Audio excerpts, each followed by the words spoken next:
Peter Pan by J.M. Barrie. Chapter 1. Peter Breaks Through. All children, except one, grow up. They soon know that they will grow up, and the way Wendy knew was this. One day, when she was 2 years old, she was playing in a garden, and she plucked another flower and ran with it to her mother. I suppose she must have looked rather delightful, for Mrs. Darling put her hand to her heart and cried, "Oh, why can't you remain like this forever?" This was all that passed between them on the subject, but henceforth Wendy knew that she must grow up. You always know after you are 2. 2 is the beginning of the end.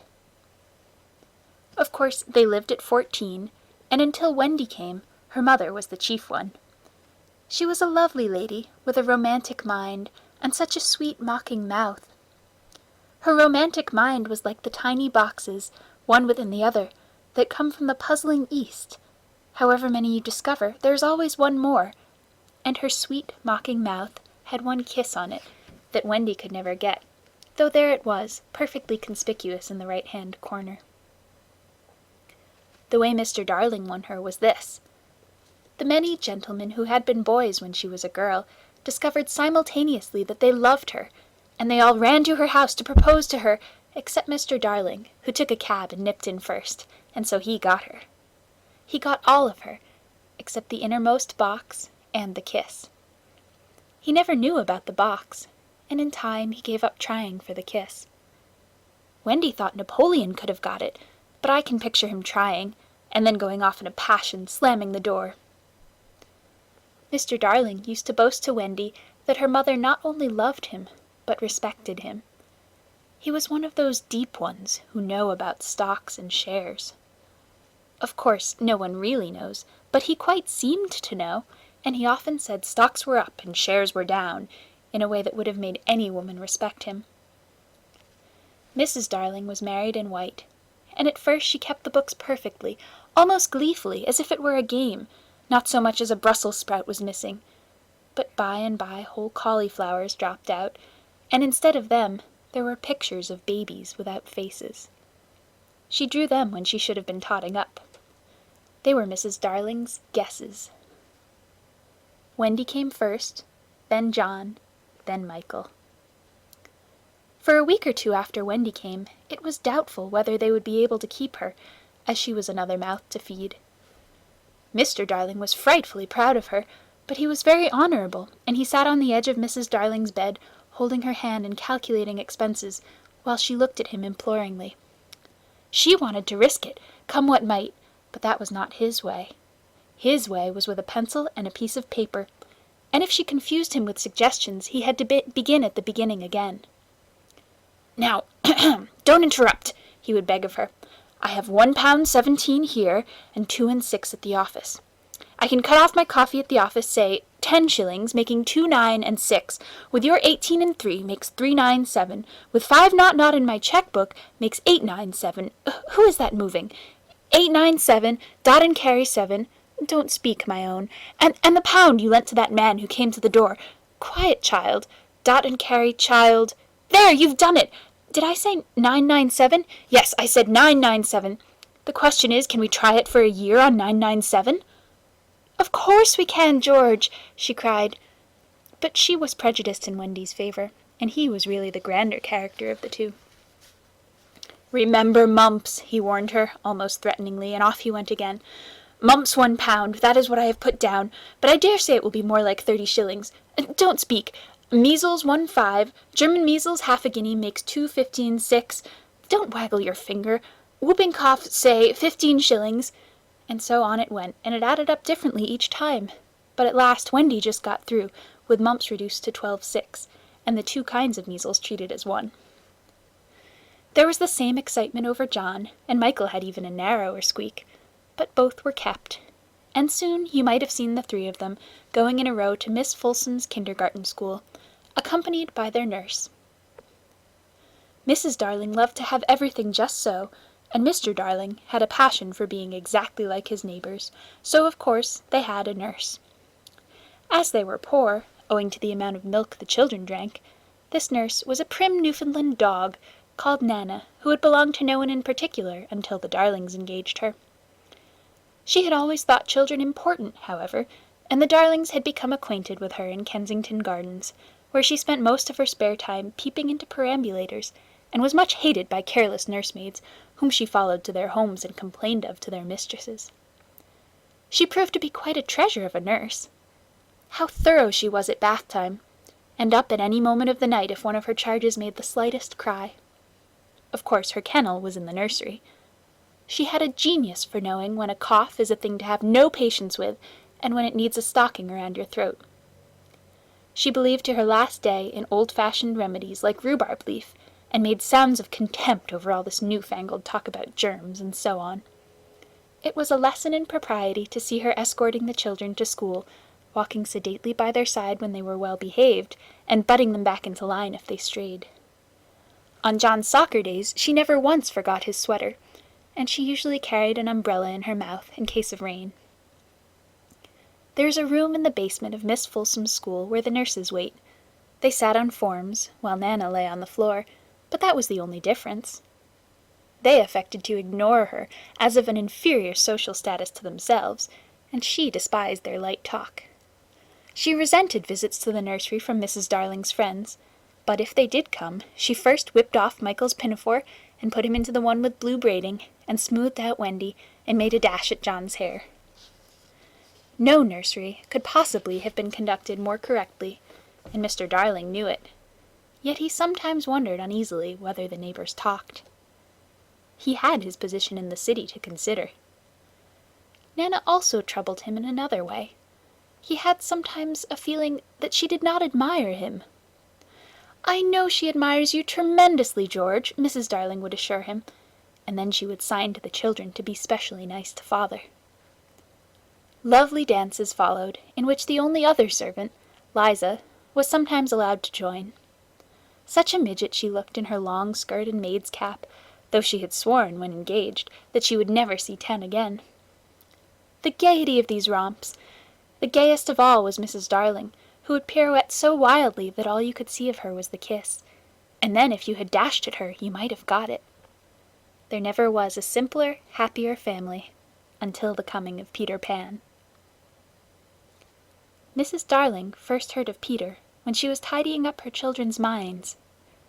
It is the nightly custom of every good mother, after her children are asleep, to rummage in their minds and put things straight for the next morning, repacking into their proper places the many articles that have wandered during the day. If you could keep awake, but of course you can't, you would see your own mother doing this, and you would find it very interesting to watch her. It is quite like tidying up drawers. You would see her on her knees, I expect, lingering humorously over some of your contents, wondering where on earth you had picked this thing up, making discoveries sweet and not so sweet, pressing this to her cheek as if it were as nice as a kitten, and hurriedly stowing that out of sight. When you wake in the morning, the naughtiness and evil passions with which you went to bed have been folded up small and placed at the bottom of your mind, and on the top, beautifully aired, are spread out your prettier thoughts, ready for you to put on. I don't know whether you have ever seen a map of a person's mind. Doctors sometimes draw maps of other parts of you, and your own map can become intensely interesting. But catch them trying to draw a map of a child's mind, which is not only confused, but keeps going round all the time. There are zigzag lines on it, just like your temperature on a card, and these are probably roads in the island. For the Neverland is always more or less an island, with astonishing splashes of color here and there, and coral reefs, and rakish-looking craft in the offing, and savages, and lonely lairs, and gnomes who are mostly tailors, and caves through which a river runs, and princes with 6 elder brothers, and a hut fast going to decay, and one very small old lady with a hooked nose. It would be an easy map if that were all, but there is also first day at school, religion, fathers, the round pond, needlework, murders, hangings, verbs that take the dative, chocolate pudding day, getting into braces, say 99 threepence for pulling out your tooth yourself, and so on. And either these are part of the island, or they are another map showing through, and it is all rather confusing, especially as nothing will stand still. Of course, the Neverlands vary a good deal. John's, for instance, had a lagoon with flamingos flying over it, at which John was shooting, while Michael, who was very small, had a flamingo with lagoons flying over it. John lived in a boat turned upside down on the sands, Michael in a wigwam, Wendy in a house of leaves deftly sewn together. John had no friends, Michael had friends at night, Wendy had a pet wolf forsaken by its parents. But on the whole, the Neverlands have a family resemblance, and if they stood in a row, you could say of them that they have each other's nose and so forth. On these magic shores, children at play are forever beaching their coracles. We too have been there. We can still hear the sound of the surf, though we shall land no more. Of all delectable islands, the Neverland is the snuggest and most compact.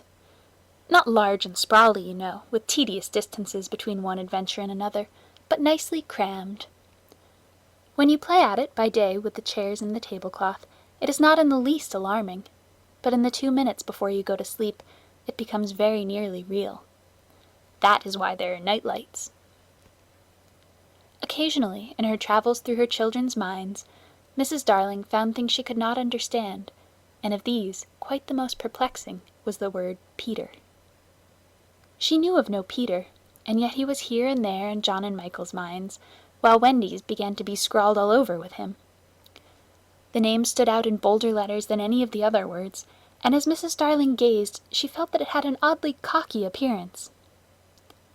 "Yes, he is rather cocky," Wendy admitted with regret. Her mother had been questioning her. "But who is he, my pet?" "He is Peter Pan, you know, Mother." At first Mrs. Darling did not know, but after thinking back into her childhood, she just remembered a Peter Pan who was said to live with the fairies.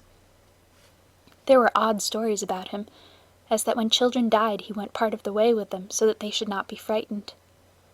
She had believed in him at the time, but now that she was married and full of sense, she quite doubted whether there was any such person. "Besides," she said to Wendy, "he would be grown up by this time." "Oh no, he isn't grown up," Wendy assured her confidently, "and he is just my size." She meant that he was her size in both mind and body. She didn't know how she knew it. She just knew it. Mrs. Darling consulted Mr. Darling, but he smiled pooh-pooh. "Mark my words," he said, "it is just some nonsense Nana has been putting into their heads. Just the sort of idea a dog would have. Leave it alone and it will blow over." But it would not blow over, and soon the troublesome boy gave Mrs. Darling quite a shock. Children have the strangest adventures without being troubled by them. For instance, they may remember to mention, a week after the event happened, that when they were in the wood they met their dead father and had a game with him. It was in this casual way that Wendy one morning made a disquieting revelation.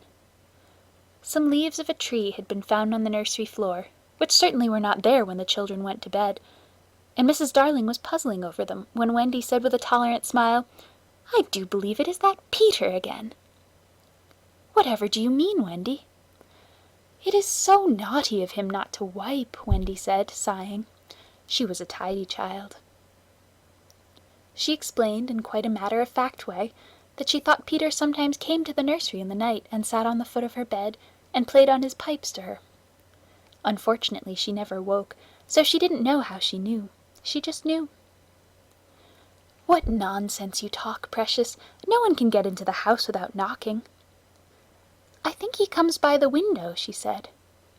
"My love, it is 3 floors up." "Were not the leaves at the foot of the window, Mother?" It was quite true. The leaves had been found very near the window. Mrs. Darling did not know what to think, for it all seemed so natural to Wendy that you could not dismiss it by saying that she had been dreaming. "My child," the mother cried, "why did you not tell me of this before?" "I forgot," said Wendy lightly. She was in a hurry to get her breakfast. Oh, surely she must have been dreaming. But, on the other hand, there were the leaves. Mrs. Darling examined them carefully. They were skeleton leaves, but she was sure they did not come from any tree that grew in England. She crawled about the floor, peering at it with a candle for marks of a strange foot. She rattled the poker up the chimney and tapped the walls. She let a tape down from the window to the pavement, and it was a sheer drop of 30 feet, without so much as a spout to climb up by. Certainly Wendy had been dreaming. But Wendy had not been dreaming, as the very next night showed, the night on which the extraordinary adventures of these children may be said to have begun. On the night we speak of, all the children were once more in bed. It happened to be Nana's evening off, and Mrs. Darling had bathed them and sung to them, till one by one they had let go her hand and slid away into the land of sleep. All were looking so safe and cozy that she smiled at her fears now, and sat down tranquilly by the fire to sew. It was something for Michael, who on his birthday was getting into shirts. The fire was warm, however, and the nursery dimly lit by 3 night lights. And presently the sewing lay on Mrs. Darling's lap. Then her head nodded, oh, so gracefully. She was asleep. Look at the 4 of them, Wendy and Michael over there, John here, and Mrs. Darling by the fire. There should have been a 4th night-light. While she slept, she had a dream. She dreamt that the Neverland had come too near, and that a strange boy had broken through from it. He did not alarm her, for she thought she had seen him before in the faces of many women who have no children. Perhaps he is to be found in the faces of some mothers also. But in her dream, he had rent the film that obscures the Neverland, and she saw Wendy and John and Michael peeping through the gap. The dream by itself would have been a trifle, but while she was dreaming the window of the nursery blew open, and a boy did drop on the floor. He was accompanied by a strange light, no bigger than your fist, which darted about the room like a living thing, and I think it must have been this light that wakened Mrs. Darling. She started up with a cry, and saw the boy, and somehow she knew at once that he was Peter Pan. If you or I or Wendy had been there, we should have seen that he was very like Mrs. Darling's kiss. He was a lovely boy, clad in skeleton leaves and the juices that ooze out of trees. But the most entrancing thing about him was that he had all his first teeth. When he saw she was a grown-up, he gnashed the little pearls at her. Chapter 2. The Shadow. Mrs. Darling screamed, and as if in answer to a bell, the door opened and Nana entered, returned from her evening out. She growled and sprang at the boy, who leapt lightly through the window. Again Mrs. Darling screamed, this time in distress for him, for she thought he was killed, and she ran down into the street to look for his little body. But it was not there. And she looked up, and in the black night she could see nothing but what she thought was a shooting star. She returned to the nursery, and found Nana with something in her mouth, which proved to be the boy's shadow. As he leapt at the window, Nana had closed it quickly, too late to catch him, but his shadow had not had time to get out. Slam went the window, and snapped it off.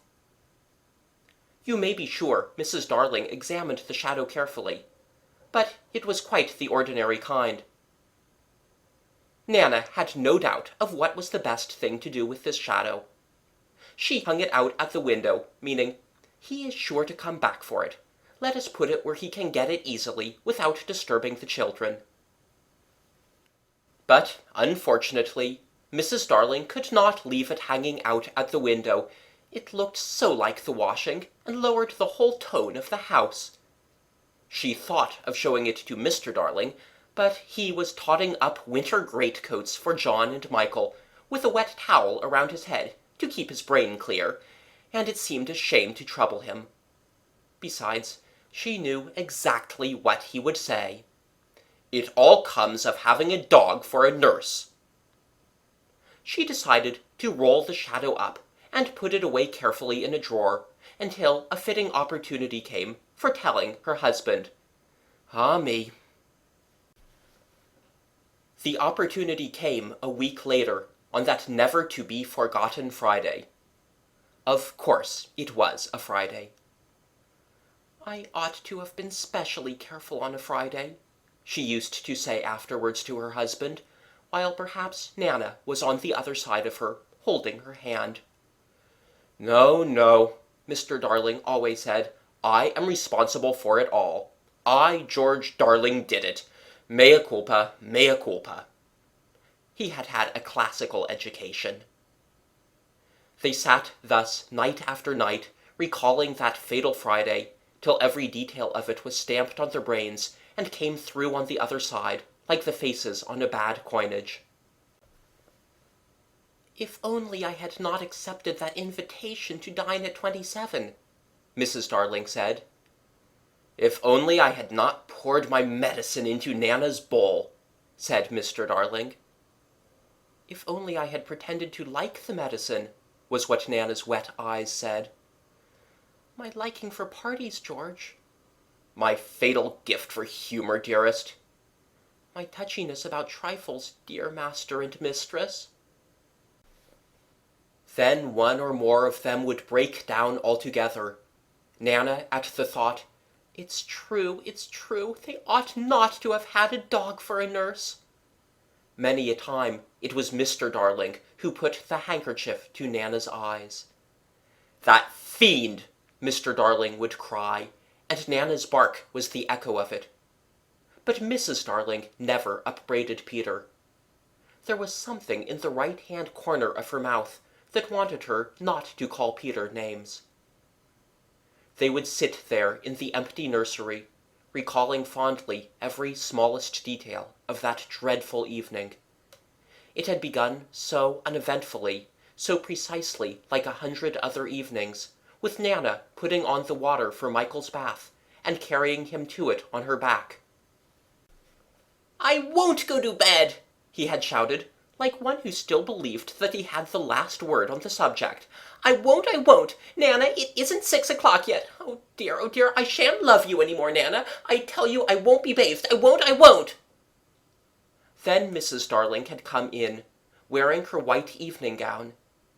She had dressed early because Wendy so loved to see her in her evening gown, with the necklace George had given her. She was wearing Wendy's bracelet on her arm. She had asked for the loan of it. Wendy loved to lend her bracelet to her mother. She had found her 2 older children playing at being herself and father on the occasion of Wendy's birth, and John was saying, "I am happy to inform you, Mrs. Darling, that you are now a mother," in just such a tone as Mr. Darling himself may have used on the real occasion. Wendy had danced with joy, just as the real Mrs. Darling must have done. Then John was born, with the extra pomp that he conceived due to the birth of a male, and Michael came from his bath to ask to be born also, but John said brutally that they did not want any more. Michael had nearly cried. "Nobody wants me," he said, and of course the lady in the evening dress could not stand that. "I do," she said. "I so want a 3rd child." "Boy or girl?" asked Michael, not too hopefully. "Boy." Then he had leapt into her arms. Such a little thing for Mr. and Mrs. Darling and Nana to recall now, but not so little if that was to be Michael's last night in the nursery. They go on with their recollections. "It was then that I rushed in like a tornado, wasn't it?" Mr. Darling would say, scorning himself. And, indeed, he had been like a tornado. Perhaps there was some excuse for him. He, too, had been dressing for the party, and all had gone well with him until he came to his tie. It is an astounding thing to have to tell, but this man, though he knew about stocks and shares, had no real mastery of his tie. Sometimes the thing yielded to him without a contest, but there were occasions when it would have been better for the house if he had swallowed his pride and used a made-up tie. This was such an occasion. He came rushing into the nursery with the crumpled little brute of a tie in his hand. "Why, what is the matter, father dear?" "Matter!" he yelled. He really yelled. "This tie it will not tie!" He became dangerously sarcastic. "Not round my neck! Round the bedpost. Oh yes, 20 times have I made it up round the bedpost, but round my neck no. Oh dear no, begs to be excused. He thought Mrs. Darling was not sufficiently impressed, and he went on sternly. I warn you of this, mother, that unless this tie is round my neck, we don't go out to dinner tonight. And if I don't go out to dinner tonight, I never go to the office again. And if I don't go to the office again, you and I starve, and our children will be flung into the streets. Even then, Mrs. Darling was placid. Let me try, dear, she said. And indeed, that was what he had come to ask her to do. And with her nice cool hands, she tied his tie for him, while the children stood around to see their fate decided. Some men would have resented her being able to do it so easily, but Mr. Darling had far too fine a nature for that. He thanked her carelessly, at once forgot his rage, and in another moment was dancing round the room with Michael on his back. How wildly we romped, says Mrs. Darling now, recalling it. Our last romp, Mr. Darling groaned. Oh, George, do you remember Michael suddenly said to me, How did you get to know me, mother? I remember. They were rather sweet, don't you think, George? And they were ours, and now they are gone. The romp had ended with the appearance of Nana, and most unluckily Mr. Darling collided against her, covering his trousers with hairs. They were not only new trousers, but they were the first he had ever had with braid on them, and he had had to bite his lip to prevent the tears coming. Of course Mrs. Darling brushed him, but he began to talk again about its being a mistake to have a dog for a nurse. George, Nana is a treasure. No doubt, but I have an uneasy feeling at times that she looks upon the children as puppies. Oh, no, dear one, I feel sure she knows they have souls.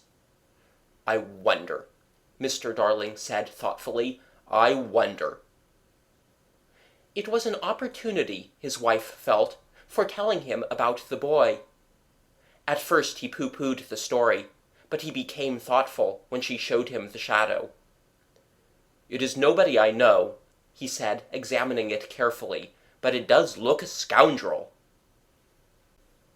We were still discussing it, you remember, says Mr. Darling, when Nana came in with Michael's medicine.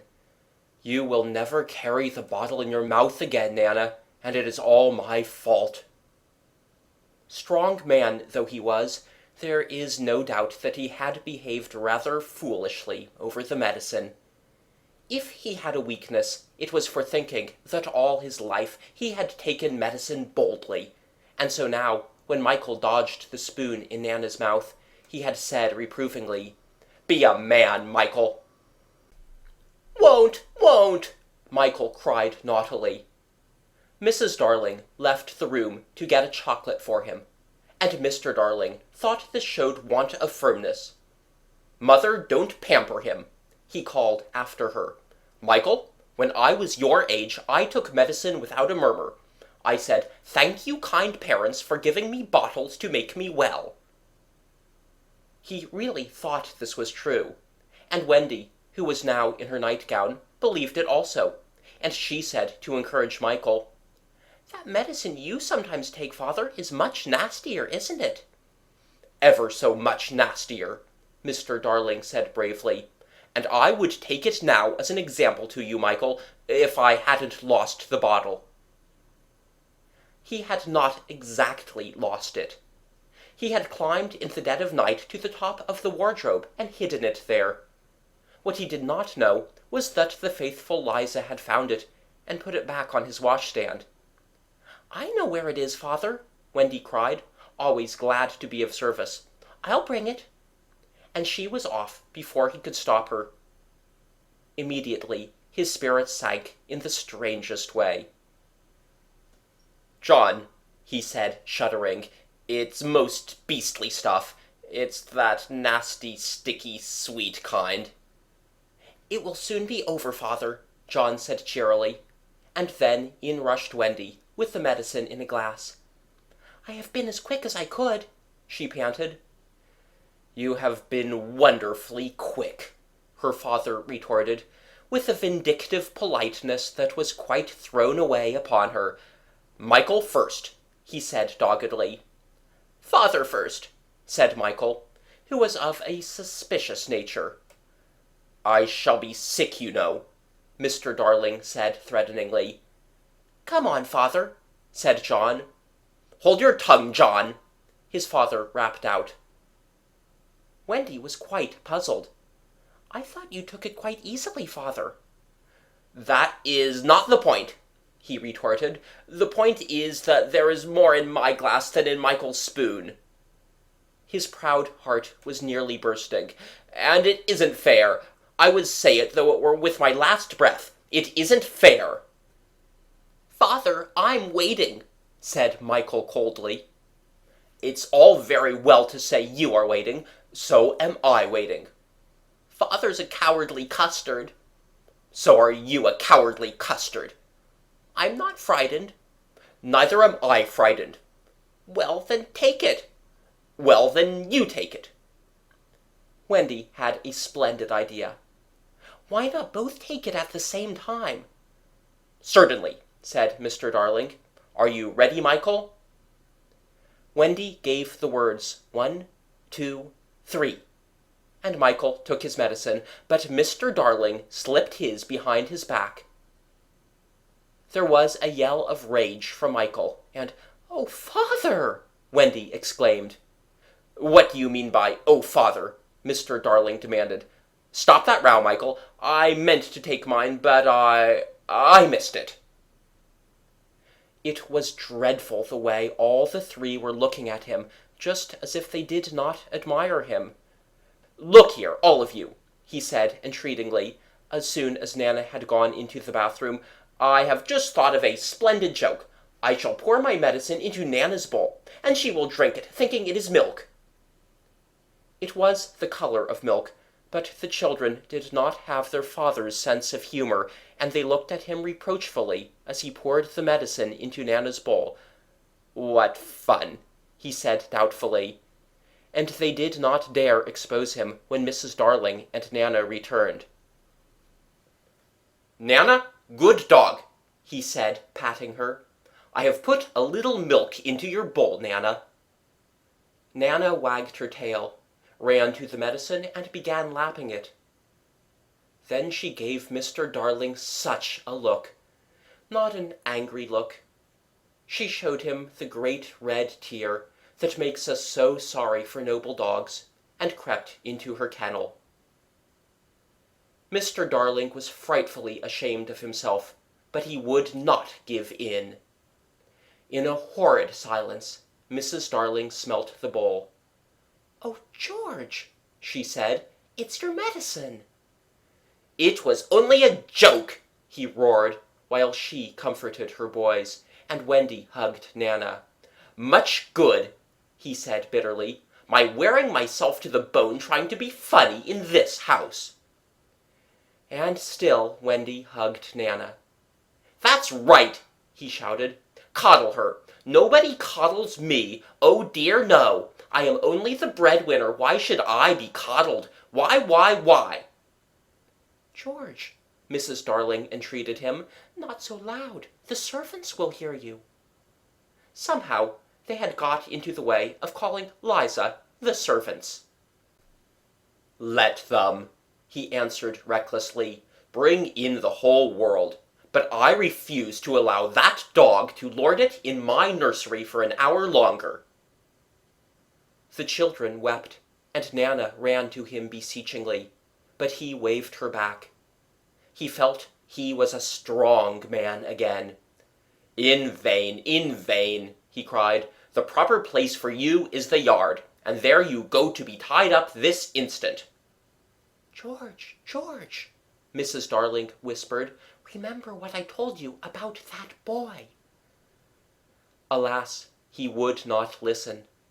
He was determined to show who was master in that house, and when commands would not draw Nana from the kennel, he lured her out of it with honeyed words, and seizing her roughly, dragged her from the nursery. He was ashamed of himself, and yet he did it. It was all owing to his too affectionate nature, which craved for admiration.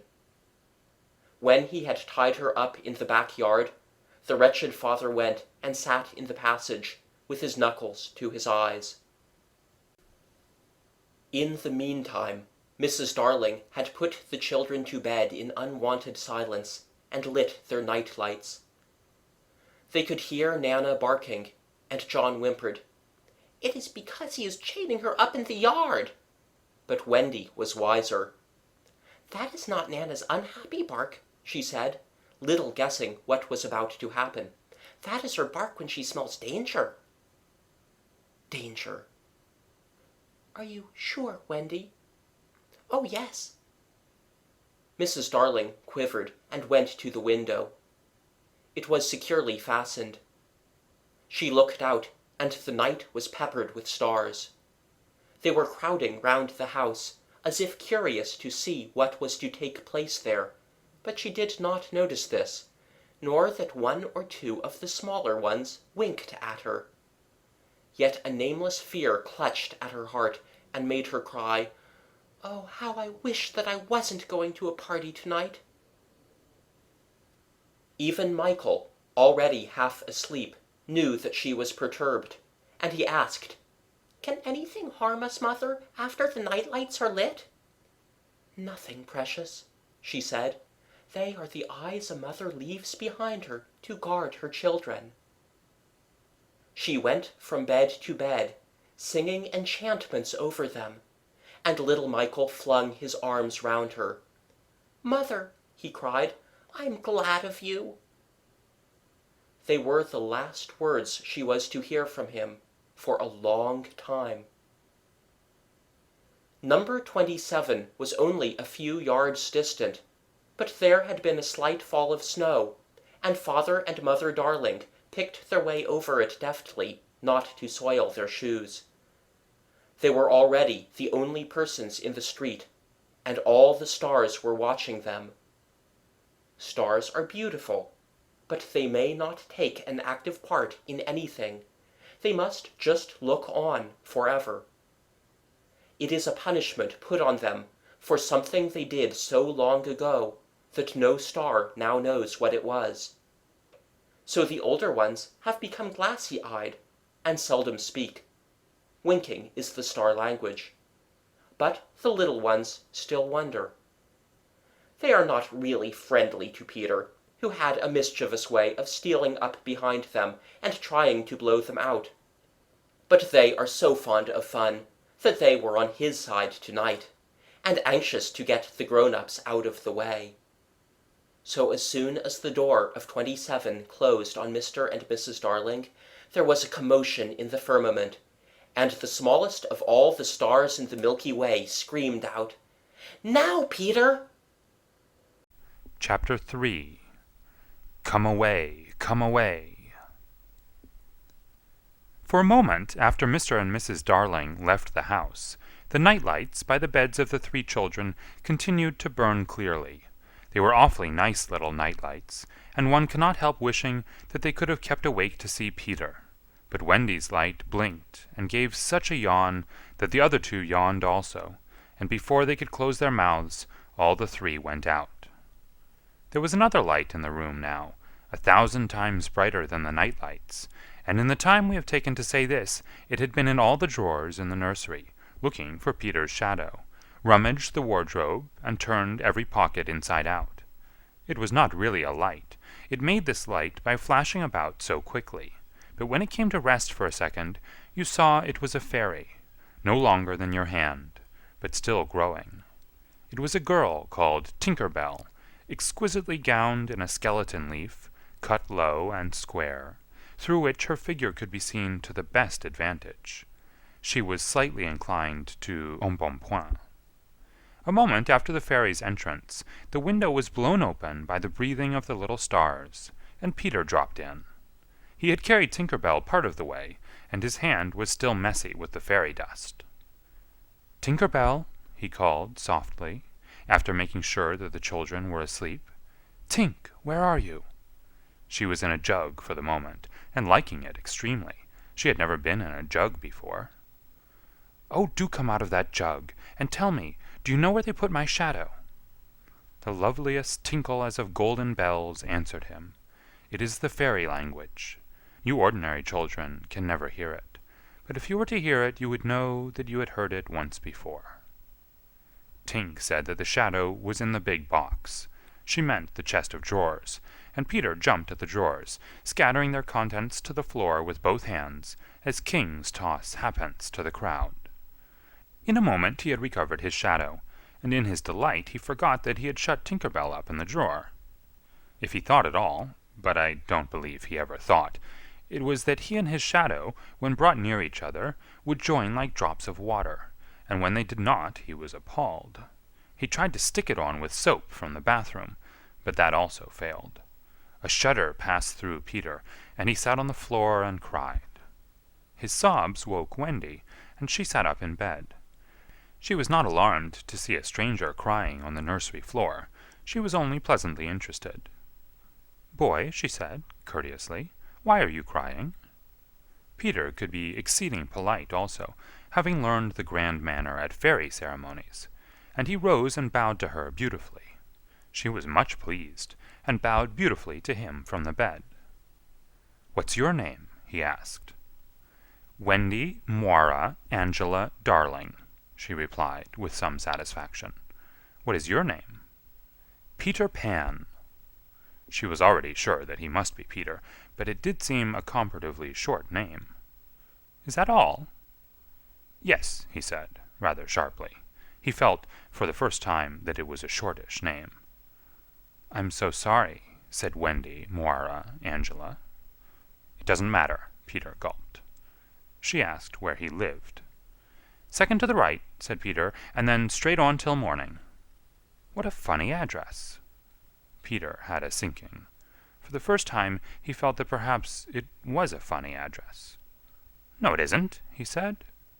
"I mean," Wendy said nicely, remembering that she was hostess, "is that what they put on the letters?" He wished she had not mentioned letters. "Don't get any letters," he said, contemptuously. "But your mother gets letters." "Don't have a mother," he said. Not only had he no mother, but he had not the slightest desire to have one. He thought them very overrated persons. Wendy, however, felt at once that she was in the presence of a tragedy. "Oh, Peter, no wonder you were crying," she said, and got out of bed and ran to him. "I wasn't crying about mothers," he said, rather indignantly. "I was crying because I can't get my shadow to stick on. Besides, I wasn't crying." "It has come off?" "Yes." Then Wendy saw the shadow on the floor, looking so draggled, and she was frightfully sorry for Peter.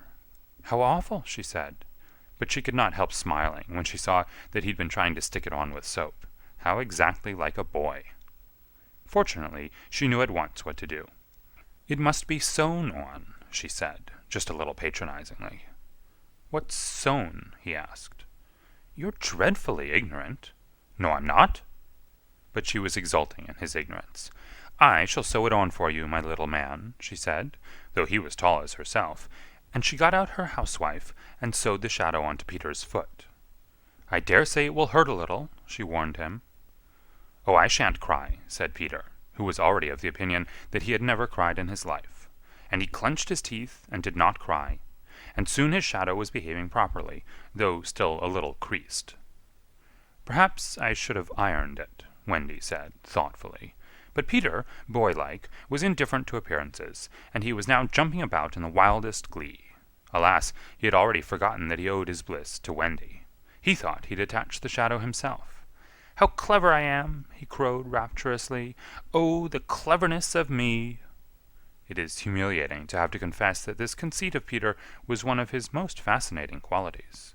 To put it with brutal frankness, there never was a cockier boy. But for the moment Wendy was shocked. "You conceit!" she exclaimed, with frightful sarcasm. "Of course I did nothing." "You did a little," Peter said, carelessly, and continued to dance. "A little," she replied with hauteur. "If I am no use, I can at least withdraw." And she sprang in the most dignified way into bed, and covered her face with the blankets. To induce her to look up, he pretended to be going away, and when this failed, he sat on the end of the bed and tapped her gently with his foot. "Wendy," he said, "don't withdraw. I can't help crowing, Wendy, when I'm pleased with myself." Still she would not look up, though she was listening eagerly. "Wendy," he continued, in a voice that no woman has ever yet been able to resist, "Wendy, one girl is more use than 20 boys."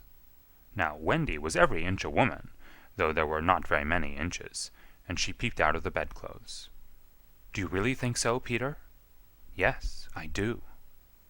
"I think it's perfectly sweet of you," she declared, "and I'll get up again," and she sat with him on the side of the bed. She also said she would give him a kiss if he liked, but Peter did not know what she meant, and he held out his hand expectantly. "Surely you know what a kiss is?" she asked, aghast. "I shall know when you give it to me," he replied, stiffly, and not to hurt his feeling, she gave him a thimble. "Now," said he, "shall I give you a kiss?" And she replied with a slight primness, "If you please." She made herself rather cheap by inclining her face toward him, but he merely dropped an acorn button into her hand. So she slowly returned her face to where it had been before, and said nicely that she would wear his kiss on the chain around her neck. It was lucky that she did put it on that chain, for it was afterwards to save her life. When people in our set are introduced, it is customary for them to ask each other's age, and so Wendy, who always liked to do the correct thing, asked Peter how old he was. It was not really a happy question to ask him. It was like an examination paper that asks grammar, when what you want to be asked is Kings of England. "I don't know," he replied uneasily, "but I am quite young." He really knew nothing about it. He had merely suspicions, but he said at a venture, "Wendy, I ran away the day I was born." Wendy was quite surprised, but interested, and she indicated in the charming drawing-room manner, by a touch on her nightgown, that he could sit nearer her. "It was because I heard father and mother," he explained, in a low voice, "talking about what I was to be when I became a man." He was extraordinarily agitated now. "I don't want ever to be a man," he said with passion. "I want always to be a little boy and to have fun. So I ran away to Kensington Gardens and lived a long, long time among the fairies."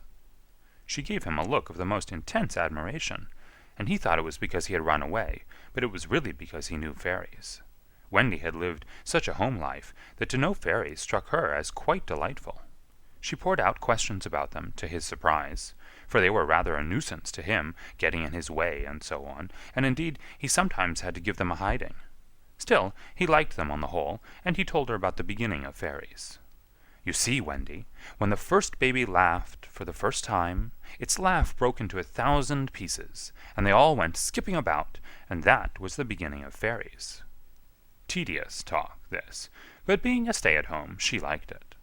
"And so," he went on good-naturedly, "there ought to be one fairy for every boy and girl." "Ought to be? Isn't there?" "No. You see, children know such a lot now, they soon don't believe in fairies, and every time a child says, 'I don't believe in fairies,' there is a fairy somewhere that falls down dead." Really, he thought, they had now talked enough about fairies, and it struck him that Tinker Bell was keeping very quiet. "I can't think where she's gone to," he said, rising, and he called Tink by name. Wendy's heart went flutter with a sudden thrill. "Peter," she cried, clutching him, "you don't mean to tell me that there's a fairy in this room?" "She was here just now," he said a little impatiently. "You don't hear her, do you?" And they both listened. "The only sound I hear," said Wendy, "is like a tinkle of bells." "Well, that's Tink. That's the fairy language. I think I hear her too." The sound came from the chest of drawers, and Peter made a merry face. No one could ever look quite so merry as Peter, and the loveliest of gurgles was his laugh.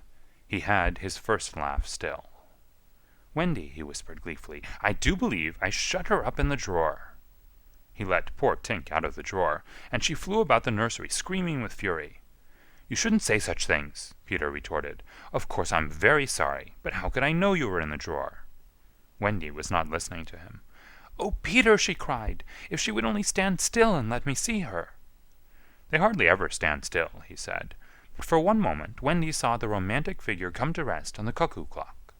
"Oh, the lovely!" she cried, though Tink's face was still distorted with passion.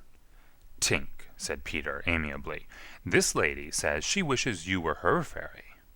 Tinker Bell answered insolently. "What does she say, Peter?" He had to translate. "She is not very polite. She says you are a great ugly girl, and that she is my fairy." He tried to argue with Tink. "You know you can't be my fairy, Tink, because I am a gentleman, and you are a lady." To this Tink replied in these words, "You silly ass!" and disappeared into the bathroom. "She's quite a common fairy," Peter explained apologetically. "She's called Tinker Bell because she mends the pots and kettles." They were together in the armchair by this time, and Wendy plied him with more questions. "If you don't live in Kensington Gardens now—" "Sometimes I do, still." "But where do you live mostly now?" "With the Lost Boys." "Who are they?" "They are the children who fall out of their perambulators when the nurse is looking the other way. If they are not claimed in 7 days, they are sent far away to the Neverland, to defray expenses. I'm captain." "What fun it must be!" "Yes," said cunning Peter, "but we are rather lonely. You see, we have no female companionship." "Are none of the others girls?" "Oh, no. Girls, you know, are much too clever to fall out of their prams." This flattered Wendy immensely. "I think," she said, "it is perfectly lovely the way you talk about girls. John there just despises us." For reply, Peter rose and kicked John out of bed, blankets and all. One kick. This seemed to Wendy rather forward for a first meeting, and she told him with spirit that he was not captain in her house. However, John continued to sleep so placidly on the floor that she allowed him to remain there. "And I know you meant to be kind," she said, relenting, "so you may give me a kiss." For the moment she had forgotten his ignorance about kisses. "I thought you would want it back," he said, a little bitterly, and offered to return her the thimble. "Oh dear," said the nice Wendy, "I don't mean a kiss. I mean a thimble." "What's that?" "It's like this." She kissed him.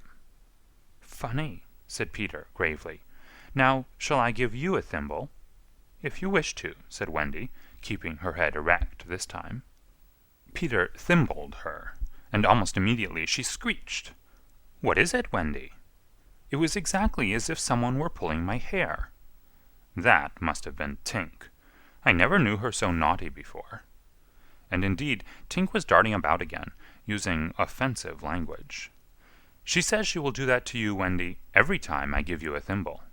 "But why?" "Why, Tink?" Again Tink replied, "You silly ass!" Peter could not understand why, but Wendy understood, and she was just slightly disappointed when he admitted that he came to the nursery window not to see her, but to listen to stories. "You see, I don't know any stories. None of the Lost Boys knows any stories." "How perfectly awful," Wendy said. "Do you know," Peter asked, "why swallows build in the eaves of houses? It is to listen to the stories. Oh, Wendy, your mother was telling you such a lovely story." "Which story was it?" "About the prince who couldn't find the lady who wore the glass slipper." "Peter," said Wendy, excitedly, "that was Cinderella, and he found her, and they lived happily ever after." Peter was so glad that he rose from the floor, where they had been sitting, and hurried to the window. "Where are you going?" she cried, with misgiving. "To tell the other boys." "Don't go, Peter," she entreated. "I know such lots of stories." Those were her precise words, so there can be no denying that it was she who first tempted him.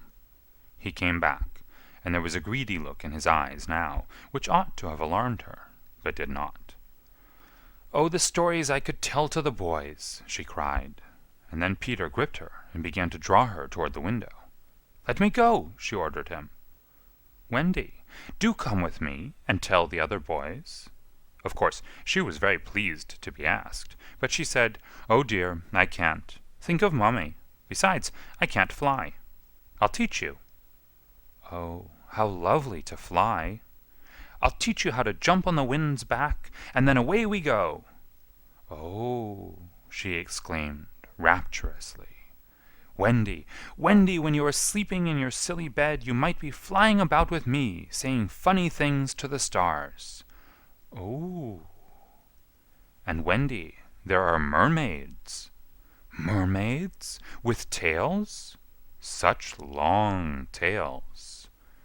Oh, cried Wendy, to see a mermaid. He had become frightfully cunning. Wendy, he said, how we should all respect you. She was wriggling her body in distress. It was quite as if she were trying to remain on the nursery floor. But he had no pity for her. Wendy, he said, the sly one, you could tuck us in at night. Ooh! None of us has ever been tucked in at night. Oh! And her arms went out to him. And you could darn our clothes, and make pockets for us. None of us has any pockets. How could she resist? Of course it's awfully fascinating, she cried. Peter, would you teach John and Michael to fly too? If you like, he said, indifferently, and she ran to John and Michael and shook them. Wake up, she cried. Peter Pan has come, and he is to teach us to fly. John rubbed his eyes. Then I shall get up, he said. Of course, he was on the floor already. Hello, he said. I am up.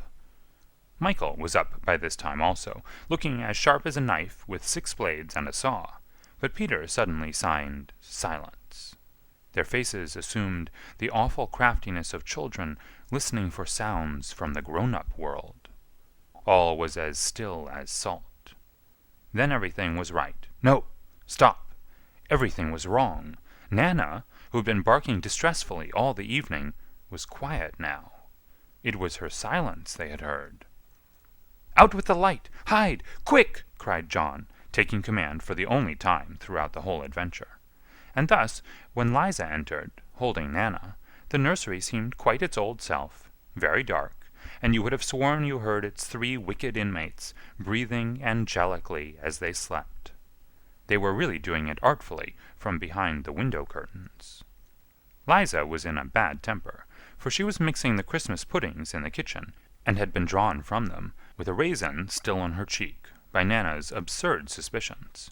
She thought the best way of getting a little quiet was to take Nana to the nursery for a moment, but in custody, of course.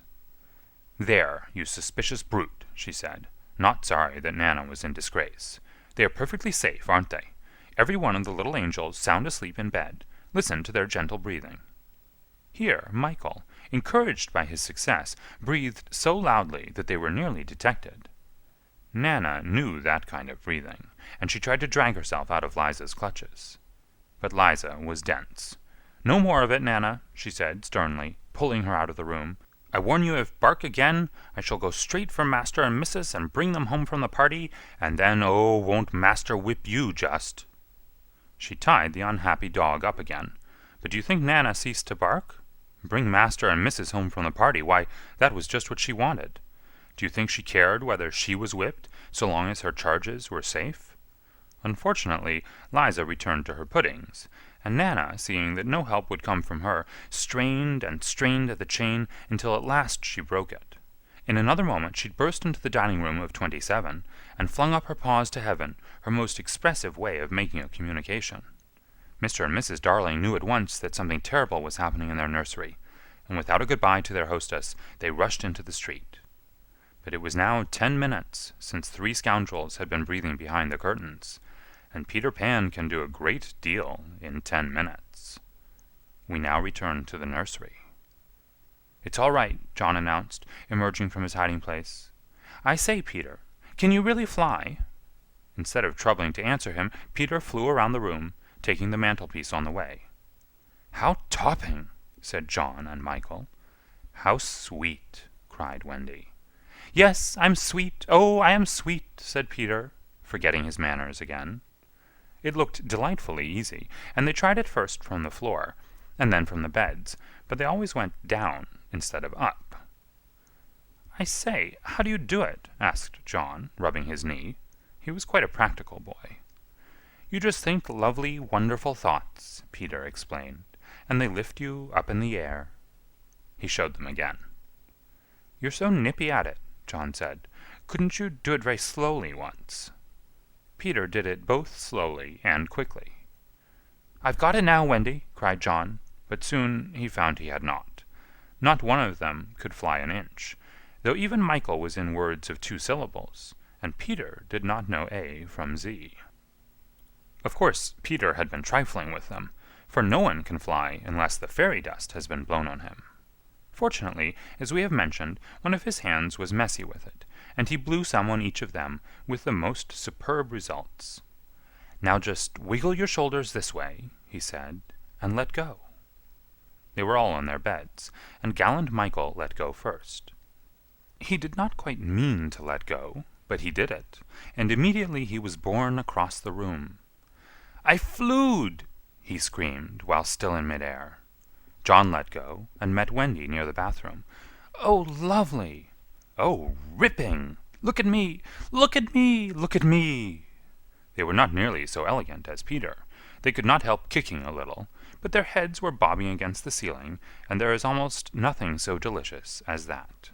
Peter gave Wendy a hand at first, but had to desist. Tink was so indignant. Up and down they went, and round and round. Heavenly was Wendy's word.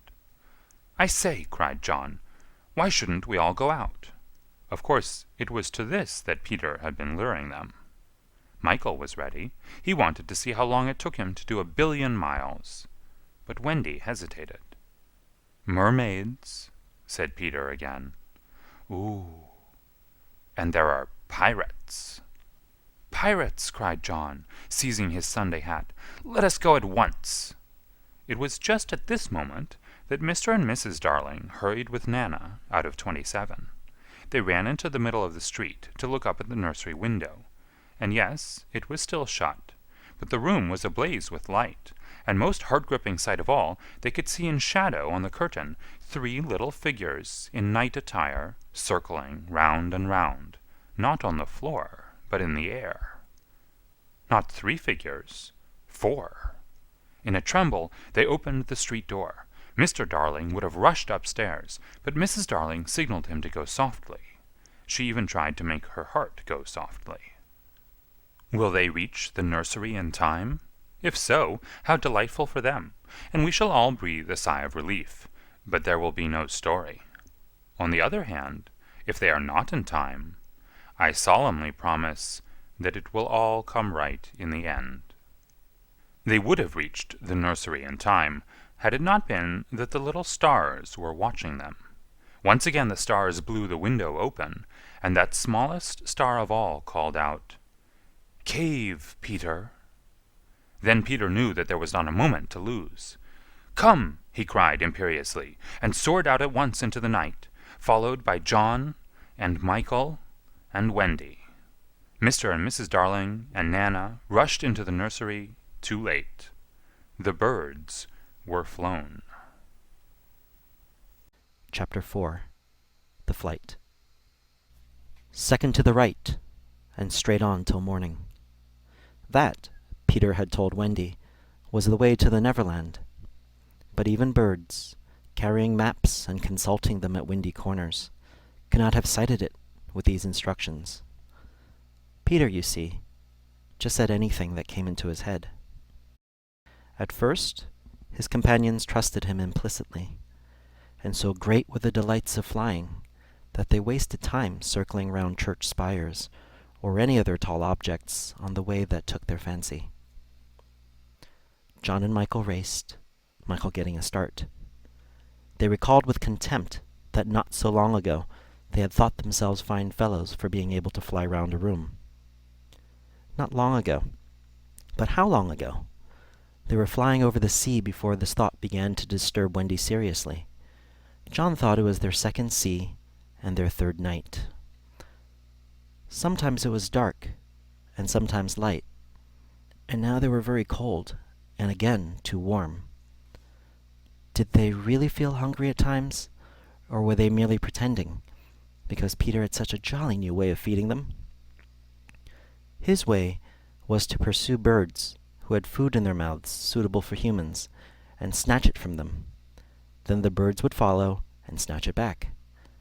And they would all go chasing each other gaily for miles, parting at last with mutual expressions of goodwill. But Wendy noticed with gentle concern that Peter did not seem to know that this was rather an odd way of getting your bread and butter, nor even that there were other ways. Certainly they did not pretend to be sleepy. They were sleepy, and that was a danger. For the moment they popped off, down they fell. The awful thing was that Peter thought this funny. "There he goes again," he would cry gleefully, as Michael suddenly dropped like a stone. "Save him! Save him!" cried Wendy, looking with horror at the cruel sea far below. Eventually Peter would dive through the air and catch Michael just before he could strike the sea, and it was lovely the way he did it. But he always waited till the last moment, and you felt it was his cleverness that interested him, and not the saving of human life. Also, he was fond of variety, and the sport that engrossed him one moment would suddenly cease to engage him, so there was always the possibility that the next time you fell, he would let you go. He could sleep in the air without falling, by merely lying on his back and floating, but this was, partly at least, because he was so light that if you got behind him and blew, he went faster. "Do be more polite to him," Wendy whispered to John when they were playing Follow My Leader. "Then tell him to stop showing off," said John. When playing Follow My Leader, Peter would fly close to the water and touch each shark's tail in passing, just as in the street you may run your finger along an iron railing. They could not follow him in this with much success, so perhaps it was rather like showing off, especially as he kept looking behind to see how many tails they missed. "You must be nice to him," Wendy impressed upon her brothers. "What could we do if he were to leave us?" "We could go back," Michael said. "How could we ever find our way back without him?" "Well then, we could go on," said John. "That is the awful thing, John. We should have to go on, for we don't know how to stop." This was true. Peter had forgotten to show them how to stop. John said that if the worst came to the worst, all they had to do was to go straight on, for the world was round, and so in time they must come back to their own window. "And who is to get food for us, John?" "I nipped a bit out of that eagle's mouth pretty neatly, Wendy." "After the 20th try," Wendy reminded him. "And even though we became good at picking up food, see how we bump against clouds and things if he is not near to give us a hand?" Indeed, they were constantly bumping. They could now fly strongly, though they still kicked far too much. But if they saw a cloud in front of them, the more they tried to avoid it, the more certainly did they bump into it. If Nana had been with them, she would have had a bandage round Michael's forehead by this time. Peter was not with them for the moment, and they felt rather lonely up there by themselves. He could go so much faster than they, that he would suddenly shoot out of sight, to have some adventure in which they had no share. He would come down laughing over something fearfully funny he had been saying to a star, but he had already forgotten what it was. Or he would come up with Mermaid's scales still sticking to him, and yet not be able to say for certain what had been happening. It was really rather irritating to children who had never seen a mermaid. "And if he forgets them so quickly," Wendy argued, "how can we expect he will go on remembering us?" Indeed, sometimes when he returned, he did not remember them, at least not well. Wendy was sure of it. She saw recognition come into his eyes as he was about to pass them, the time of day, and go on. Once even she had to call him by name. "I'm Wendy," she said agitatedly. He was very sorry. "I say, Wendy," he whispered to her, "always, if you see me forgetting you, just keep on saying I'm Wendy, and then I'll remember." Of course, this was rather unsatisfactory. However, to make amends, he showed them how to lie out flat on a strong wind that was going their way, and this was such a pleasant change that they tried it several times, and found that they could sleep thus with security. Indeed, they would have slept longer, but Peter tired quickly of sleeping, and soon he would cry in his captain voice, "We get off here." So, with occasional tiffs, but on the whole rollicking, they drew near the Neverland. For after many moons did they reach it, and, what is more, they had been going pretty straight all the time, not perhaps so much owing to the guidance of Peter or Tink, as because the island was looking for them. It was only thus that anyone may sight those magic shores. "There it is," said Peter calmly. "Where?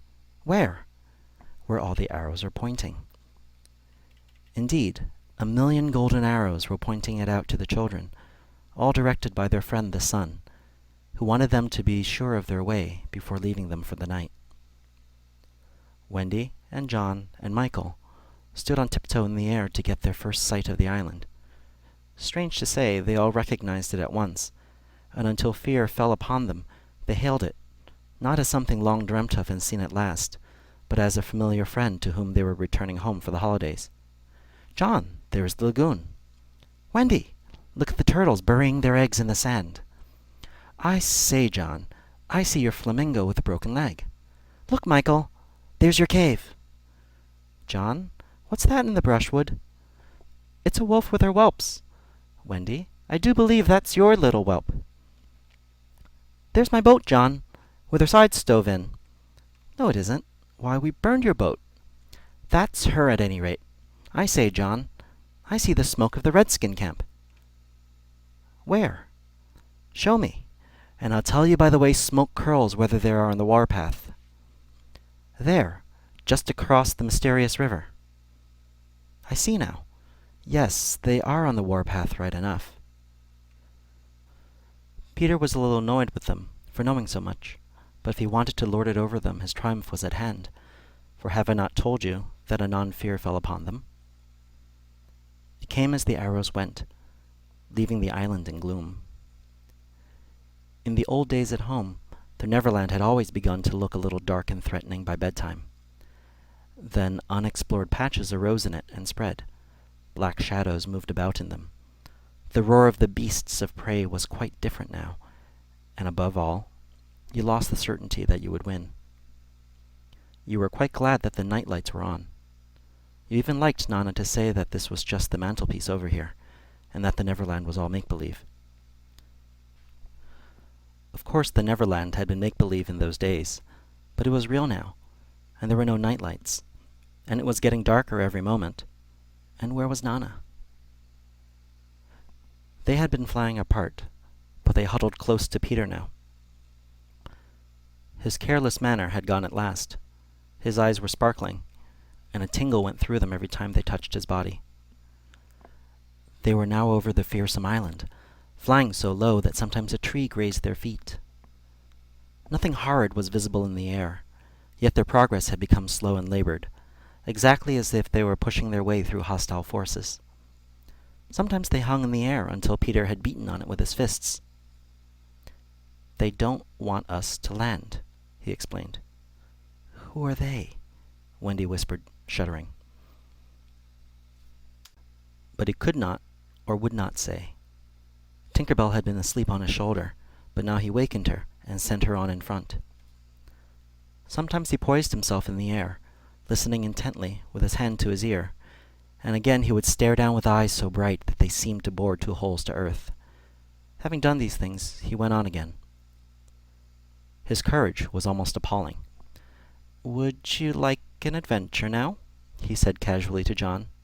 "Or would you like to have your tea first?"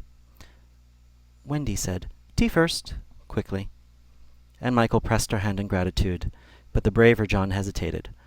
"What kind of adventure?" he asked cautiously. "There's a pirate asleep in the pampas just beneath us," Peter told him. "If you like, we'll go down and kill him." "I don't see him," John said after a long pause. "I do." "Suppose," John said, a little huskily, "he were to wake up."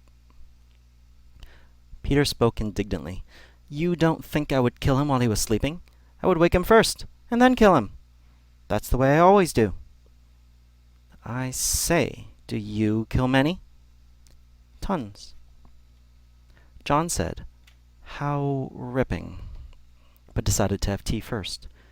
He asked if there were many pirates on the island just now, and Peter said he had never known so many. "Who is captain now?" "Hook," answered Peter, and his face became very stern as he said that hated word. "Just Hook? Aye." Then indeed Michael began to cry, and even John could speak in gulps only, for they knew Hook's reputation. He was Blackbeard's bosun," John whispered huskily. He's the worst of them all. He's the only man of whom Barbecue was afraid." "That's him," said Peter. "What is he like? Is he big?" "He's not so big as he was." "How do you mean?" "I cut off a bit of him." "You?" "Yes, me," said Peter sharply. "I wasn't meaning to be disrespectful." "Oh, all right. But, as I say, which bit?" "His right hand." "Then he can't fight now?" "Oh, can't he just?" "Left-hander?" "He has an iron hook instead of a right hand, and he claws with it." "Claws?" "I say, John," said Peter. "Yes?" "Say, aye, aye, sir." "Aye, aye, sir." "There is one thing," Peter continued, "that every boy who serves under me has to promise, and so must you." John paled. "It is this. If we meet Hook in open fight, you must leave him to me." "I promise," John said loyally. For the moment they were feeling less eerie, because Tink was flying with them, and in her light they could distinguish each other. Unfortunately, she cannot fly so slowly as they, and so she had to go round and round them in a circle in which they moved as in a halo. Wendy quite liked it, until Peter pointed out the drawbacks. "She tells me," he said, "that the pirates sighted us before the darkness came, and got Long Tom out." "The big gun?" "Yes. And of course they must see her light, and if they guess we are near it, they're sure to let fly. Wendy! John! Michael! Tell her to go away at once, Peter!"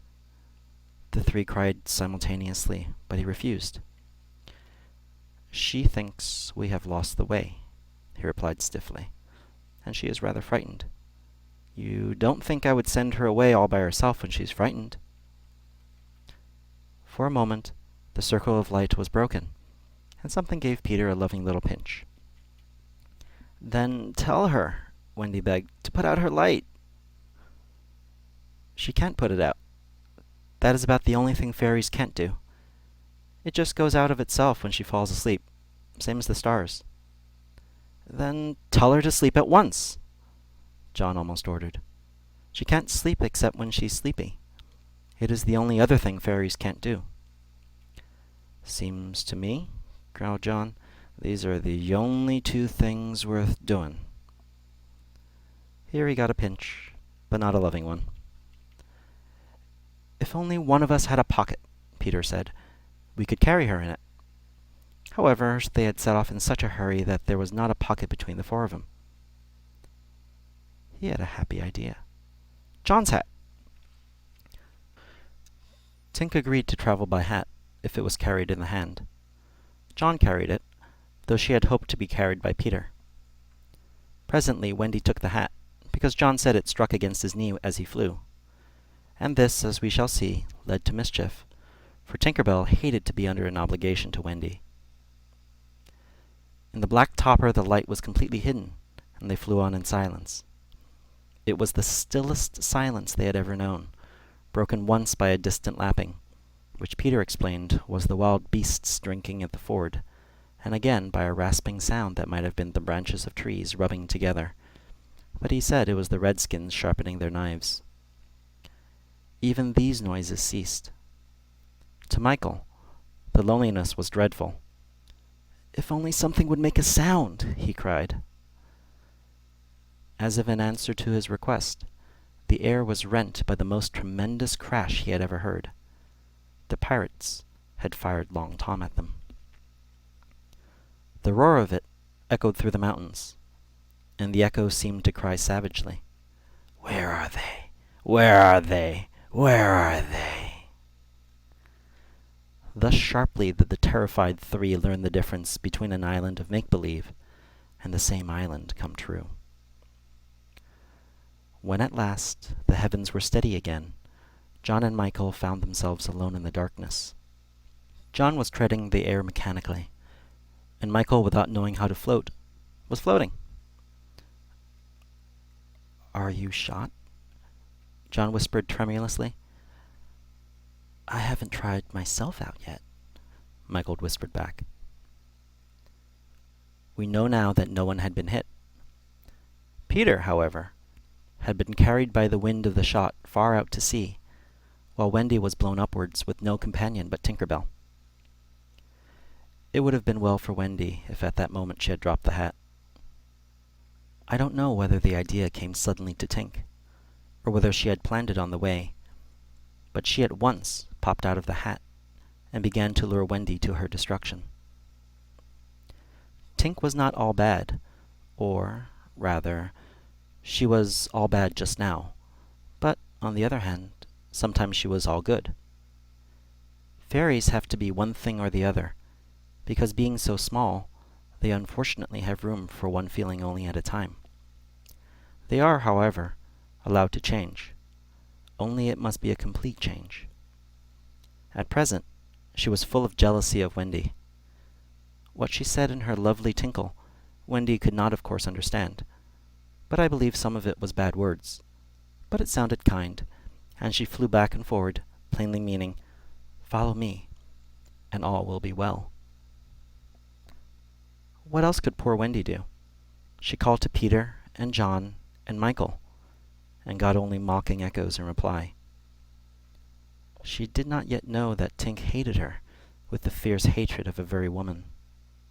And so, bewildered, and now staggering in her flight, she followed Tink to her doom. Chapter 5. The Island Come True. Feeling that Peter was on his way back, the Neverland had again woken to life. We ought to use the pluperfect and say wakened, but woke is better, and was always used by Peter. In his absence things are usually quiet on the island. The fairies take an hour longer in the morning. The beasts attend to their young. The redskins feed heavily for 6 days and nights, and when pirates and lost boys meet, they merely bite their thumbs at each other. But with the coming of Peter, who hates lethargy, they are under way again. If you put your ear to the ground now, you would hear the whole island seething with life. On this evening the chief forces of the island were disposed as follows. The lost boys were out looking for Peter. The pirates were out looking for the lost boys. The redskins were out looking for the pirates, and the beasts were out looking for the redskins. They were going round and round the island, but they did not meet because all were going at the same rate. All wanted blood except the boys, who liked it as a rule, but tonight were out to greet their captain.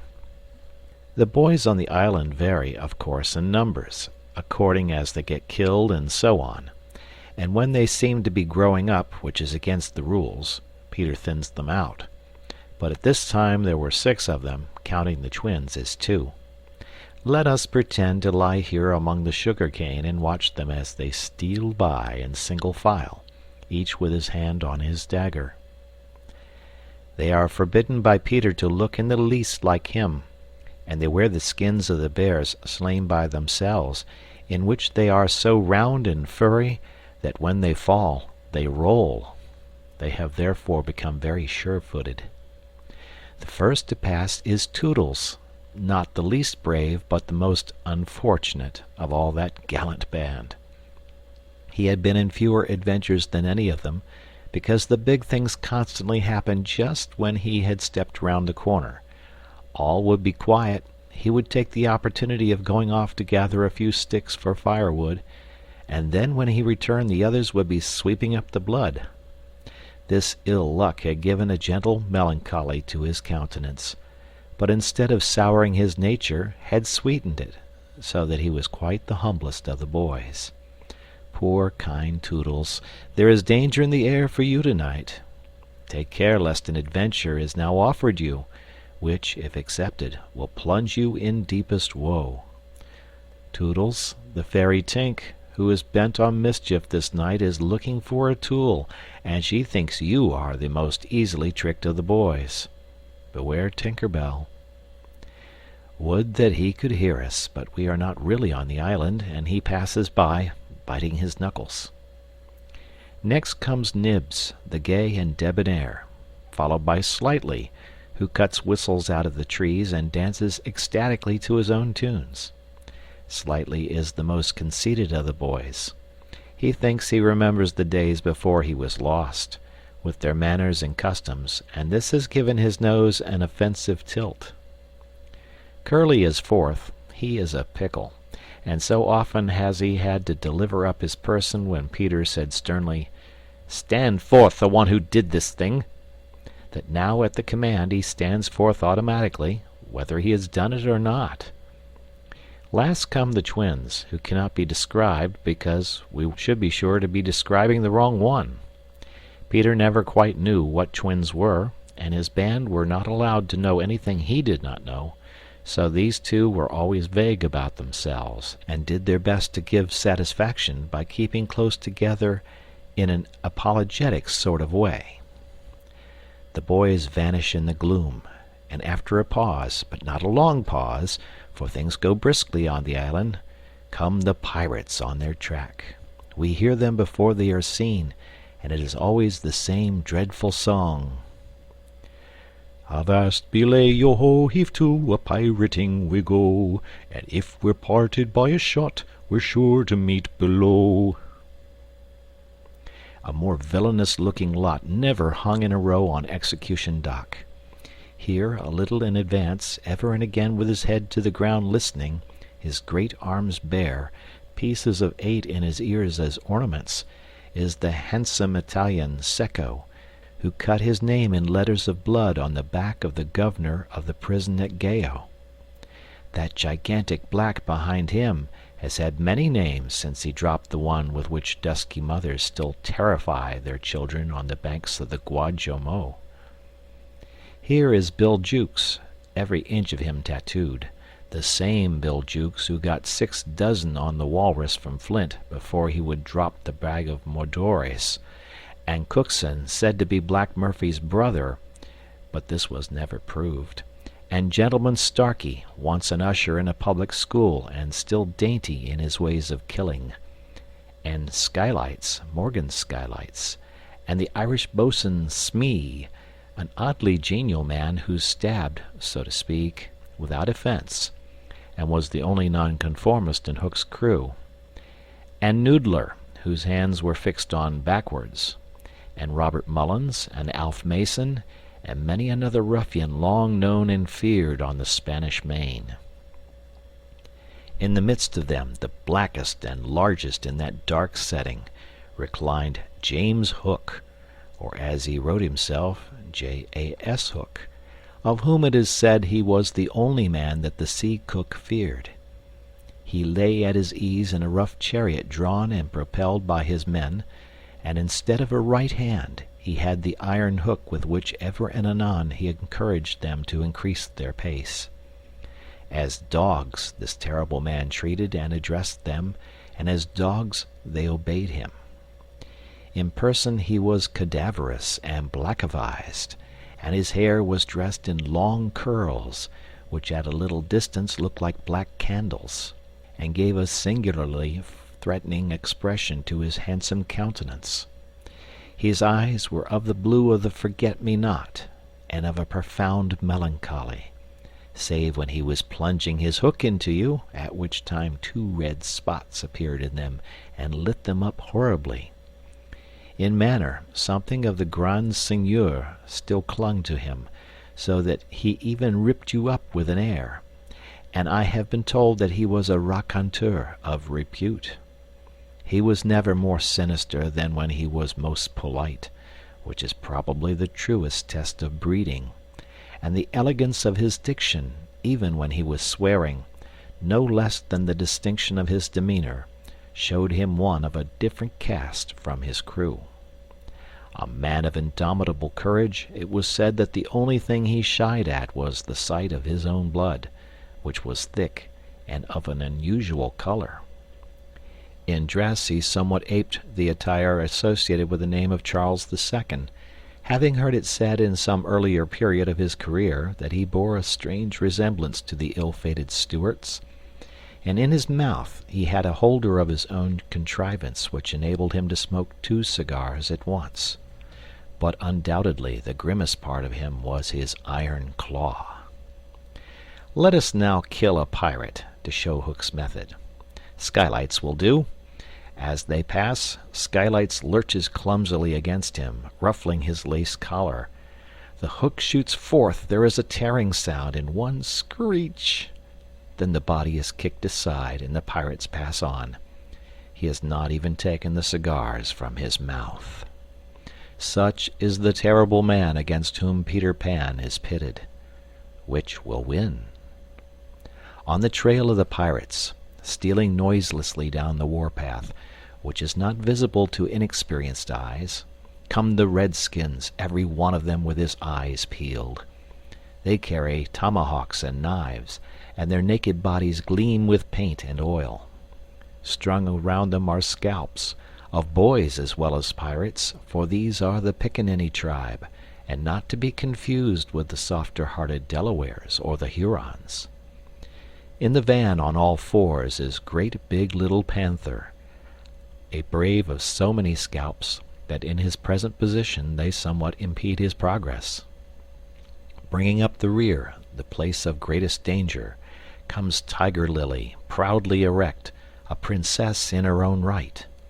She is the most beautiful of dusky Dianas, and the belle of the Pickaninnies, coquettish, cold, and amorous by turns. There is not a brave who would not have the wayward thing to wife, but she staves off the altar with a hatchet. Observe how they pass over fallen twigs without making the slightest noise. The only sound to be heard is their somewhat heavy breathing. The fact is that they are all a little fat just now after the heavy gorging, but in time they will work this off. For the moment, however, it constitutes their chief danger. The redskins disappear as they have come, like shadows, and soon their place is taken by the beasts, a great and motley procession, lions, tigers, bears, and the innumerable smaller savage things that flee from them, for every kind of beast, and more particularly all the man-eaters, live cheek by jowl on the favored island. Their tongues are hanging out. They are hungry tonight. When they have passed, comes the last figure of all, a gigantic crocodile. We shall see for whom she is looking presently. The crocodile passes, but soon the boys appear again, for the procession must continue indefinitely until one of the parties stops or changes its pace. Then quickly they will be on top of each other. All are keeping a sharp lookout in front, but none suspects that the danger may be creeping up from behind. This shows how real the island was. The first to fall out of the moving circle was the boys. They flung themselves down on the sward close to their underground home. "I do wish Peter would come back," every one of them said nervously, though in height and still more in breadth they were all larger than their captain. "I am the only one who is not afraid of the pirates," Slightly said, in the tone that prevented his being a general favorite, but perhaps some distant sound disturbed him, for he added hastily, "But I wish he would come back and tell us whether he has heard anything more about Cinderella." They talked of Cinderella, and Toodles was confident that his mother must have been very like her. It was only in Peter's absence that they could speak of mothers, the subject being forbidden by him as silly. "All I remember about my mother," Nibs told them, "is that she often said to my father, 'Oh, how I wish I had a check-book of my own.'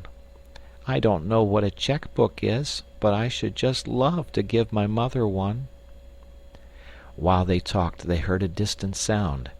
You or I, not being wild things of the woods, would have heard nothing, but they heard it, and it was the grim song.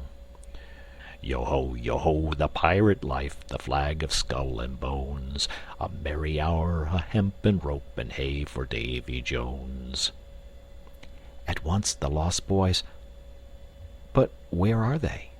They are no longer there. Rabbits could not have disappeared more quickly. I will tell you where they are. With the exception of Nibs, who has darted away to reconnoiter, they are already in their home under the ground, a very delightful residence of which we shall see a good deal presently. But how have they reached it? For there is no entrance to be seen, not so much as a large stone, which if rolled away would disclose the mouth of a cave. Look closely, however, and you may note that there are here 7 large trees, each with a hole in its hollow trunk as large as a boy. These are the 7 entrances to the home under the ground, for which Hook has been searching in vain these many moons. Will he find it tonight? As the pirates advanced, the quick eye of Starkey sighted Nibs disappearing through the wood, and at once his pistol flashed out, but an iron claw gripped his shoulder. "Captain, let go!" he cried, writhing. Now, for the first time, we hear the voice of Hook. It was a black voice. "Put back that pistol first," it said threateningly. "It was one of those boys you hate. I could have shot him dead." "Aye, and the sound would have brought Tiger Lily's redskins upon us. Do you want to lose your scalp?" "Shall I after him, Captain?" asked pathetic Smee, "and tickle him with Johnny Corkscrew?" Smee had pleasant names for everything, and his cutlass was Johnny Corkscrew because he wiggled it in the wound. One could mention many lovable traits in Smee. For instance, after killing, it was his spectacles he wiped instead of his weapon. "Johnny's a silent fellow," he reminded Hook. "Not now, Smee," Hook said darkly. "He is only one, and I want to mischief all the 7. Scatter and look for them." The pirates disappeared among the trees, and in a moment their captain and Smee were alone. Hook heaved a heavy sigh, and I know not why it was. Perhaps it was because of the soft beauty of the evening, but there came over him a desire to confide to his faithful boatswain the story of his life. He spoke long and earnestly, but what it was all about Smee, who was rather stupid, did not know in the least. Anon he caught the word Peter. "Most of all," Hook was saying passionately, "I want their captain, Peter Pan. 'Twas he cut off my arm." He brandished the hook threateningly. "I've waited long to shake his hand with this. Oh, I'll tear him." "And yet," said Smee, "I have often heard you say that hook was worth a score of hands for combing the hair and other homely uses." "Aye," the captain answered. "If I was a mother, I would pray to have my children born with this instead of that." And he cast a look of pride upon his iron hand, and one of scorn upon the other. Then again he frowned. "Peter flung my arm," he said, wincing, "to a crocodile that happened to be passing by."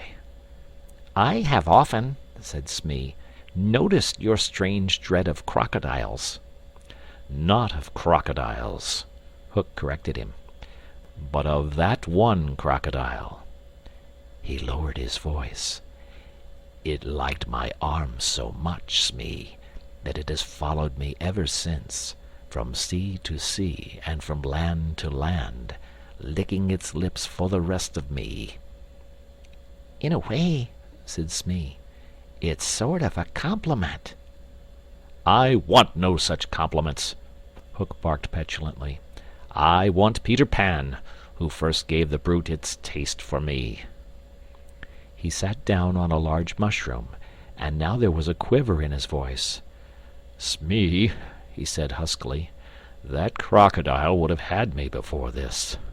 But by a lucky chance it swallowed a clock which goes tick-tick inside it, and so before it can reach me I hear the tick, and bolt." He laughed, but in a hollow way. "Some day," said Smee, "the clock will run down, and then he'll get you." Hook wetted his dry lips. "Aye," he said, "that's the fear that haunts me." Since sitting down he had felt curiously warm. "Smee," he said, "this seat is hot." He jumped up. "Odds bobs, hammer and tongs, I'm burning." They examined the mushroom, which was of a size and solidity unknown on the mainland. They tried to pull it up, and it came away at once in their hands, for it had no root. Stranger still, smoke began at once to ascend. The pirates looked at each other. "A chimney!" they both exclaimed. They had indeed discovered the chimney of the home under the ground. It was the custom of the boys to stop it with a mushroom when enemies were in the neighborhood. Not only smoke came out of it, there came also children's voices, for so safe did the boys feel in their hiding place that they were gaily chattering. The pirates listened grimly, and then replaced the mushroom. They looked around them and noted the holes in the 7 trees. "Did you hear them say Peter Pan's from home?" Smee whispered, fidgeting with Johnny Corkscrew. Hook nodded. He stood for a long time, lost in thought, and at last a curdling smile lit up his swarthy face. Smee had been waiting for it. "Unrip your plan, Captain," he cried eagerly.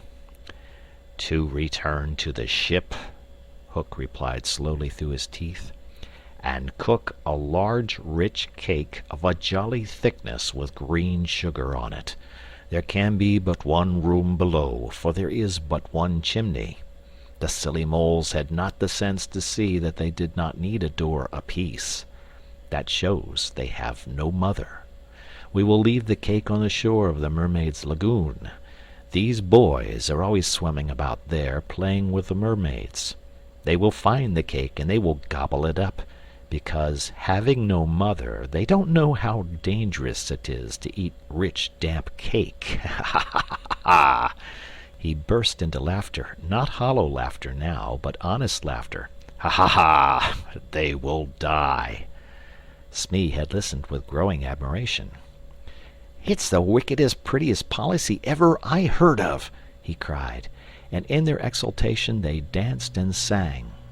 "Avast belay when I appear, by fear they're overtook. Naught's left upon your bones when you have shaken claws with Hook." They began the verse, but they never finished it, for another sound broke in and stilled them. There was at first such a tiny sound that a leaf might have fallen on it and smothered it, but as it came nearer it was more distinct. Tick, tick, tick, tick. Hook stood shuddering, one foot in the air. "The crocodile!" he gasped, and bounded away, followed by his boatswain. It was indeed the crocodile. It had passed the redskins, who were now on the trail of the other pirates. It oozed on after Hook.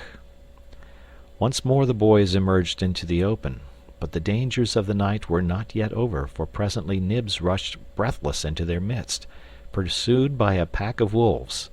The tongues of the pursuers were hanging out, the baying of them was horrible.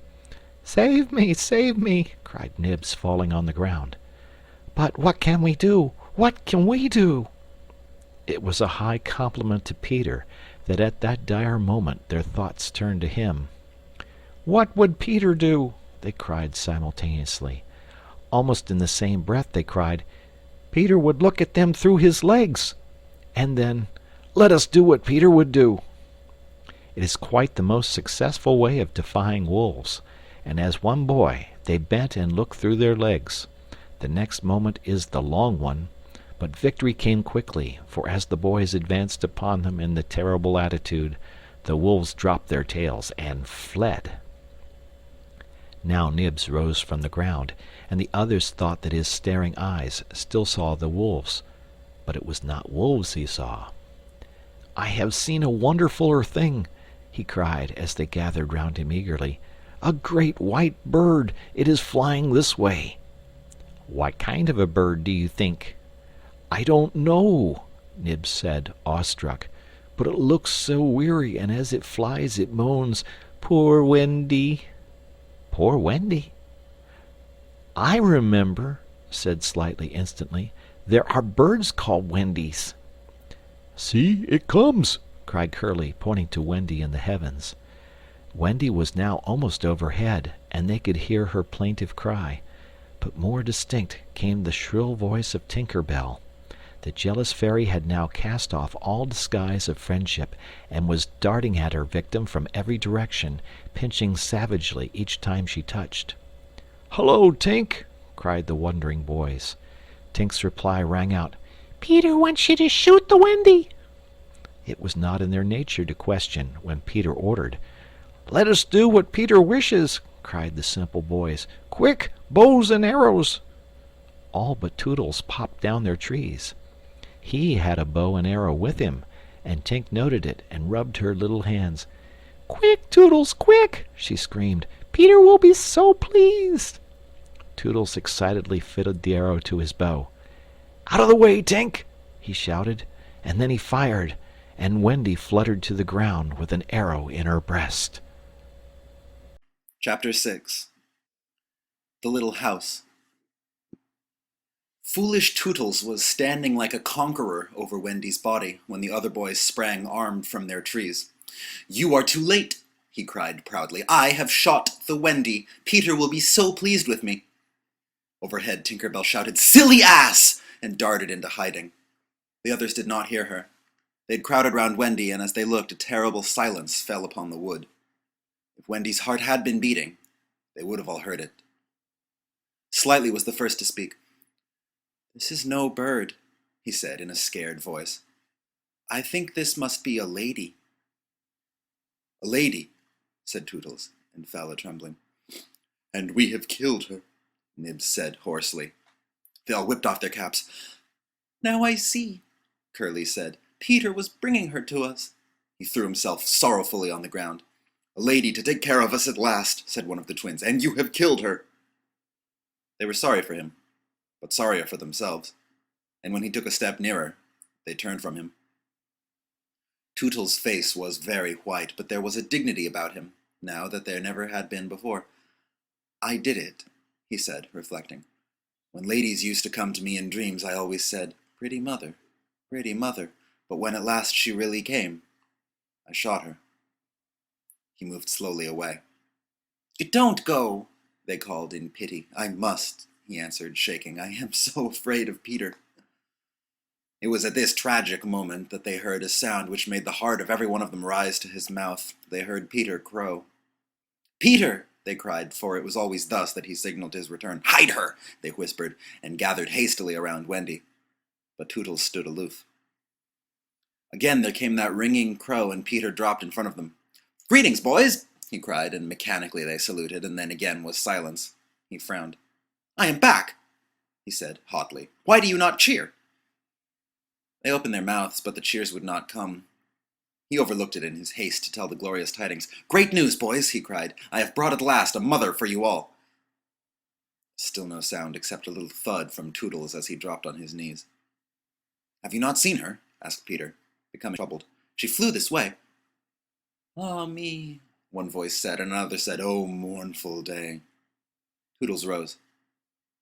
"Peter," he said quietly, "I will show her to you." And when the others would still have hidden her, he said, "Back, twins, let Peter see."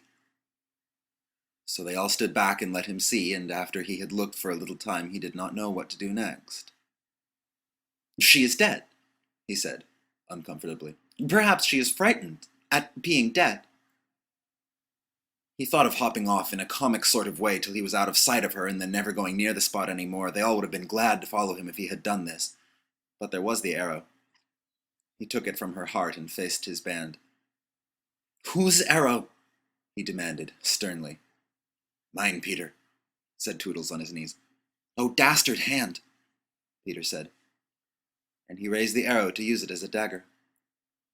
Tootles did not flinch. He bared his breast. "Strike, Peter," he said, firmly. "Strike true." Twice did Peter raise the arrow, and twice did his hand fall. "I cannot strike," he said with awe. "There is something which stays my hand." All looked at him in wonder, save Nibs, who fortunately looked at Wendy. "It is she!" he cried. "The Wendy lady! See, her arm!" Wonderful to relate, Wendy had raised her arm. Nibs bent over her and listened reverently. I think she said, poor Toodles, he whispered. She lives, Peter said, briefly. Slightly cried instantly, the Wendy lady lives! Then Peter knelt beside her and found his button.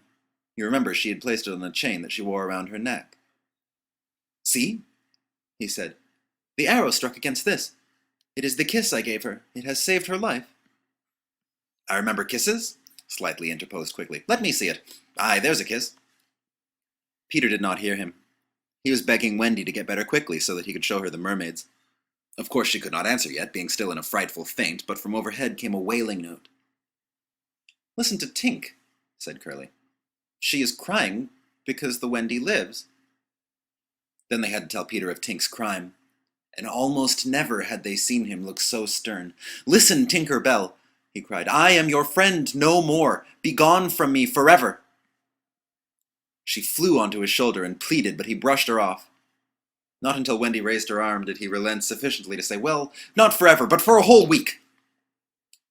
Do you think that Tinker Bell was grateful to Wendy for raising her arm? Oh dear, no, never wanted to pinch her so much. Fairies are indeed strange, and Peter, who understood them best, often cuffed them. But what to do with Wendy, in her present delicate state of health? Let us carry her into the house, Curly suggested. Aye, said Slightly, that is what one does with ladies. No, no, Peter said, you must not touch her. It would not be sufficiently respectful. That, said Slightly, is what I was thinking. But if she lies there, Toodles said, she will die. Aye, she will die, Slightly admitted, but there is no way out. Yes, there is, cried Peter. Let us build a little house round her. They were all delighted. Quick, he ordered them. Bring me, each of you, the best of what we have. Get out the house. Be sharp. In a moment they were as busy as tailors the night before a wedding. They scurried this way and that, down for bedding, up for firewood, and while they were at it, who should appear but John and Michael? As they dragged up along the ground, they fell asleep standing, stopped, woke up, moved another feet, and slept again. John! John! Michael would cry. Wake up! Where is Nana, John, and Mother? And then John would rub his eyes and mutter, It is true. We did fly. You may be sure they were very relieved to find Peter. Hello, Peter, they said. Hello, replied Peter, amicably, though he had quite forgotten them. He was very busy at the moment, measuring Wendy with his feet to see how large a house she would need. Of course, he meant to leave room for chairs and a table. John and Michael watched him. Is Wendy asleep? They asked. Yes. John, Michael proposed, let us wake her and get her to make supper for us. But as he said it, some of the other boys rushed on, carrying branches for building the house. Look at them, he cried. Curly, said Peter, in his most captainly voice, see that these boys help in the building of the house. Aye, aye, sir. Build a house? Exclaimed John. For the Wendy, said Curly. For Wendy? John said, aghast. Why, she is only a girl. That, explained Curly, is why we are her servants. You? Wendy's servants? Yes, said Peter, and you also. Away with them. The astounded brothers were dragged away to hack and hew and carry. Chairs and a fender first, Peter ordered. Then we shall build a house round them. Aye, said Slightly, that is how a house is built. It all comes back to me. Peter thought of everything. Slightly, he cried, fetch a doctor. Aye, aye, said Slightly at once, and disappeared, scratching his head. But as he knew Peter must be obeyed, he returned in a moment, wearing John's hat and looking solemn. Please, sir, said Peter, going to him. Are you a doctor? The difference between him and the other boys at such a time was that they knew it was make-believe, while to him make-believe and true were exactly the same thing. This sometimes troubled them, as when they had to make-believe that they had their dinners. If they broke down in their make-believe, he rapped them on the knuckles. Yes, my little man, Slightly anxiously replied, who had chapped knuckles. Please, sir, Peter explained. A lady lies very ill. She was lying at their feet, but Slightly had the sense not to see her. He said, Where does she lie? In yonder glade. I will put a glass thing in her mouth, said Slightly, and he made believe to do it while Peter waited. It was an anxious moment when the glass thing was withdrawn. How is she? Inquired Peter. Said Slightly. This has cured her. I am glad, said Peter. I will call again in the evening, Slightly said. Give her beef tea out of a cup with a spout to it. But after he had returned the hat to John, he blew big breaths, which was his habit on escaping from a difficulty. In the meantime, the wood had been alive with the sound of axes. Almost everything needed for a cozy dwelling already lay at Wendy's feet. "If we only knew," said one, "the kind of house she likes best." "Peter!" shouted another. "She is moving in her sleep." "Her mouth opens," cried a third, looking respectfully into it. "Oh, lovely!" "Perhaps she's going to sing in her sleep," said Peter. "Wendy, sing the kind of house you would like to have." Immediately, without opening her eyes, Wendy began to sing. I wish I had a pretty house, the littlest ever seen, with funny little red walls and roof of mossy green. They gurgled with joy at this, for by the greatest good luck the branches they had brought were sticky with red sap, and all the ground was carpeted with moss. As they rattled up the little house, they broke into song themselves. "We've built the little walls and roof and made a lovely door, so tell us, Mother Wendy, what are you wanting more?" To this she answered greedily, "Oh, really, next I think I'll have gay windows all about, with roses peeping in, you know, and babies peeping out." With a blow of their fist they made windows, and large yellow leaves were the blinds, but roses? "Roses!" cried Peter, sternly. Quickly they made believe to grow the loveliest roses up the walls. "Babies?"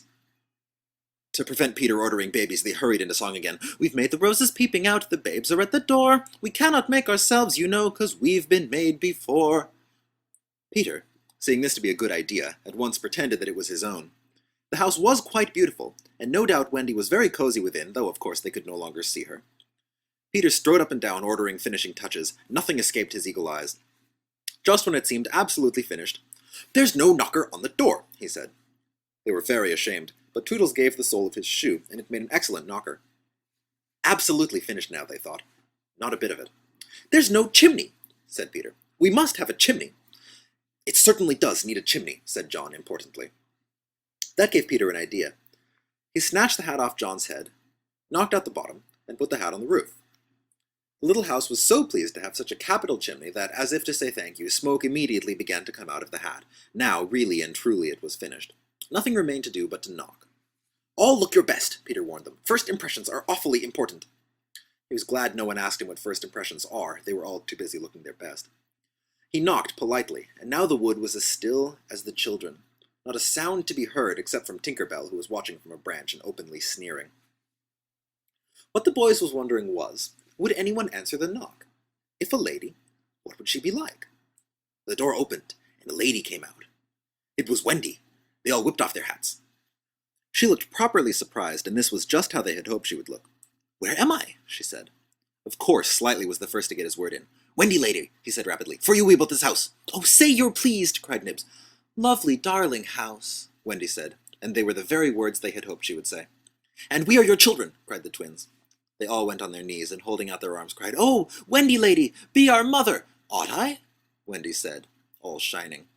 "Of course it's frightfully fascinating, but you see I'm only a little girl. I have no real experience."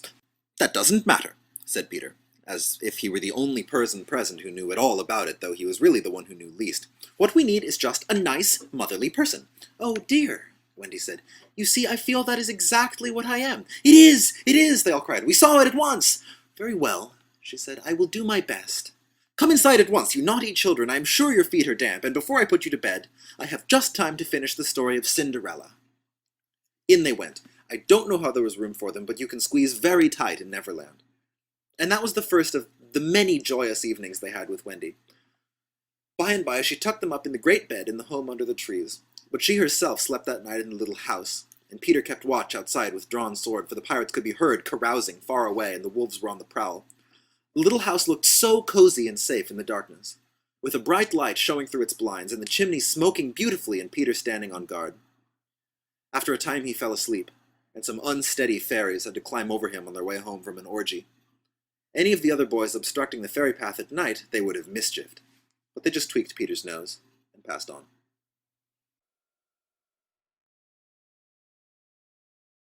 Chapter 7. The Home Under the Ground. One of the first things Peter did next day was to measure Wendy and John and Michael for hollow trees. Hook, you remember, had sneered at the boys for thinking they needed a tree apiece. But this was ignorance, for unless your tree fitted you, it was difficult to go up and down, and no two of the boys were quite the same size. Once you fitted, you drew in your breath at the top, and down you went at exactly the right speed, while to ascend you drew in and let out alternately, and so wriggled up. Of course, when you have mastered the action, you are able to do these things without thinking of them, and nothing can be more graceful. But you simply must fit, and Peter measures you for your tree as carefully as for a suit of clothes, the only difference being that the clothes are made to fit you, while you have to be made to fit the tree. Usually it is done quite easily, as by your wearing too many garments or too few. But if you are bumpy in awkward places, or the only available tree is an odd shape, Peter does some things to you, and after that you fit. Once you fit, great care must be taken to go on fitting, and this, as Wendy was to discover to her delight, keeps a whole family in perfect condition. Wendy and Michael fitted their trees at the first try, but John had to be altered a little. After a few days' practice, they could go up and down as gaily as buckets in a well. And how ardently they grew to love their home under the ground, especially Wendy. It consisted of one large room, as all houses should do, with a floor in which you could dig if you wanted to go fishing, and in this floor grew stout mushrooms of a charming colour, which were used as stools. A never tree tried hard to grow in the centre of the room, but every morning they sawed the trunk through level with the floor. By tea-time it was always about 2 feet high, and then they put a door on top of it, the whole thus becoming a table. As soon as they cleared away, they sawed off the trunk again, and thus there was more room to play. There was an enormous fireplace, which was in almost any part of the room where you cared to light it, and across this Wendy stretched strings, made of fibre, from which she suspended her washing. The bed was tilted against the wall by day, and let down at 6:30, when it filled nearly half the room, and all the boys slept in it except Michael, lying like sardines in a tin. There was a strict rule against turning round until one gave the signal, when all turned at once. Michael should have used it also, but Wendy would have a baby, and he was the littlest, and you know what women are, and the short and long of it is that he was hung up in a basket. It was rough and simple, and not unlike what baby bears would have made of an underground house in the same circumstances. But there was one recess in the wall, no larger than a bird cage, which was the private apartment of Tinker Bell. It could be shut off from the rest of the house by a tiny curtain, which Tink, who was most fastidious, always kept drawn when dressing or undressing. No woman, however large, could have had a more exquisite boudoir and bedchamber combined. The couch, as she always called it, was a genuine Queen Mab with club legs, and she varied the bedspreads according to what fruit blossom was in season. Her mirror was a Puss in Boots, of which there are now only 3 unchipped known to fairy dealers. The washstand was pie crust and reversible. The chest of drawers an authentic Charming the 6th, and the carpet and rugs the best, the early period, of Marjorie and Robin. There was a chandelier from Tiddlywinks for the look of the thing, but of course she lit the residence herself. Tink was very contemptuous of the rest of the house, as indeed was perhaps inevitable, and her chamber, though beautiful, looked rather conceited, having the appearance of a nose permanently turned up. I suppose it was all especially entrancing to Wendy, because those rampageous boys of hers gave her so much to do. Really, There were whole weeks when, except perhaps with a stocking in the evening, she was never above ground. The cooking, I can tell you, kept her nose to the pot, and even if there was nothing in it, even if there was no pot, she had to keep watching that it came a-boil just the same. You never exactly knew whether there would be a real meal or just a make-believe.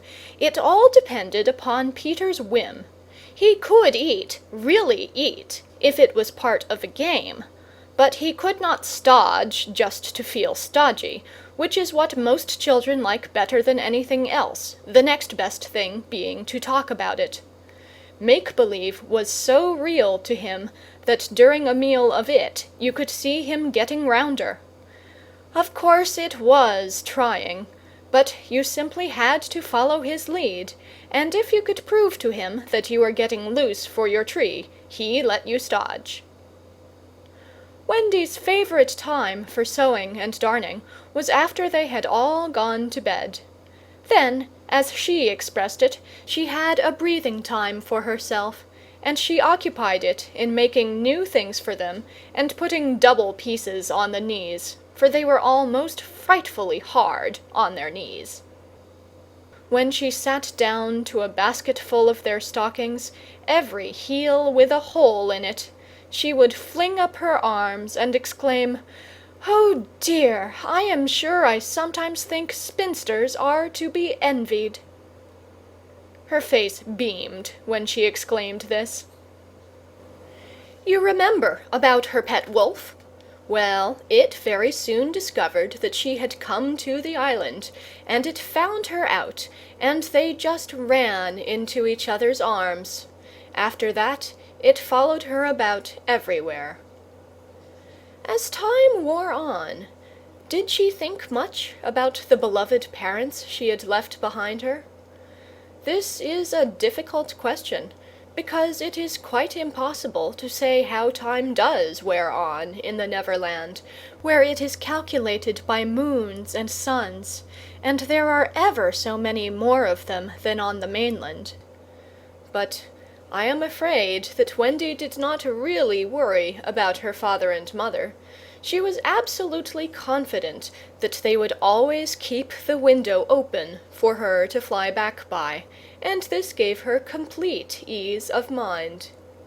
What did disturb her at times was that John remembered his parents vaguely only, as people he had once known, while Michael was quite willing to believe that she was really his mother.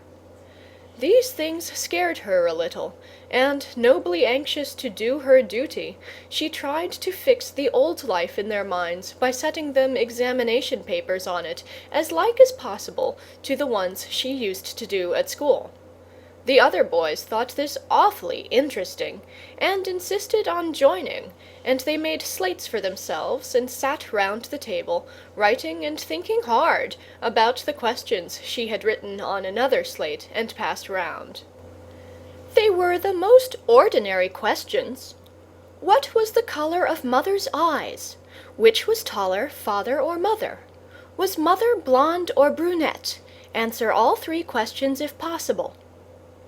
A.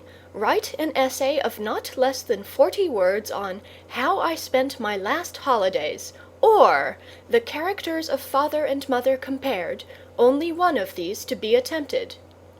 Or 1. Describe Mother's laugh. 2. Describe Father's laugh. 3. Describe Mother's party dress. 4. Describe the kennel and its inmate.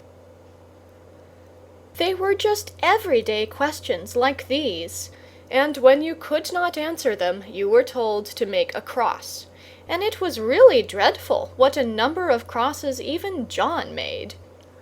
Of course the only boy who replied to every question was Slightly, and no one could have been more hopeful of coming out first. But his answers were perfectly ridiculous, and he really came out last, a melancholy thing. Peter did not compete. For one thing, he despised all mothers except Wendy, and for another, He was the only boy on the island who could neither write nor spell, not the smallest word. He was above all that sort of thing. By the way, the questions were all written in the past tense. What was the color of Mother's eyes, and so on. Wendy, you see, had been forgetting too. Adventures, of course, as we shall see, were of daily occurrence. But about this time Peter invented, with Wendy's help, a new game that fascinated him enormously, until he suddenly had no more interest in it, which, as you have been told, was what always happened with his games. It consisted in pretending not to have adventures, in doing the sort of thing John and Michael had been doing all their lives, sitting on stools, flinging balls in the air, pushing each other, going out for walks and coming back without having killed so much as a grizzly. To see Peter doing nothing on a stool was a great sight. He could not help looking solemn at such times. To sit still seemed to him such a comic thing to do. He boasted that he had gone walking for the good of his health. For several sons, these were the most novel of all adventures to him, and John and Michael had to pretend to be delighted also, otherwise he would have treated them severely. He often went out alone, and when he came back you were never absolutely certain whether he had had an adventure or not. He might have forgotten it so completely that he said nothing about it, and then when you went out you found the body. And on the other hand, he might say a great deal about it, and yet you could not find the body. Sometimes he came home with his head bandaged, and then Wendy cooed over him and bathed it in lukewarm water, while he told a dazzling tale. But she was never quite sure, you know. There were, however, many adventures which she knew to be true, because she was in them herself, and there were still more that were at least partly true, for the other boys were in them and said they were wholly true. To describe them all would require a book as large as an English-Latin, Latin-English dictionary, and the most we can do is to give one as a specimen of an average hour on the island.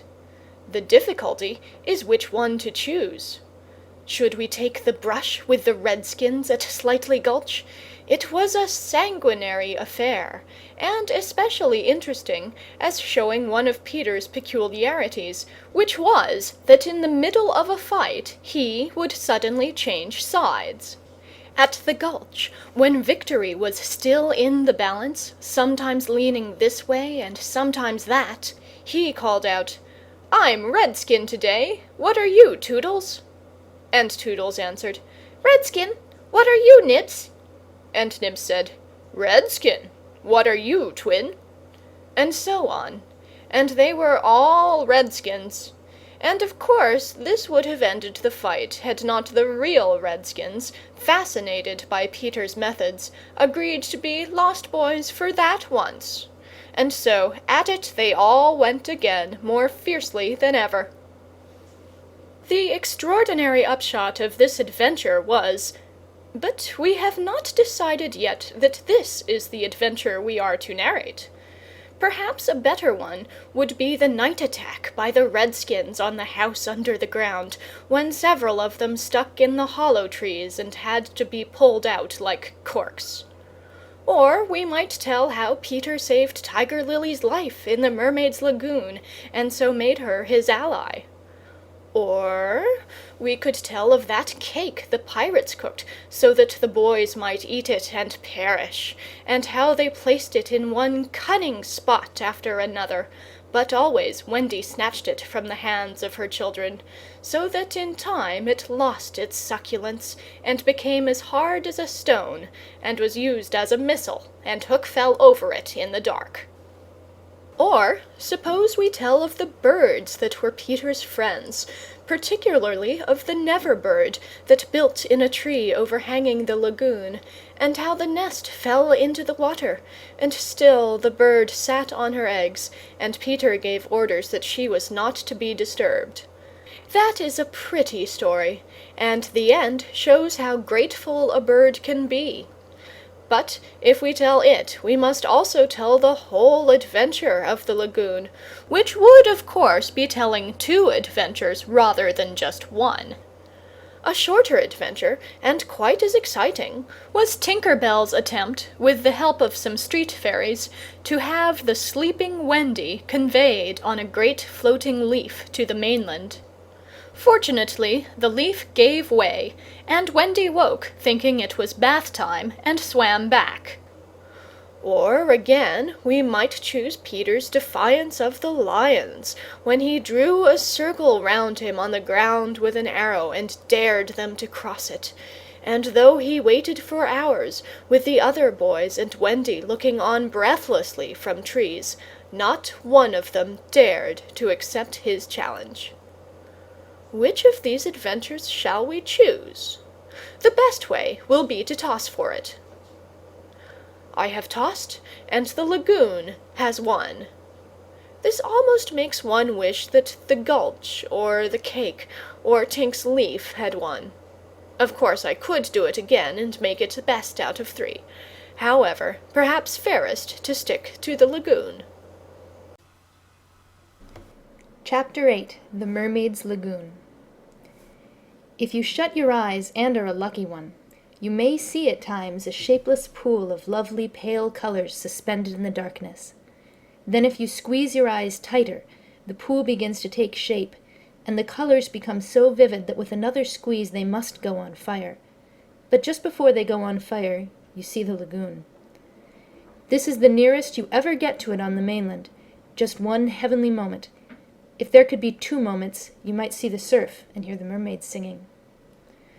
The children often spent long summer days on this lagoon, swimming or floating most of the time, playing the mermaid games in the water and so forth.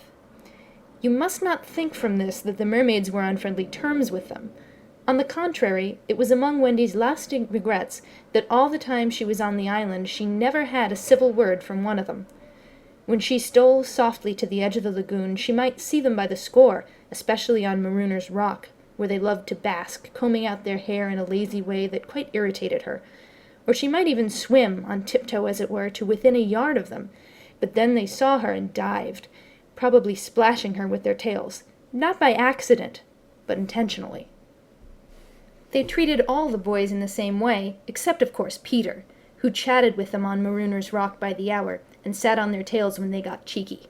He gave Wendy one of their combs. The most haunting time at which to see them is at the turn of the moon, when they utter strange wailing cries. But the lagoon is dangerous for mortals then, and until the evening of which we now have to tell, Wendy had never seen the lagoon by moonlight. Less from fear, for of course Peter would have accompanied her, than because she had strict rules about everyone being in bed by 7. She was often at the lagoon, however, on sunny days after rain, when the mermaids come up in extraordinary numbers to play with their bubbles. The bubbles of many colors made in the rainbow water they treat as balls, hitting them gaily from one to another with their tails, and trying to keep them in the rainbow until they burst. The goals are at each end of the rainbow, and the keepers only are allowed to use their hands. Sometimes a dozen of these games will be going on in the lagoon at a time, and it is quite a pretty sight. But the moment the children tried to join in, they had to play by themselves, for the mermaids immediately disappeared. Nevertheless, we have proof that they secretly watched the interlopers, and were not above taking an idea from them, for John introduced a new way of hitting the bubble, with the head instead of the hand, and the mermaids adopted it. This is the one mark that John has left on the Neverland. It must also have been rather pretty to see the children resting on a rock for half an hour after their midday meal. Wendy insisted on their doing this, and it had to be a real rest, even though the meal was make-believe. So they lay there in the sun, and their bodies glistened in it, while she sat beside them and looked important. It was one such day, and they were all on Marooner's Rock. The rock was not much larger than their great bed, but of course they all knew how not to take up much room, and they were dozing. Or at least lying with their eyes shut, and pinching occasionally when they thought Wendy was not looking. She was very busy stitching. While she stitched, a change came to the lagoon. Little shivers ran over it, and the sun went away, and shadows stole across the water, turning it cold. Wendy could no longer see to thread her needle, and when she looked up, the lagoon that had always hitherto been such a laughing place seemed formidable and unfriendly. It was not, she knew, that night had come, but something as dark as night had come. No, worse than that. It had not come, but it had sent that shiver through the sea to say that it was coming. What was it? There crowded upon her all the stories she had been told of Marooner's Rock, so called because evil captains put sailors on it and leave them there to drown. They drown when the tide rises, for then it is submerged. Of course she should have roused the children at once, not merely because of the unknown that was stalking towards them, but because it was no longer good for them to sleep on a rock grown chilly. But she was a young mother, and she did not know this. She thought you simply must stick to your rule about half an hour after the midday meal. So, though fear was upon her and she longed to hear male voices, she would not waken them. Even when she heard the sound of muffled oars, though her heart was in her mouth, she did not waken them. She stood over them to let them have their sleep out. Was it not brave of Wendy? It was well for those boys, then, that there was one among them who could sniff danger even in his sleep. Peter sprang erect, as wide awake at once as a dog, and with one warning cry he roused the others. He stood motionless, one hand to his ear. "Pirates!" he cried. The others came closer to him. A strange smile was playing about his face, and Wendy saw it and shuddered. While that smile was on his face, no one dared address him. All they could do was stand ready to obey. The order came sharp and incisive. "Dive!" There was a gleam of legs, and instantly the lagoon seemed deserted. Marooner's Rock stood alone in the forbidding waters, as if it were itself marooned. The boat drew nearer. It was the pirate dinghy, with 3 figures in her, Smee and Starkey, and the third a captive, no other than Tiger Lily. Her hands and ankles were tied, and she knew what was to be her fate. She was to be left on the rock to perish, an end to one of her race more terrible than death by fire or torture, for is it not written in the book of the tribe that there is no path through water to the happy hunting ground? Yet her face was impassive. She was the daughter of a chief. She must die as a chief's daughter. It is enough. They had caught her boarding the pirate ship with a knife in her mouth. No watch was kept on the ship, it being Hook's boast that the wind of his name guarded the ship for a mile around. Now her fate would help to guard it also. One more whale would go round in that wind by night. In the gloom that they brought with them, the 2 pirates did not see the rock till they crashed into it. "Luff, you lubber!" cried an Irish voice that was Smee's. "Here's the rock. Now then, what we have to do is hoist the redskin onto it and leave her here to drown." It was the work of one brutal moment to land the beautiful girl on the rock. She was too proud to offer a vain resistance. Quite near the rock, but out of sight, 2 heads were bobbing up and down, Peter's and Wendy's. Wendy was crying, for it was the first tragedy she had seen. Peter had seen many tragedies, but he had forgotten them all. He was less sorry than Wendy for Tiger Lily. It was 2 against 1 that angered him, and he meant to save her. An easy way would have been to wait until the pirates had gone, but he was never one to choose the easy way. There was almost nothing he could not do. He now imitated the voice of Hook. "Ahoy there, you lubbers!" he called. It was a marvelous imitation. "The captain!" said the pirates, staring at each other in surprise. "He must be swimming out to us," Starkey said, when they had looked for him in vain. "We are putting the redskin on the rock," Smee called out. "Set her free," came the astonishing answer. "Free?" "Yes. Cut her bonds and let her go." "But, Captain—" "At once, d'ye hear?" cried Peter, "or I'll plunge my hook into you." "This is queer," Smee gasped. Better do what the captain orders, said Starkey nervously. Aye, aye, Smee said, and he cut Tiger Lily's cords. At once, like an eel, she slid between Starkey's legs into the water. Of course, Wendy was very elated over Peter's cleverness, but she knew that he would be elated also, and very likely crow and thus betray himself, so at once her hand went out to cover his mouth. But it was stayed even in the act, for "Boat ahoy!" rang over the lagoon in Hook's voice, and this time it was not Peter who had spoken. Peter may have been about to crow, but his face puckered in a whistle of surprise instead. "Boat ahoy!" again came the voice. Now Wendy understood. The real Hook was also in the water. He was swimming to the boat, and as his men showed a light to guide him, he had soon reached them. In the light of the lantern, Wendy saw his hook grip the boat's side. She saw his evil, swarthy face as he rose dripping from the water, and, quaking, she would have liked to swim away, but Peter would not budge. He was tingling with life, and also top-heavy with conceit. "Am I not a wonder? Oh, I am a wonder!" he whispered to her, and though she thought so also, she was really glad for the sake of his reputation that no one heard him except himself. He signed to her to listen. The two pirates were very curious to know what had brought their captain to them, but he sat with his head on his hook in a position of profound melancholy. "Captain, is all well?" they asked timidly, but he answered with a hollow moan. "He sighs," said Smee. "He sighs again," said Starkey. "And yet a third time he sighs," said Smee. Then at last he spoke passionately.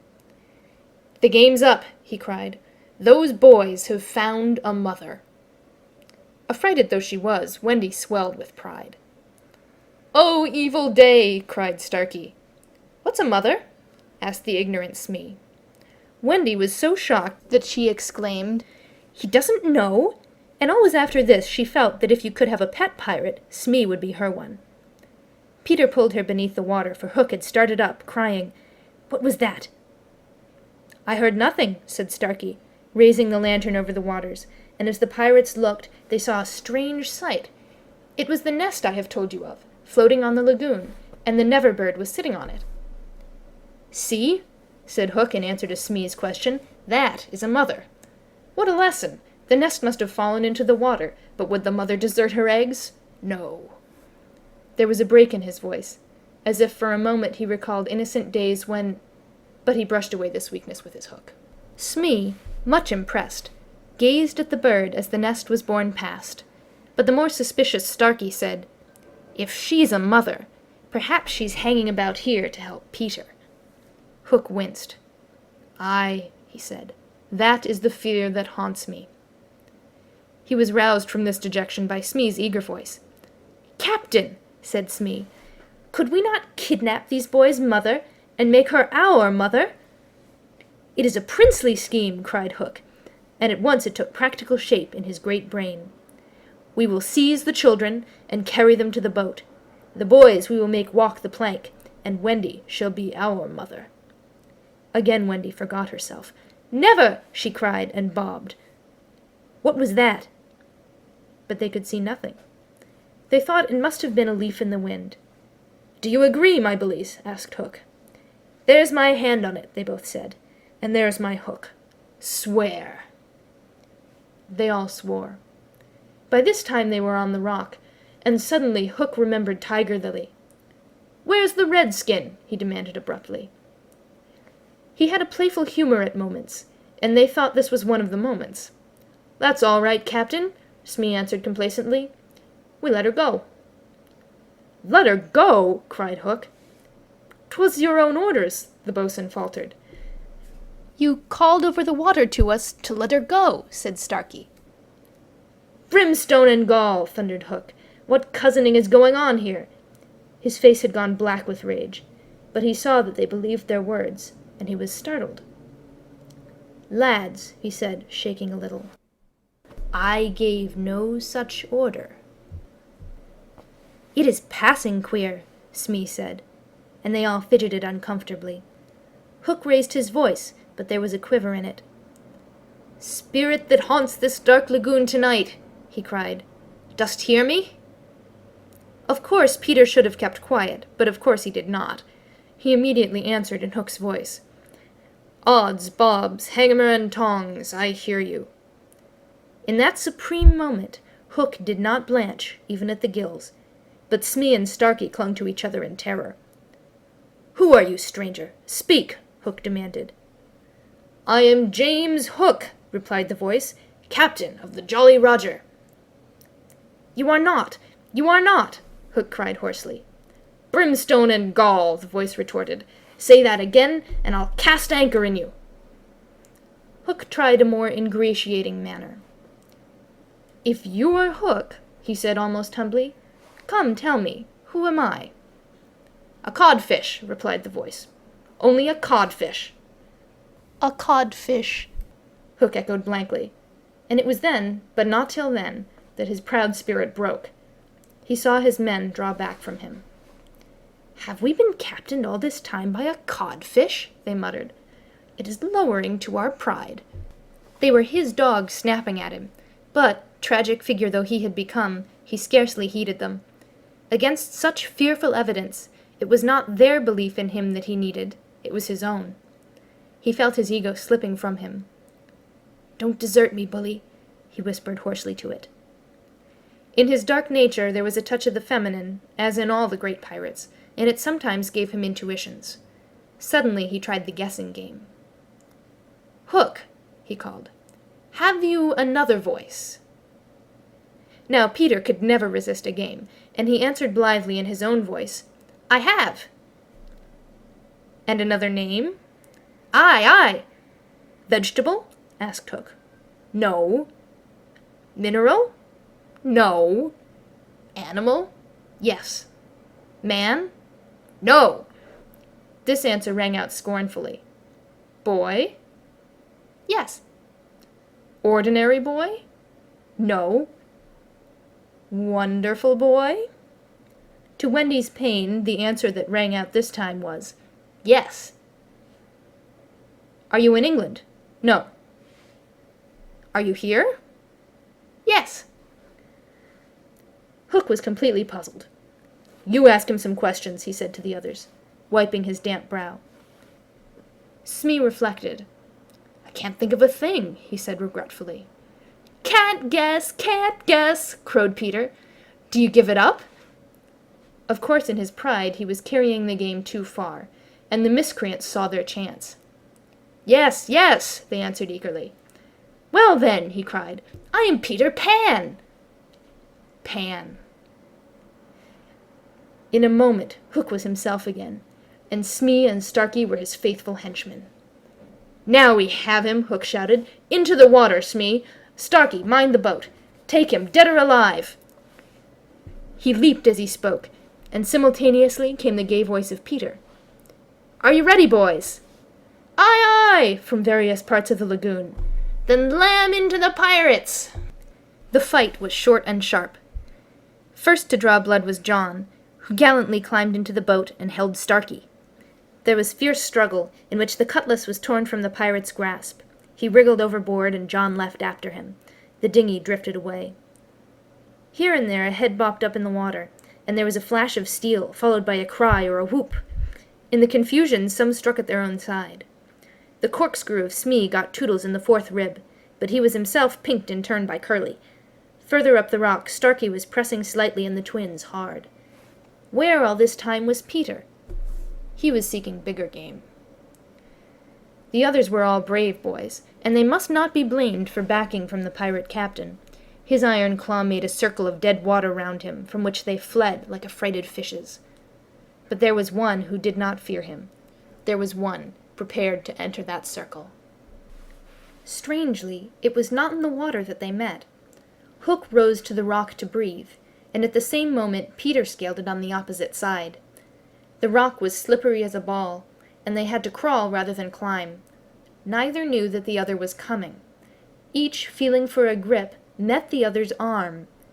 In surprise, they raised their heads. Their faces were almost touching. So they met. Some of the greatest heroes have confessed that just before they fell to, they had a sinking. Had it been so with Peter at that moment, I would admit it. After all, he was the only man that the sea cook had feared. But Peter had no sinking. He had one feeling only, gladness, and he gnashed his pretty teeth with joy. Quick as thought, he snatched a knife from Hook's belt and was about to drive it home when he saw that he was higher up the rock than his foe. It would not have been fighting fair. He gave the pirate a hand to help him up. It was then that Hook bit him. Not the pain of this, but its unfairness was what dazed Peter. It made him quite helpless. He could only stare, horrified. Every child is affected thus the first time he is treated unfairly. All he thinks he has a right to when he comes to you to be yours is fairness. After you have been unfair to him, he will love you again, but will never afterwards be quite the same boy. No one ever gets over the first unfairness. No one except Peter. He often met it, but he always forgot it. I suppose that was the real difference between him and all the rest. So when he met it now, it was like the first time, and he could just stare, helpless. Twice the iron hand clawed him.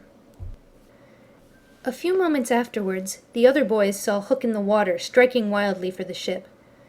No elation on the pestilent face now, only white fear, for the crocodile was in dogged pursuit of him.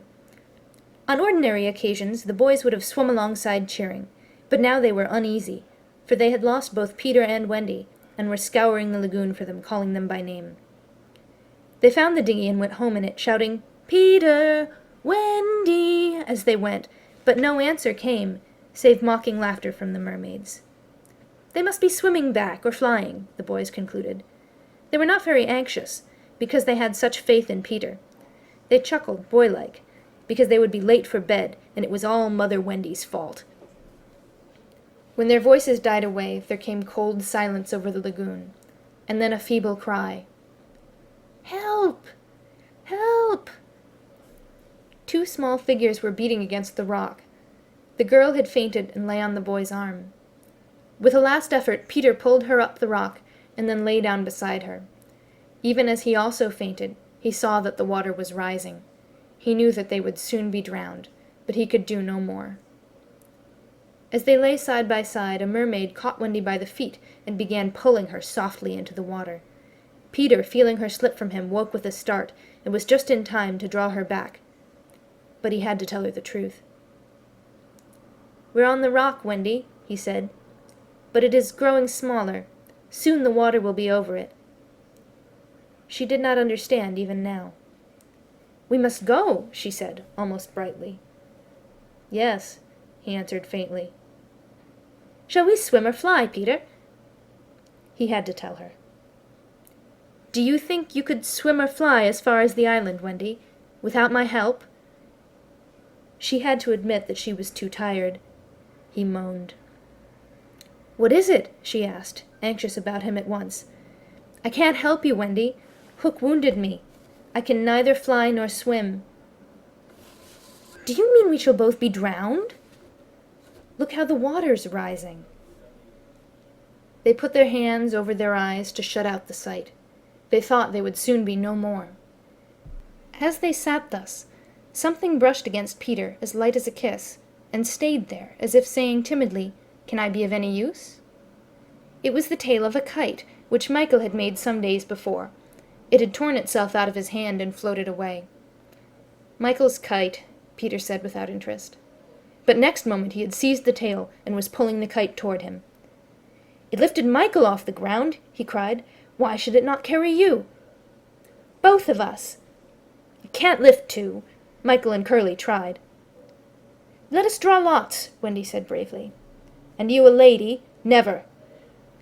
Already he had tied the tail round her. She clung to him. She refused to go without him. But with a "Goodbye, Wendy," he pushed her from the rock, and in a few minutes she was borne out of his sight. Peter was alone on the lagoon. The rock was very small now. Soon it would be submerged. Pale rays of light tiptoed across the waters, and by there was to be heard a sound at once the most musical and the most melancholy in the world, the mermaids calling to the moon. Peter was not quite like other boys, but he was afraid at last. A tremor ran through him, like a shudder passing over the sea. But on the sea one shudder follows another till there are hundreds of them, and Peter felt just the one. Next moment he was standing erect on the rock again, with that smile on his face and a drum beating within him. It was saying, "To die will be an awfully big adventure." Chapter 9. The Neverbird. The last sound Peter heard before he was quite alone were the mermaids retiring one by one to their bedchambers under the sea. He was too far away to hear their doors shut, but every door in the coral caves where they live rings a tiny bell when it opens or closes, as in all the nicest houses on the mainland, and he heard the bells. Steadily the waters rose till they were nibbling at his feet, and to pass the time until they made their final gulp, he watched the only thing on the lagoon. He thought it was a piece of floating paper, perhaps part of the kite, and wondered idly how long it would take to drift ashore. Presently he noticed, as an odd thing, that it was undoubtedly out upon the lagoon with some definite purpose, for it was fighting the tide, and sometimes winning. And when it won, Peter, always sympathetic to the weaker side, could not help clapping. It was such a gallant piece of paper. It was not really a piece of paper. It was the Neverbird, making desperate efforts to reach Peter on the nest.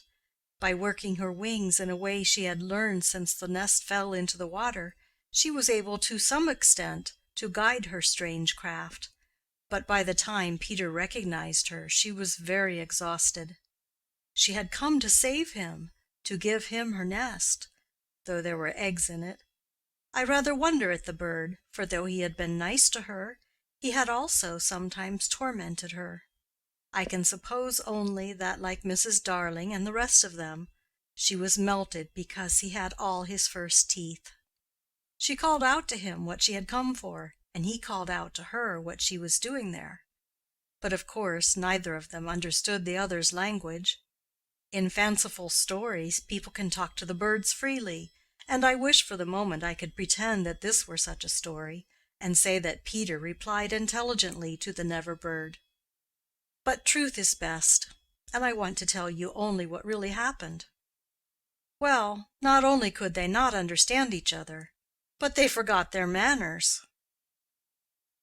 "I want you to get into the nest," the bird called, speaking as slowly and distinctly as possible. "And then you can drift ashore, but I am too tired to bring it any nearer, so you must try to swim to it." "What are you quacking about?" Peter answered. "Why don't you let the nest drift as usual?" "I want you," the bird said, and repeated it all over. Then Peter tried slow and distinct. "What are you quacking about?" And so on. The Neverbird became irritated. They have very short tempers. "You dunderheaded little jay!" she screamed. "Why don't you do as I tell you?" Peter felt that she was calling him names, and at a venture he retorted hotly, "So are you!" Then rather curiously they both snapped out the same remark, "Shut up! Shut up!" Nevertheless the bird was determined to save him if she could, and by one last mighty effort she propelled the nest against the rock. Then up she flew, deserting her eggs so as to make her meaning clear. Then at last he understood, and clutched the nest and waved his thanks to the bird as she fluttered overhead. It was not to receive his thanks, however, that she hung there in the sky. It was not even to watch him get into the nest. It was to see what he did with her eggs. There were 2 large white eggs, and Peter lifted them up and reflected. The bird covered her face with her wings so as not to see the last of them, but she could not help peeping between the feathers. I forgot whether I have told you that there was a stave on the rock, driven into it by some buccaneers of long ago to mark the site of buried treasure. The children had discovered the glittering hoard, and when in a mischievous mood used to fling showers of moidores, diamonds, pearls, and pieces of eight to the gulls, who pounced upon them for food, and then flew away, raging at the scurvy trick that had been played upon them. The stave was still there, and on it Starkey had hung his hat, a deep tarpaulin, watertight, with a broad brim. Peter put the eggs into this hat and set it on the lagoon. It floated beautifully. The Neverbird saw at once what he was up to, and screamed her admiration of him. And alas, Peter crowed his agreement with her. Then he got into the nest, reared the stave in it as a mast, and hung up his shirt for a sail. At the same moment the bird fluttered down upon the hat and once more sat snugly on her eggs. She drifted in one direction, and he was borne off in another, both cheering. Of course, when Peter landed, he beached his bark. Small ship, actually the Neverbird's nest in this particular case in point, in a place where the bird would easily find it, but the hat was such a great success that she abandoned the nest. It drifted about till it went to pieces, and often Starkey came to the shore of the lagoon, and with many bitter feelings watched the bird sitting on his hat. As we shall not see her again, it may be worth mentioning here that all Neverbirds now build in that shape of nest, with a broad brim on which the youngsters take an airing.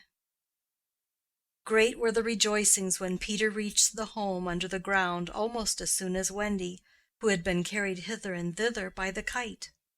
Every boy had adventures to tell, but perhaps the biggest adventure of all was that they were several hours late for bed.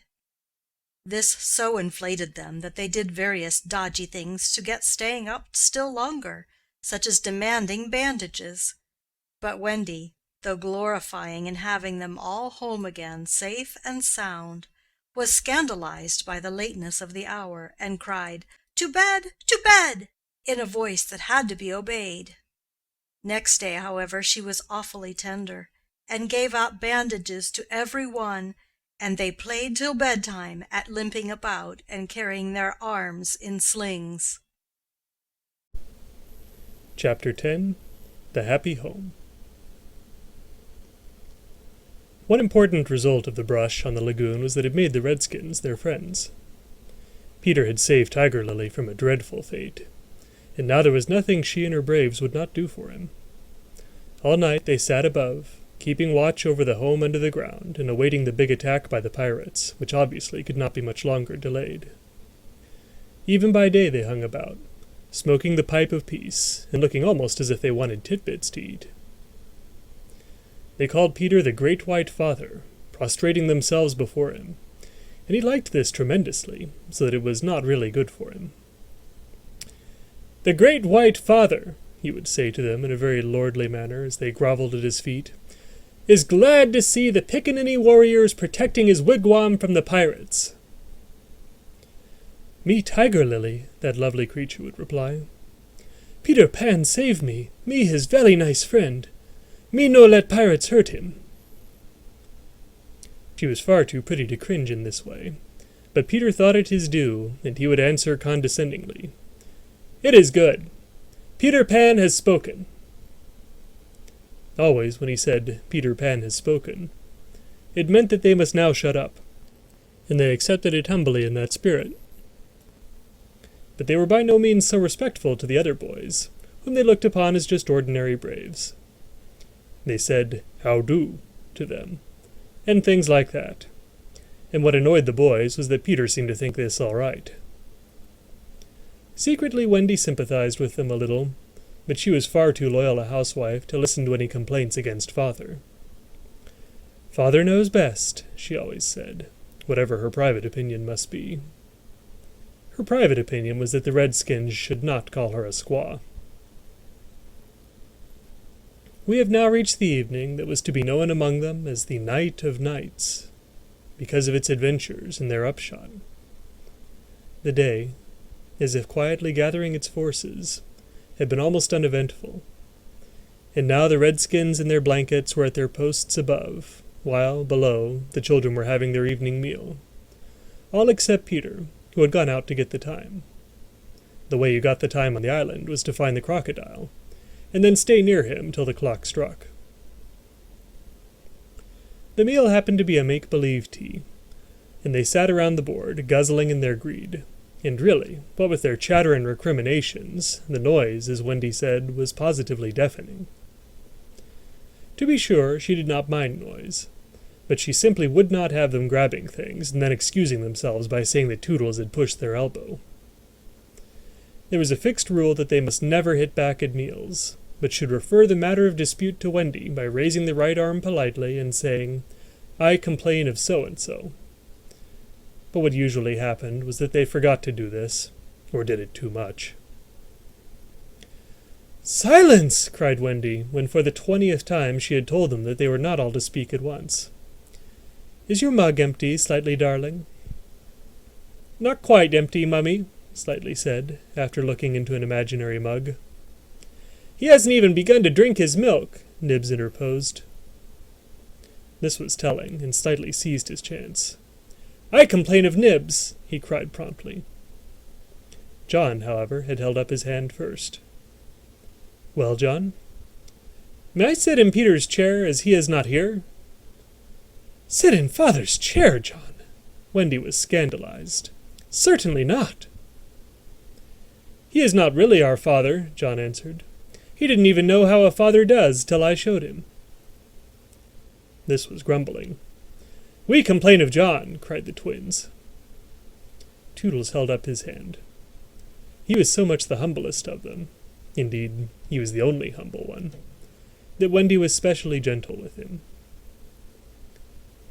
"I don't suppose," Toodles said diffidently, "that I could be father." "No, Toodles." Once Toodles began, which was not very often, he had a silly way of going on. "As I can't be father," he said heavily, "I don't suppose, Michael, you would let me be baby?" "No, I won't," Michael rapped out. He was already in his basket. "As I can't be baby," Toodles said, getting heavier and heavier and heavier. "Do you think I could be a twin?" "No, indeed," replied the twins. "It's awfully difficult to be a twin." "As I can't be anything important," said Toodles, "would any of you like to see me do a trick?" "No," they all replied. Then at last he stopped. "I hadn't really any hope," he said. The hateful telling broke out again. "Slightly is coughing on the table. The twins began with cheesecakes. Curly is taking both butter and honey. Nibs is speaking with his mouth full. I complain of the twins. I complain of Curly. I complain of Nibs." Oh, dear," cried Wendy. "I'm sure I sometimes think that spinsters are to be envied." She told them to clear away, and sat down to her work-basket, a heavy load of stockings, and every knee with a hole in it as usual. "Wendy," remonstrated Michael, "I'm too big for a cradle." "I must have somebody in a cradle," she said, almost tartly. "And you are the littlest. A cradle is such a nice, homely thing to have about a house." While she sewed, they played around her. Such a group of happy faces and dancing limbs lit up by that romantic fire. It had become a very familiar scene, this, in the home under the ground. But we are looking on it for the last time. There was a step above, and Wendy, you may be sure, was the first to recognize it. "Children, I hear your father's step. He likes you to meet him at the door." Above, the redskins crouched before Peter. "Watch well, braves! I have spoken." And then, as so often before, the gay children dragged him from his tree. As so often before, but never again. He had brought nuts for the boys, as well as the correct time for Wendy.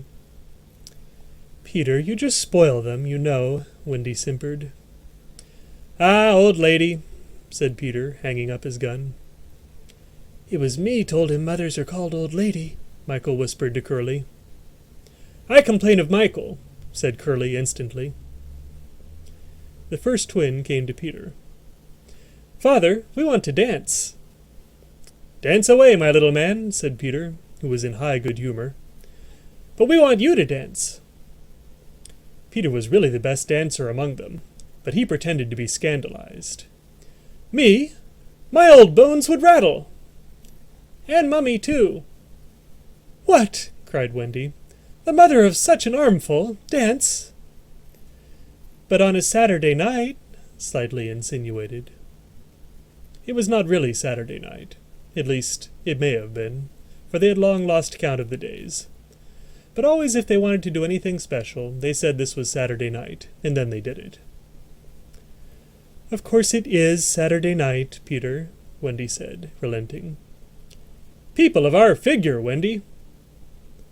"But it is only among our own progeny." "True, true."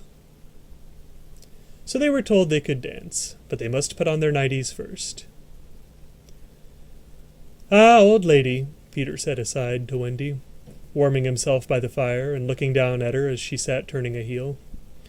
"There is nothing more pleasant of an evening for you and me when the day's toil is over than to rest by the fire with the little ones nearby." "It is sweet, Peter, isn't it?" Wendy said, frightfully gratified. "Peter, I think Curly has your nose." "Michael takes after you." She went to him and put her hand on his shoulder. "Dear Peter," she said, "with such a large family, of course, I have now passed my best, but you don't want to change me, do you?"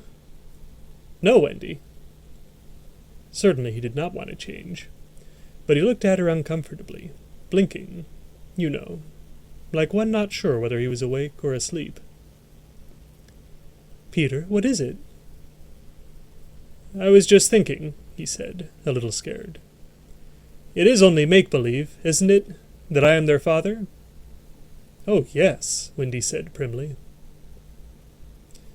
"You see," he continued apologetically, "it would make me seem so old to be their real father." "But they are ours, Peter, yours and mine."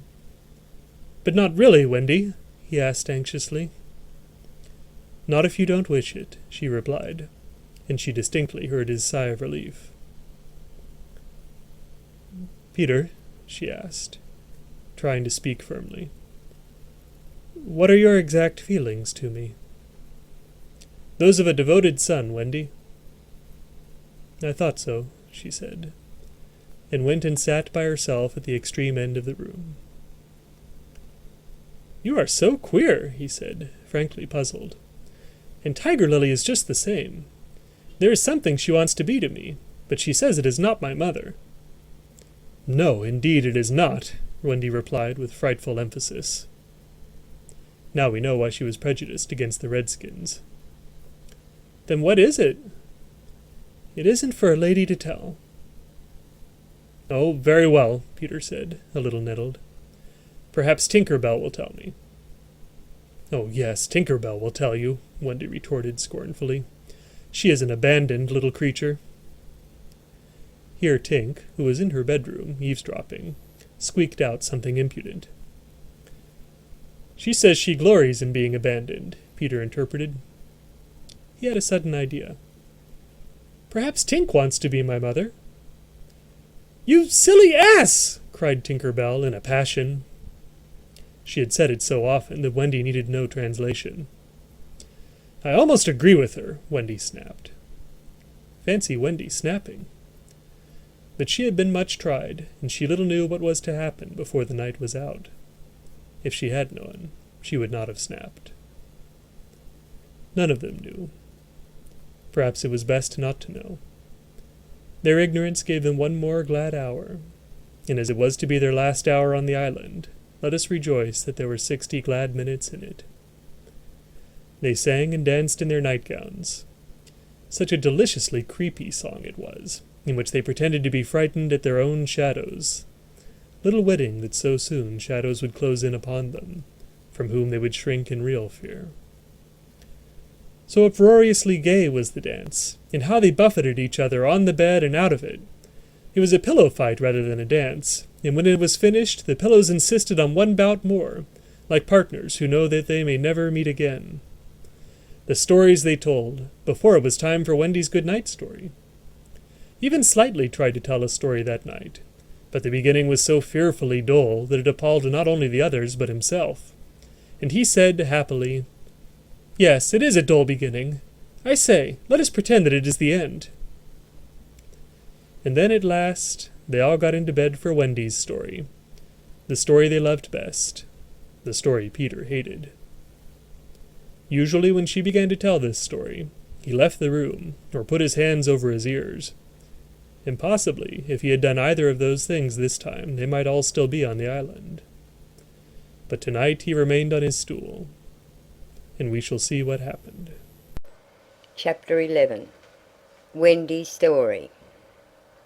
"Listen, then," said Wendy, settling down to her story, with Michael at her feet and 7 boys in the bed. "There was once a gentleman." "I had rather he had been a lady," Curly said. "I wish he had been a white rat," said Nibs. "Quiet," their mother admonished them. "There was a lady also, and—" "Oh, Mummy," cried the first twin, "you mean that there is a lady also, don't you? She is not dead, is she?" "Oh, no." "I am awfully glad she isn't dead," said Tootles. "Are you glad, John?" "Of course I am." "Are you glad, Nibs?" "Rather." "Are you glad, twins?" "We are glad." "Oh dear," sighed Wendy. "Little less noise there," Peter called out, determined that she should have fair play, however beastly a story it might be in his opinion. "The gentleman's name," Wendy continued, "was Mr. Darling, and her name was Mrs. Darling." "I knew them," John said, to annoy the others. "I think I knew them," said Michael, rather doubtfully. "They were married, you know," explained Wendy. "And what do you think they had?" "White rats!" cried Nibs, inspired. "No." "It's awfully puzzling," said Tootles, who knew the story by heart. "Quite, Tootles. They had 3 descendants." "What is descendants?" "Well, you are one, twin." "Did you hear that, John? I am a descendant." "Descendants are only children," said John. Oh dear, sighed Wendy. Now, these 3 children had a faithful nurse, called Nana. But Mr. Darling was angry with her and chained her up in the yard, and so all the children flew away. "It's an awfully good story," said Nibs. "They flew away," Wendy continued, "to the Neverland, where the lost children are." "I just thought they did," Curly broke in excitedly. "I don't know how it is, but I just thought they did." "Oh, Wendy," cried Tootles, "was one of the lost children called Tootles?" "Yes, he was." "I am in a story! Hooray! I am in a story, Nibs." "Hush! Now I want you to consider the feelings of the unhappy parents with all their children flown away." "Oh!" they all moaned, though they were not really considering the feelings of the unhappy parents one jot. "Think of the empty beds." "Oh!" "It's awfully sad," the first twin said cheerfully. "I don't see how it can have a happy ending," said the second twin. "Do you, Nibs?" "I'm frightfully anxious." "If you knew how great is a mother's love," Wendy told them triumphantly, "you would have no fear." She had now come to the part that Peter hated. "I do like a mother's love," said Tootles, hitting Nibs with a pillow. "Do you like a mother's love, Nibs?" "I do just," said Nibs, hitting back. "You see," Wendy said complacently, "our heroine knew that the mother would always leave the window open for her children to fly back by. So they stayed away for years and had a lovely time." "Did they ever go back?" "Let us now," said Wendy, bracing herself up for her finest effort, "take a peep into the future." And they all gave themselves the twist that makes peeps into the future easier. Years have rolled by. And who is this elegant lady of uncertain age alighting at London Station? "Oh, Wendy, who is she?" cried Nibs, every bit as excited as if he didn't know. "Can it be? Yes, no, it is the fair Wendy. Oh, and who are the two noble portly figures accompanying her, now grown to man's estate? Can they be John and Michael? They are. Oh, see, dear brothers," says Wendy, pointing upwards. "There is the window still standing open. Ah, now we are rewarded for our sublime faith in a mother's love." So up they flew to their mummy and daddy, and pen cannot describe the happy scene, over which we draw a veil. That was the story, and they were as pleased with it as the fair narrator herself. Everything just as it should be, you see. Off we skip like the most heartless things in the world, which is what children are, but so attractive.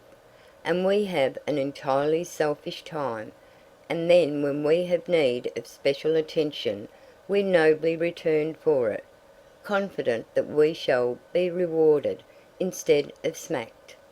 So great indeed was their faith in a mother's love that they felt they could afford to be callous for a bit longer. But there was one there who knew better, and when Wendy finished he uttered a hollow groan.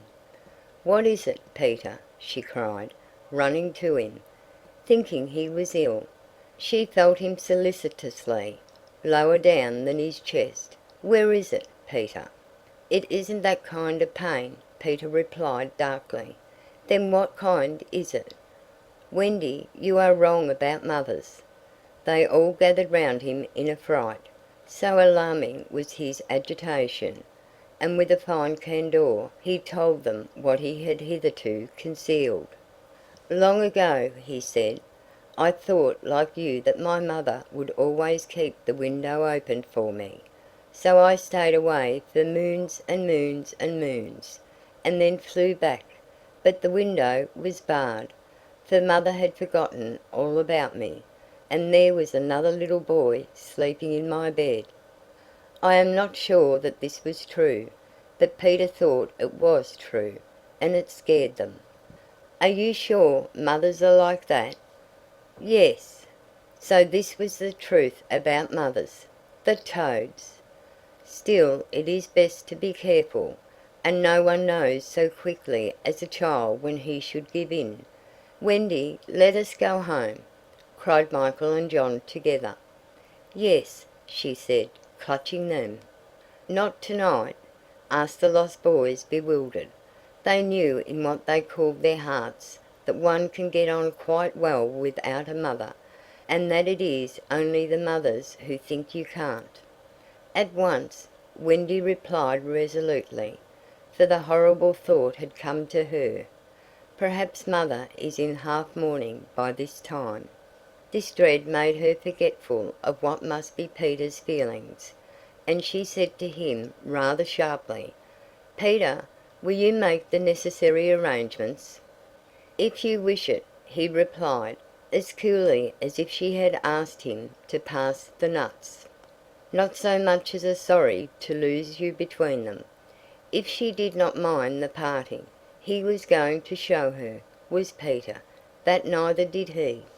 But of course he cared very much, and he was so full of wrath against grown-ups, who, as usual, were spoiling everything, that as soon as he got inside his tree he breathed, intentionally quick, short breaths, at the rate of about 5 to a second.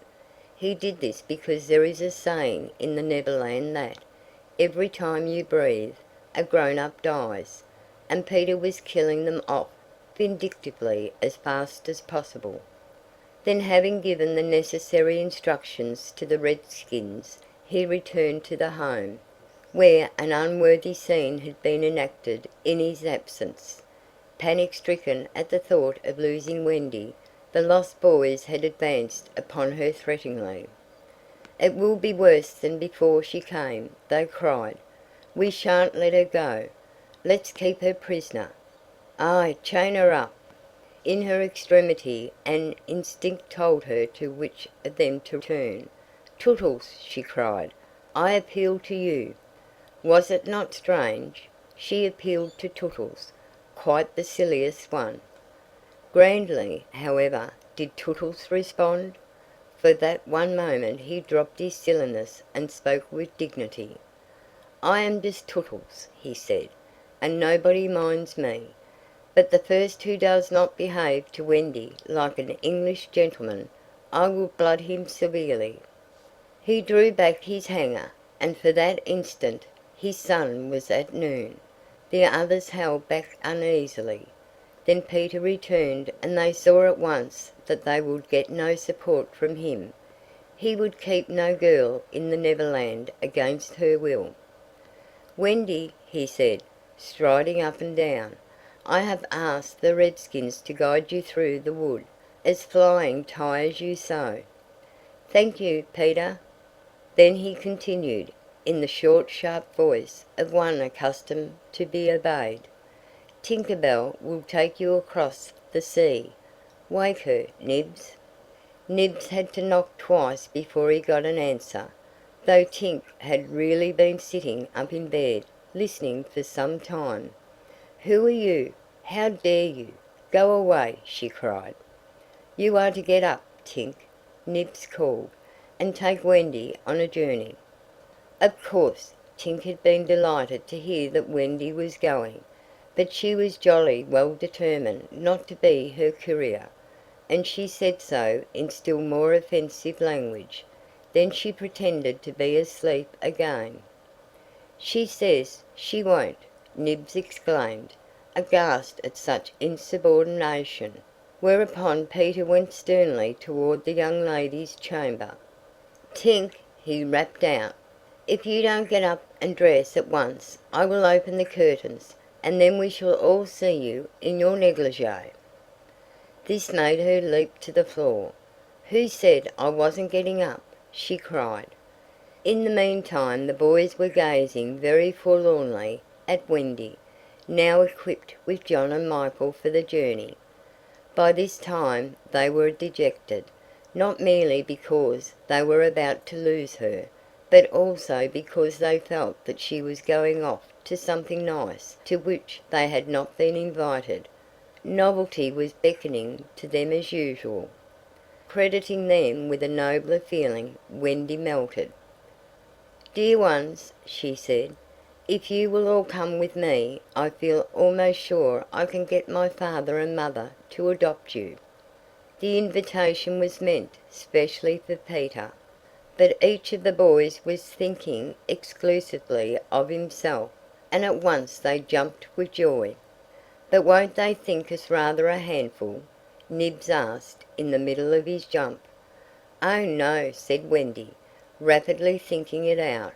"It will only mean having a few beds in the drawing room. They can be hidden behind the screens on first Thursdays." "Peter, can we go?" they all cried imploringly. They took it for granted that if they went he would go also, but really they scarcely cared. Thus children are ever ready, when novelty knocks, to desert their dearest ones. "All right," Peter replied with a bitter smile, and immediately they rushed to get their things. "And now, Peter," Wendy said, thinking she had put everything right, "I am going to give you your medicine before you go."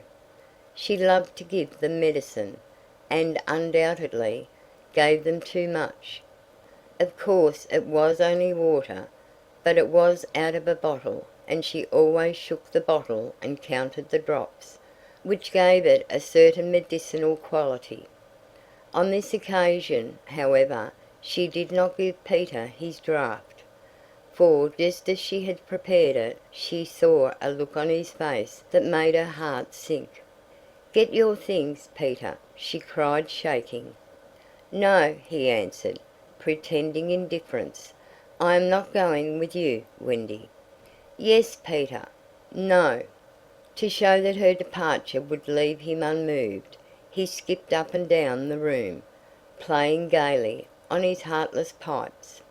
She had to run about after him, though it was rather undignified. "To find your mother," she coaxed. Now, if Peter had ever quite had a mother, he no longer missed her. He could do very well without one. He had thought them out, and remembered only their bad points. "No, no," he told Wendy, decisively.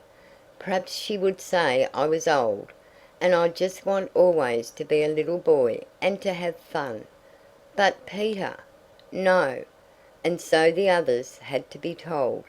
"Peter isn't coming." "Peter not coming?" They gazed blankly at him, their sticks over their backs, and on each stick a bundle. Their first thought was that if Peter was not going, he had probably changed his mind about letting them go. But he was far too proud for that. "If you find your mothers," he said darkly, "I hope you will like them."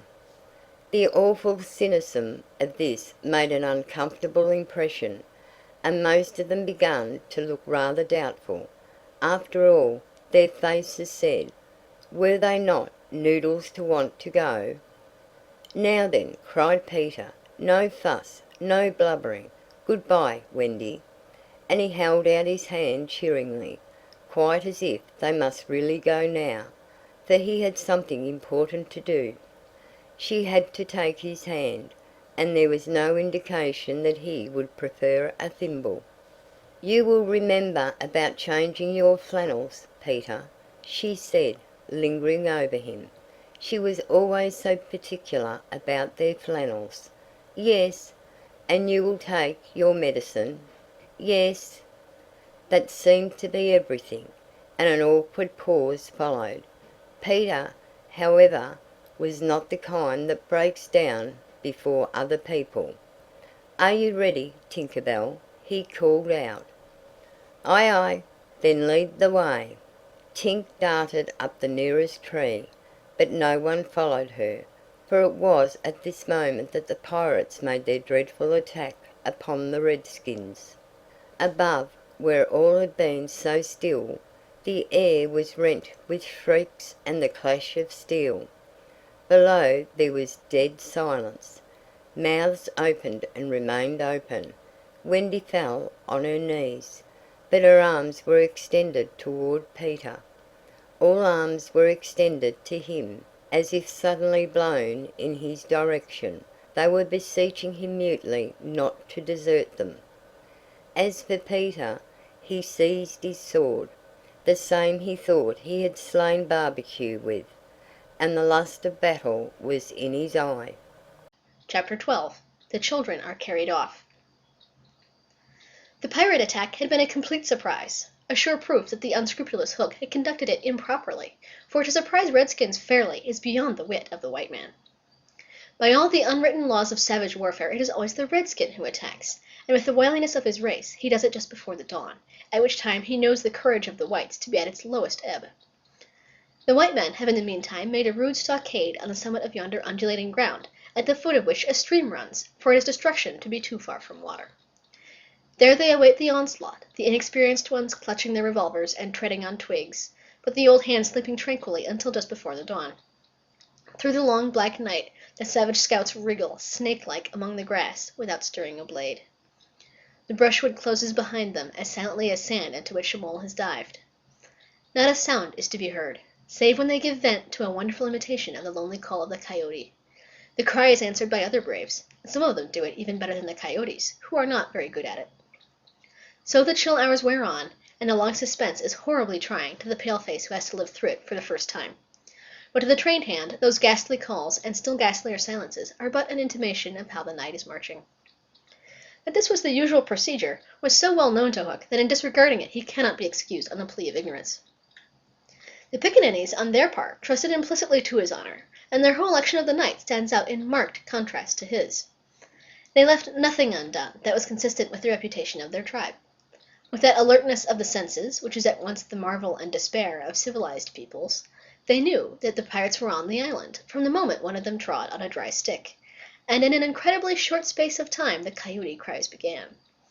Every foot of ground between the spot where Hook had landed his forces and the home under the trees was stealthily examined by braves wearing their moccasins with the heels in front.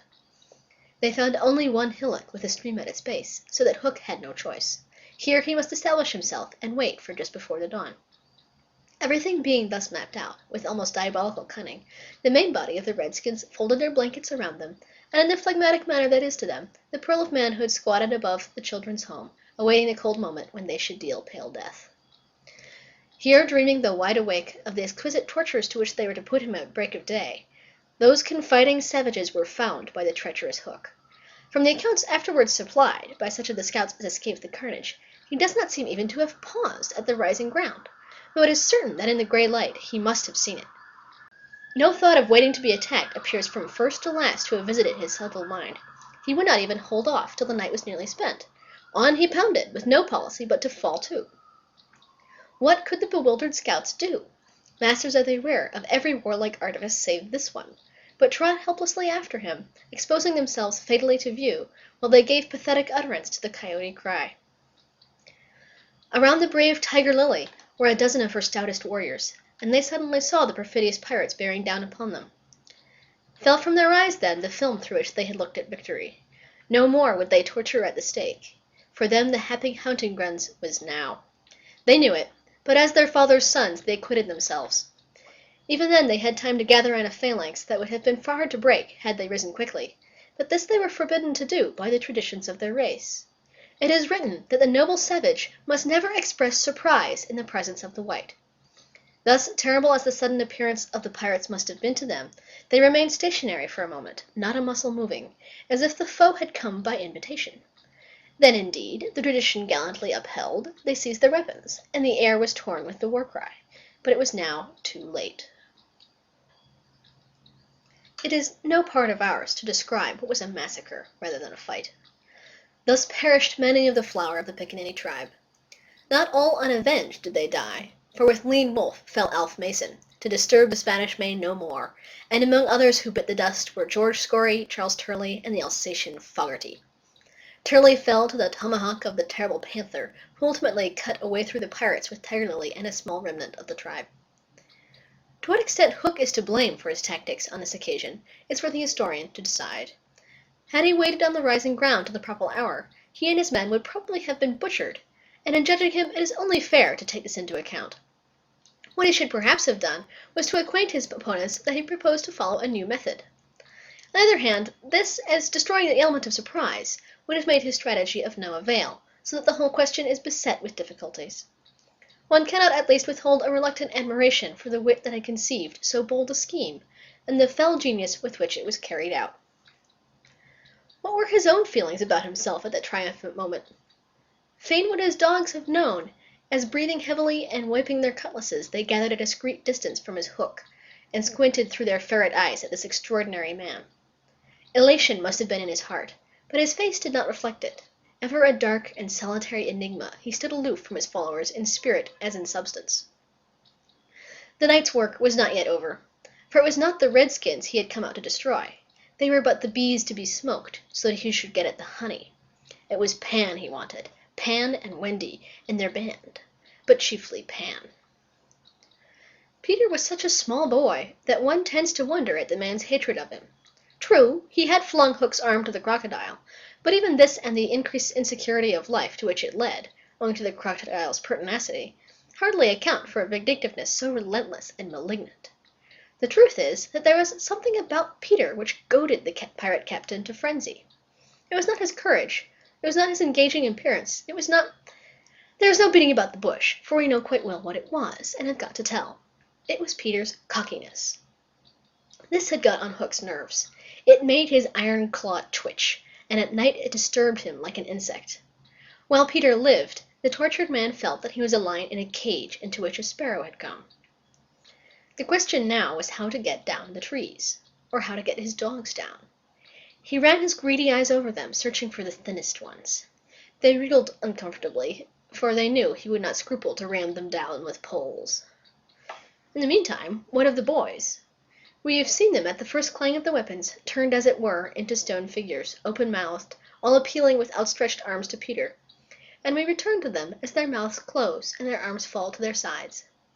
The pandemonium above has ceased almost as suddenly as it arose, passed like a fierce gust of wind, but they know that in the passing it has determined their fate.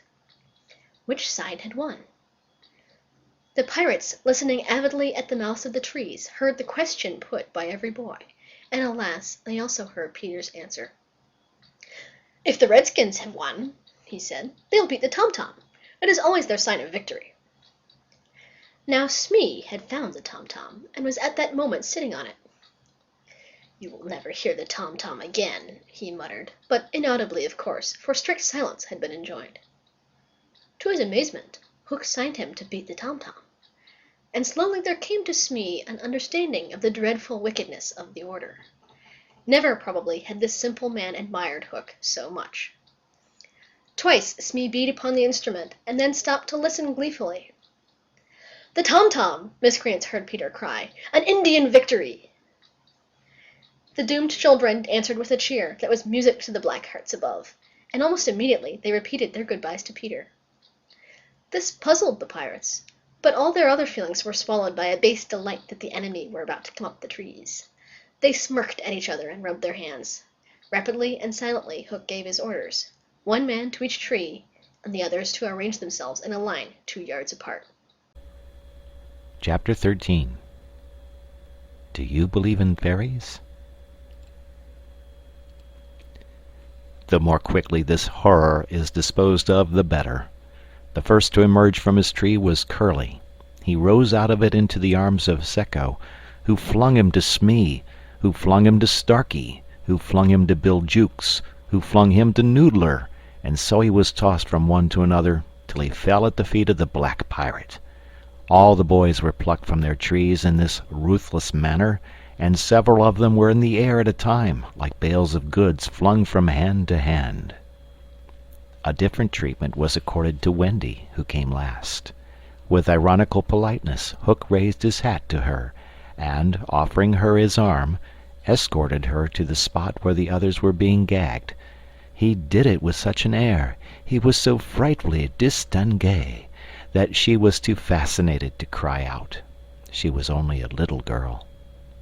Perhaps it is telltale to divulge that for a moment Hook entranced her, and we tell on her only because her slip led to strange results.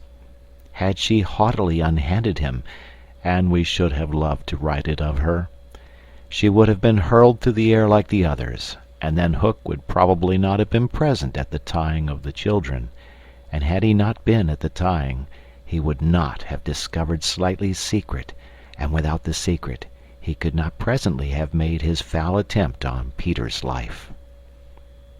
They were tied to prevent their flying away, doubled up with their knees close to their ears, and for the trussing of them the black pirate had cut a rope into 9 equal pieces.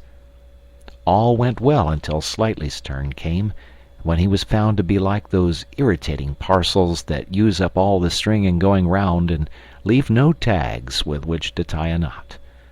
The pirates kicked him in their rage, just as you kick the parcel, though in fairness you should kick the string.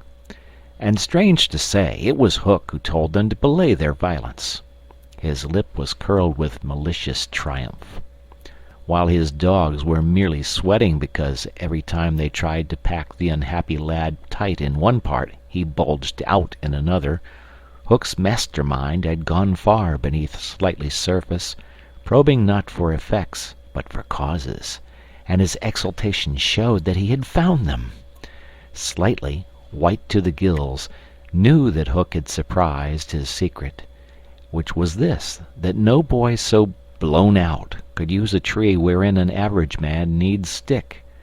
Poor Slightly, most wretched of all the children now, for he was in a panic about Peter, bitterly regretted what he had done.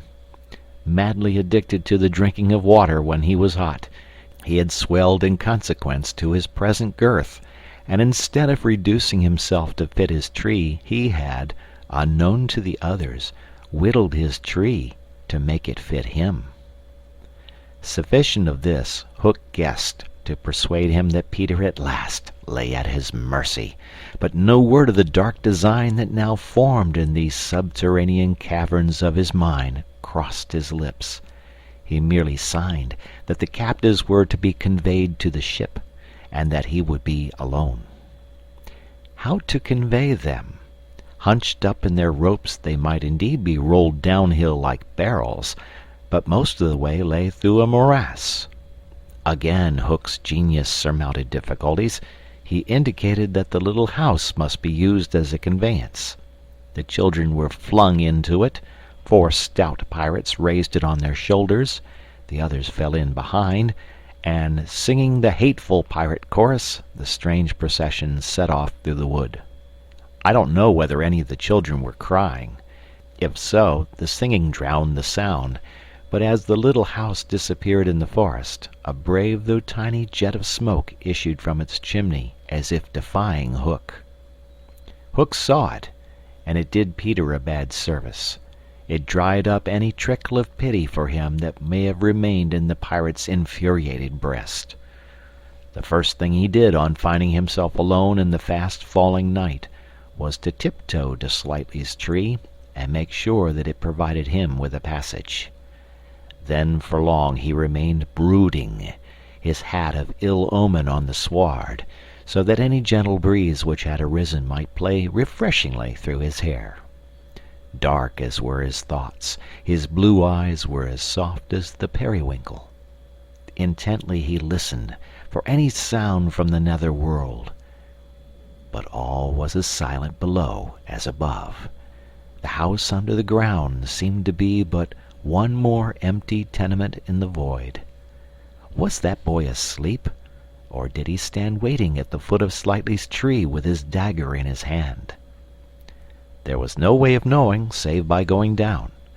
Hook let his cloak slip softly to the ground, and then, biting his lips till a lewd blood stood on them, he stepped into the tree. He was a brave man, but for a moment he had to stop there and wipe his brow, which was dripping like a candle. Then, silently, he let himself go into the unknown. He arrived unmolested at the foot of the shaft, and stood still again, biting at his breath, which had almost left him. As his eyes became accustomed to the dim light, various objects in the home under the trees took shape, but the only one on which his greedy gaze rested, long sought for and found at last, was the great bed. On the bed lay Peter, fast asleep. Unaware of the tragedy being enacted above, Peter had continued, for a little time after the children left, to play gaily on his pipes. No doubt rather a forlorn attempt to prove to himself that he did not care. Then he decided not to take his medicine so as to grieve Wendy. Then he lay down on the bed outside the coverlet to vex her still more, for she had always tucked them inside it, because you never know that you may not grow chilly at the turn of the night. Then he nearly cried, but it struck him how indignant she would be if he laughed instead. So he laughed a haughty laugh, and fell asleep in the middle of it. Sometimes, though not often, he had dreams, and they were more painful than the dreams of other boys. For hours he could not be separated from those dreams, though he wailed piteously in them. They had to do, I think, with the riddle of his existence. At such times it had been Wendy's custom to take him out of bed and sit with him on her lap, soothing him in dear ways of her own invention, and when he grew calmer to put him back to bed before he quite woke up, so that he should not know of the indignity to which she had subjected him. But on this occasion he had fallen at once into a dreamless sleep. One arm dropped over the edge of the bed, one leg was arched, and the unfinished part of his laugh was stranded on his mouth, which was open, showing the little pearls. Thus defenseless, Hook found him.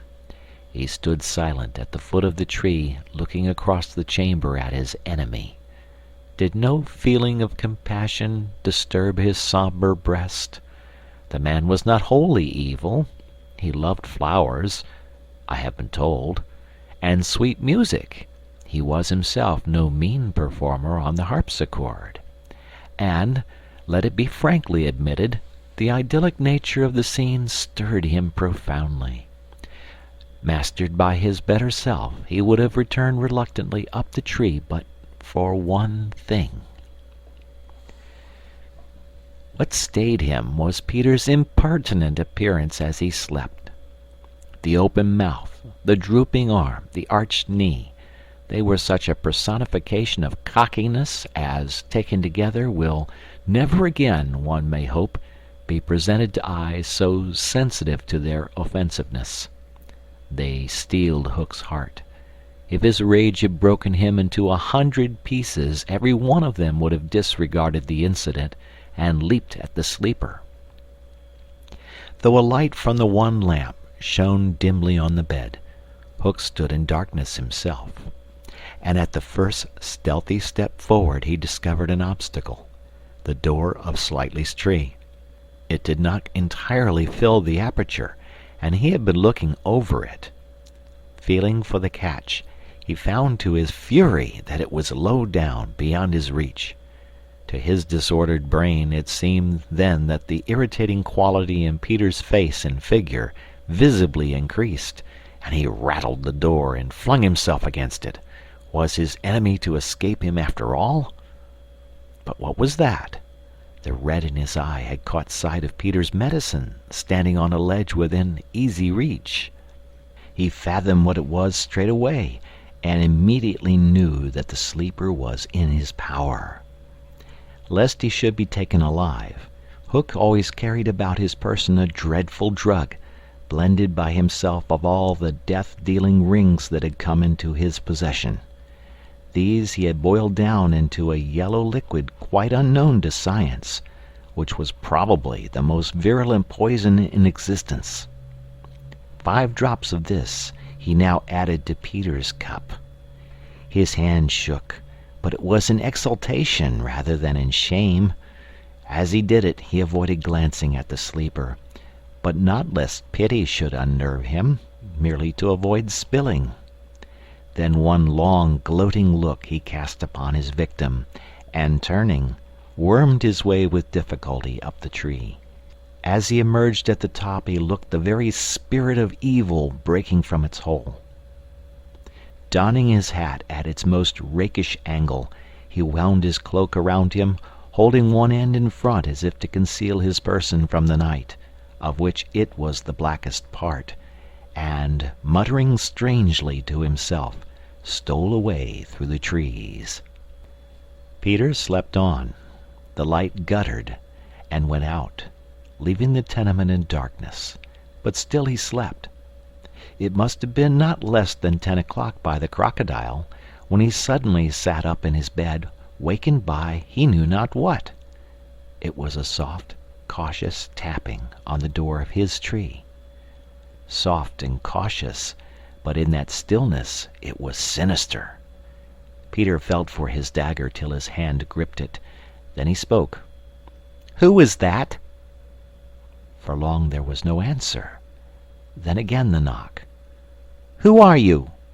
No answer. He was thrilled, and he loved being thrilled. In 2 strides he reached the door.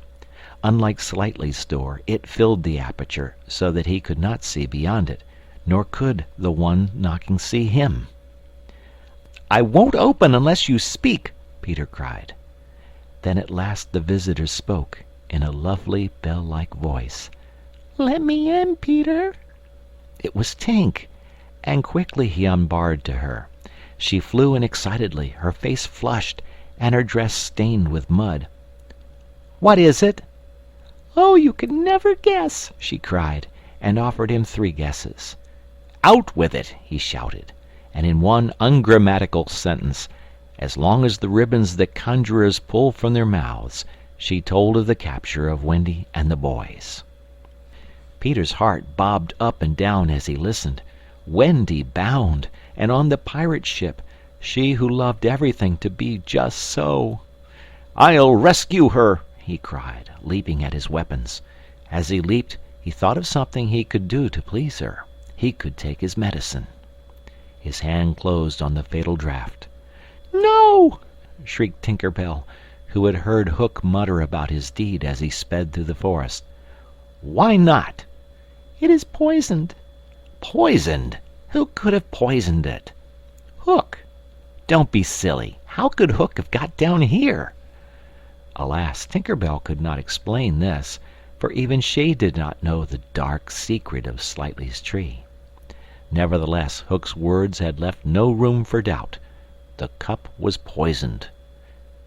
"Besides," said Peter, quite believing himself, "I never fell asleep." He raised the cup. No time for words now, time for deeds, and with one of her lightning movements, Tink got between his lips and the draught and drained it to the dregs. "Why, Tink, how dare you drink my medicine?" But she did not answer. Already she was reeling in the air. "What is the matter with you?" cried Peter, suddenly afraid. "It was poisoned, Peter," she told him softly, "and now I am going to be dead." "Oh, Tink, did you drink it to save me?" "Yes, but why, Tink?" Her wings would scarcely carry her now, but in reply she alighted on his shoulder and gave his nose a loving bite. She whispered in his ear, "You silly ass," and then, tottering to her chamber, lay down on the bed. His head almost filled the fourth wall of her little room as he knelt near her in distress. Every moment her light was growing fainter, and he knew that if it went out she would be no more. She liked his tears so much that she put out her beautiful finger and let them run over it. Her voice was so low that at first he could not make out what she said. Then he made it out. She was saying that she thought she could get well again if children believed in fairies. Peter flung out his arms. There were no children there, and it was night time, but he addressed all who might be dreaming of the Neverland, and who were therefore nearer to him than you think, boys and girls in their nighties, and naked papooses in their baskets hung from trees. "Do you believe?" he cried. Tink sat up in bed almost briskly to listen to her fate. She fancied she heard answers in the affirmative, and then again she wasn't sure. "What do you think?" she asked Peter. "If you believe," he shouted to them, "clap your hands. Don't let Tink die." Many clapped. Some didn't. A few beasts hissed. The clapping stopped suddenly, as if countless mothers had rushed to their nurseries to see what on earth was happening. But already Tink was saved. First her voice grew strong, then she popped out of bed, then she was flashing through the room, more merry and impudent than ever. She never thought of thanking those who believe, but she would have liked to get at the ones who had hissed. "And now to rescue Wendy!" The moon was riding in a cloudy heaven when Peter rose from his tree, begirt with weapons and wearing little else, to set out upon his perilous quest.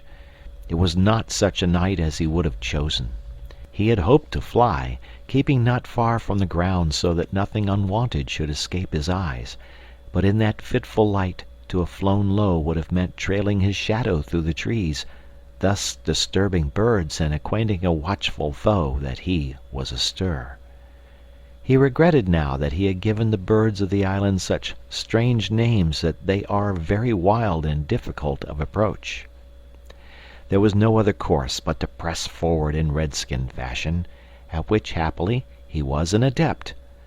But in what direction? For he could not be sure that the children had been taken to the ship. A light fall of snow had obliterated all footmarks, and a deathly silence pervaded the island, as if for a space nature stood still in horror of the recent carnage. He had taught the children something of the forest lore that he had himself learned from Tiger Lily and Tinker Bell, and knew that in their dire hour they were not likely to forget it. Slightly, if he had an opportunity, would blaze the trees, for instance, Curly would drop seeds, and Wendy would leave her handkerchief at some important place. The morning was needed to search for such guidance, and he could not wait. The upper world had called him, but would give no help. The crocodile passed him, but not another living thing, not a sound, not a movement. And yet he knew well that sudden death might be at the next tree, or stalking him from behind. He swore this terrible oath, "Hook or me this time." Now he crawled forward like a snake, and again erect, he darted across the space on which the moonlight played, one finger on his lip and his dagger at the ready. He was frightfully happy. Chapter 14. The Pirate Ship. One green light squinting over Kidd's Creek, which is near the mouth of the Pirate River, marked where the brig, the Jolly Roger, lay low in the water. A rakish-looking craft foul to the hull, every beam in her detestable, like ground strewn with mangled feathers. She was the cannibal of the seas, and scarce needed that watchful eye, for she floated immune in the horror of her name. She was wrapped in a blanket of night, through which no sound from her could have reached the shore. There was little sound, and none agreeable save the whir of the ship's sewing machine, at which Smee sat, ever industrious and obliging, the essence of the commonplace, pathetic Smee. I know not why he was so infinitely pathetic, unless it were because he was so pathetically unaware of it. But even strong men had to turn hastily from looking at him, and more than once on summer evenings he had touched the fount of Hook's tears and made it flow. Of this, as of almost everything else, Smee was quite unconscious. A few of the pirates leant over the bulwarks, drinking in the miasma of the night. Others sprawled by barrels over games of dice and cards, and the exhausted four who had carried the little house lay prone on the deck, where even in their sleep they rolled skilfully to this side or that out of Hook's reach, lest he should claw them mechanically in passing. Hook trod the deck in thought. O man unfathomable! It was his hour of triumph. Peter had been removed forever from his path, and all the other boys were in the brig, about to walk the plank. It was his grimmest deed since the days when he had brought Barbecue to heel, and knowing as we do how vain a tabernacle is man, could we be surprised had he now paced the deck unsteadily, bellied out by the winds of his success? But there was no elation in his gait, which kept pace with the action of his sombre mind. Hook was profoundly dejected. He was often thus when communing with himself on board ship in the quietude of the night. It was because he was so terribly alone. This inscrutable man never felt more alone than when surrounded by his dogs. They were socially inferior to him. Hook was not his true name. To reveal who he really was would even at this date set the country in a blaze, but as those who read between the lines must already have guessed, he had been at a famous public school, and its traditions still clung to him like garments, with which indeed they are largely concerned. Thus it was offensive to him even now to board a ship in the same dress in which he grappled her, and he still adhered to his walk to the school's distinguished slouch. But above all he retained the passion for good form. Good form! However much he may have degenerated, he still knew that this is all that really matters. From far within him he heard a creaking as of rusty portals, and through them came a stern tap, tap, tap, like hammering in the night when one cannot sleep. "Have you been good form today?" was their eternal question. "Fame, fame! That glittering bauble, it is mine!" he cried. "Is it quite good form to be distinguished at anything?" the tap-tap from his school replied. "I am the only man whom Barbecue feared," he urged, "and Flint feared Barbecue." "Barbecue, Flint, what house?" came the cutting retort. Most disquieting reflection of all, was it not bad form to think about good form? His vitals were tortured by this problem. It was a claw within him sharper than the iron one, and as it tore him, the perspiration dripped down his tallow countenance and streaked his doublet. Oft-times he drew his sleeve across his face, but there was no damming that trickle. Ah, envy not, Hook. There came to him a presentiment of his early dissolution. It was as if Peter's terrible oath had boarded the ship. Hook felt a gloomy desire to make his dying speech, lest presently there should be no time for it. "Better for Hook," he cried, "if he had had less ambition." It was in his darkest hours only that he referred to himself in the third person. "No little children to love me." Strange that he should think of this, which had never troubled him before. Perhaps the sewing machine brought it to his mind. For long he muttered to himself, staring at Smee, who was hemming placidly, under the conviction that all children feared him. Feared him! Feared Smee! There was not a child on board the brig that night who did not already love him. He had said horrid things to them and hit them with the palm of his hand, because he could not hit with his fist. But they had only clung to him the more. Michael had tried on his spectacles. To tell poor Smee that they thought him lovable, Hook itched to do it, but it seemed too brutal. Instead, he revolved this mystery in his mind. Why do they find Smee lovable? He pursued the problem like the sleuth-hound that he was.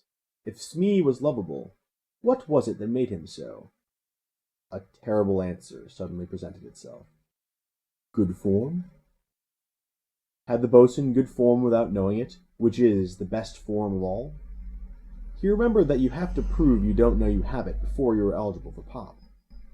With a cry of rage, he raised his iron hand over Smee's head, but he did not take tear. What arrested him was this reflection.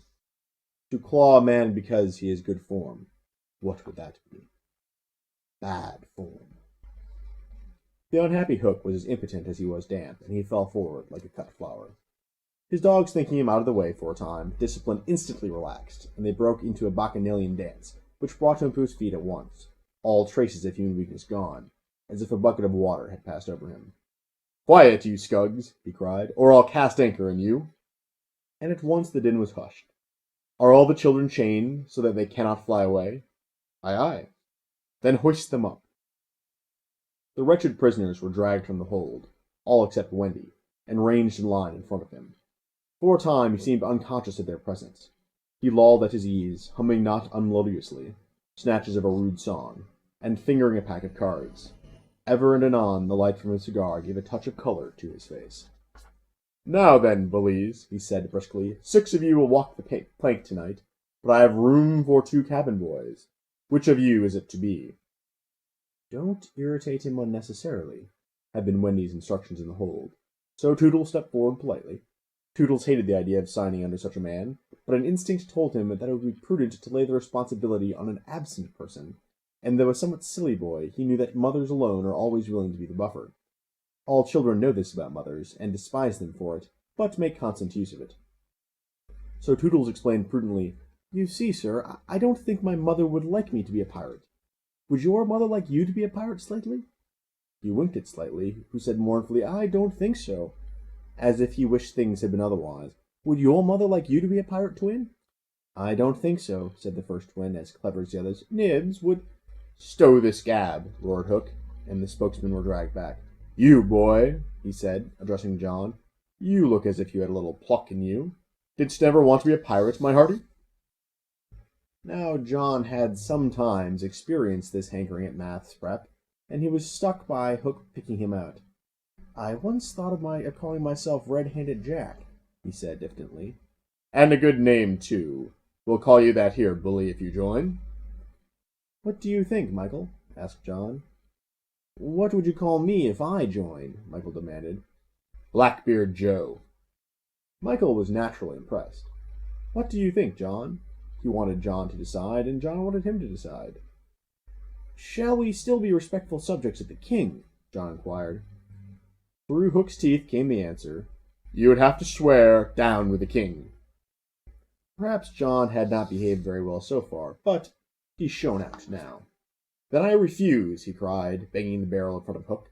And I refuse, cried Michael. Rule Britannia! squeaked Curly.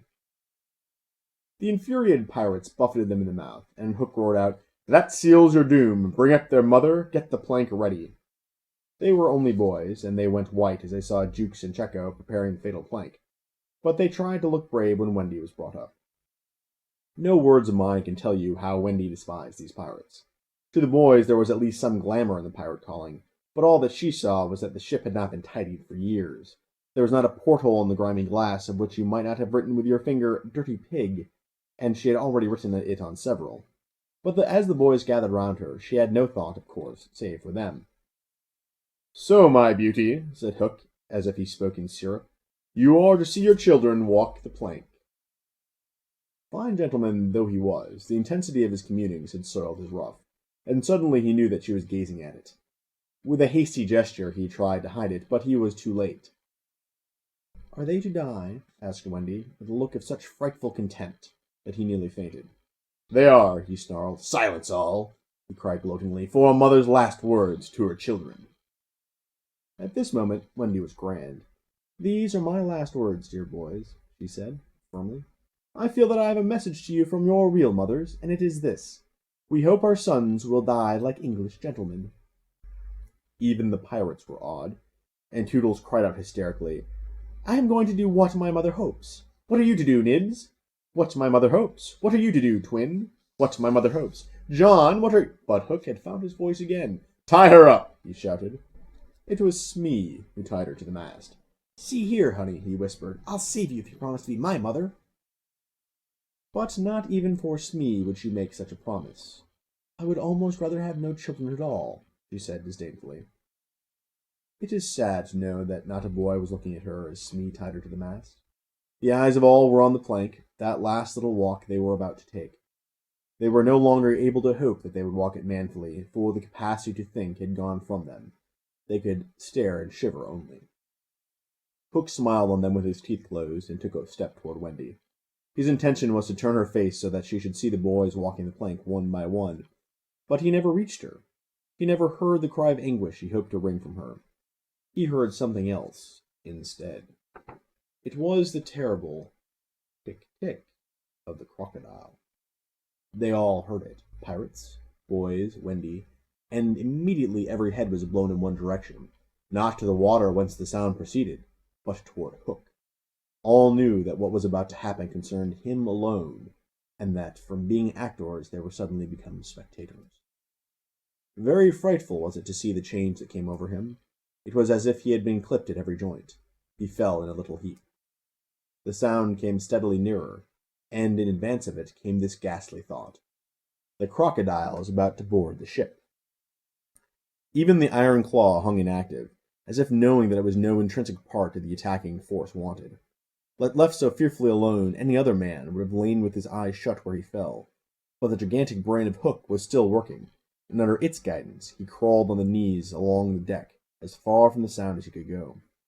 The pirates respectfully cleared a passage for him, and it was only when he brought up against the bulwarks that he spoke. "Hide me," he cried hoarsely. They gathered round him, all eyes averted from the thing that was coming aboard. They had no thought of fighting it. It was fate. Only when Hook was hidden from them did curiosity loosen the limbs of the boys, so that they could rush to the ship's side to see the crocodile climbing it. Then they got the strangest surprise of the night of nights, for it was no crocodile that was coming to their aid. It was Peter. He signed to them not to give vent to any cry of admiration that might arouse suspicion. Then he went on ticking. Chapter 15. Hook or Me This Time. Odd things happen to all of us on our way through life without our noticing for a time that they have happened. Thus, to take an instance, we suddenly discover that we have been deaf in one ear for we don't know how long, but say half an hour. Now such an experience had come that night to Peter.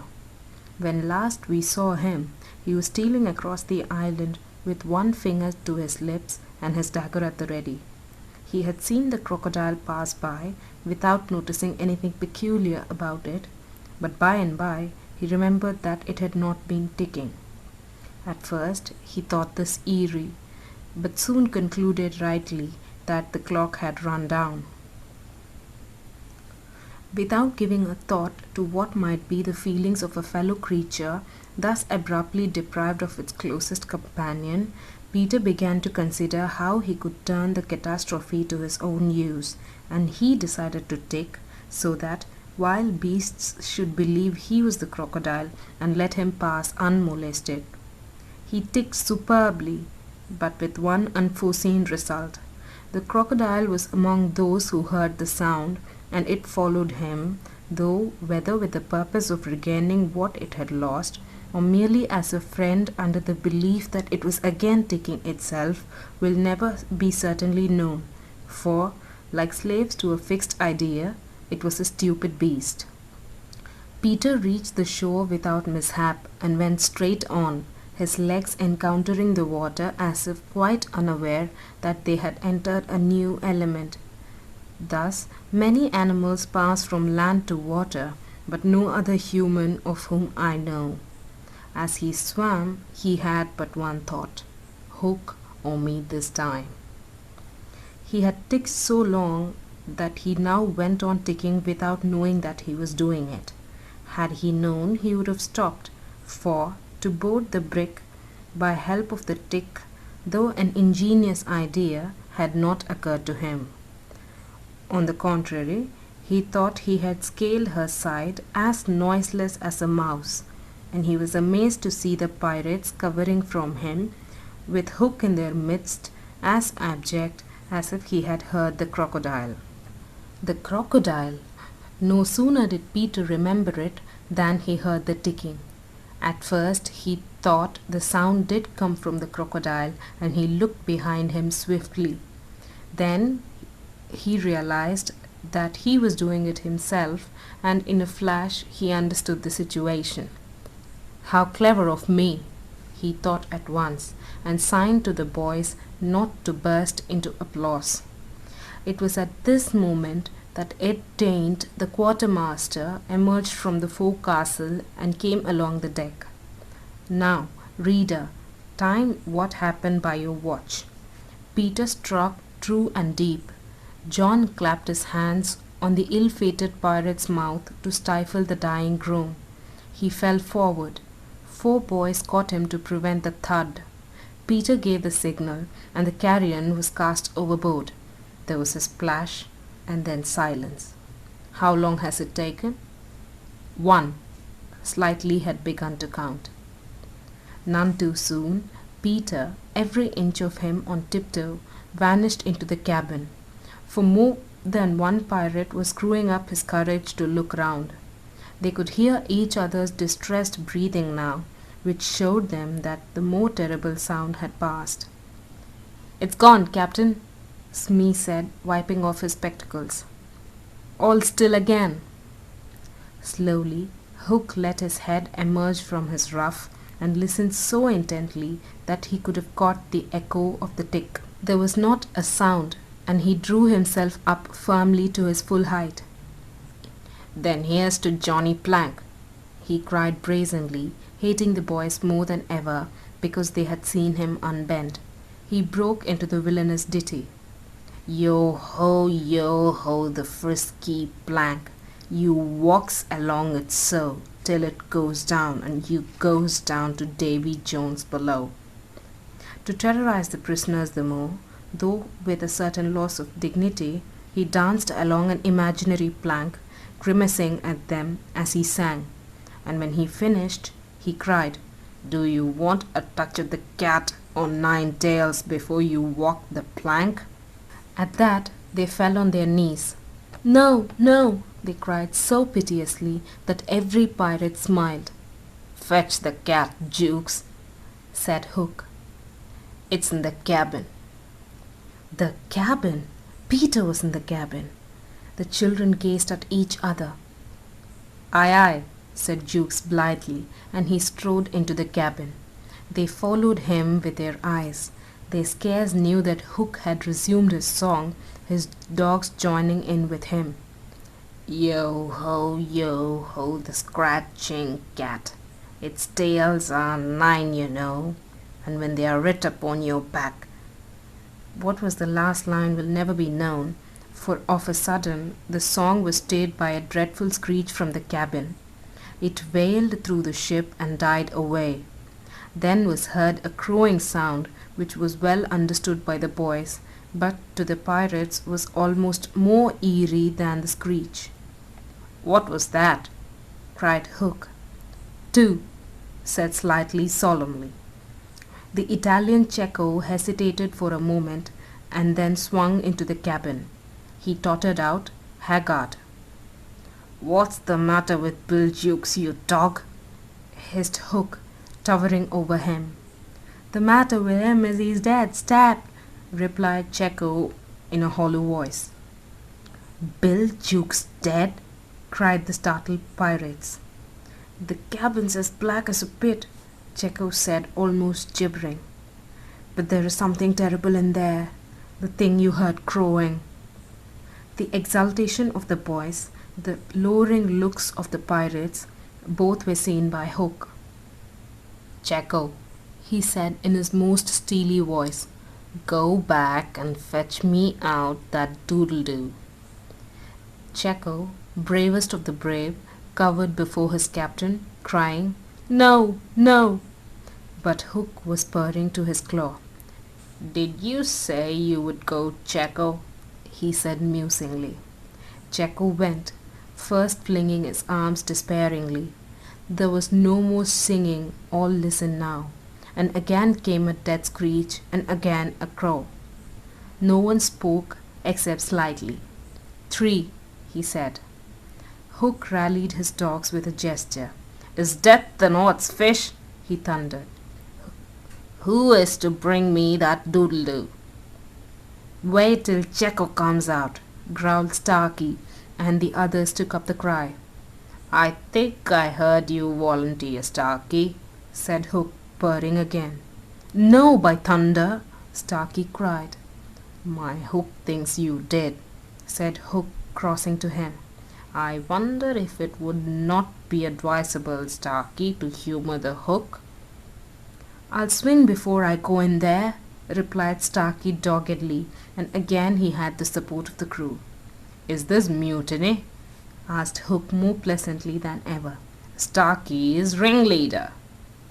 "Captain, mercy!" Starkey whimpered, all of a tremble now. "Shake hands, Starkey," said Hook, proffering his claw. Starkey looked round for help, but all deserted him.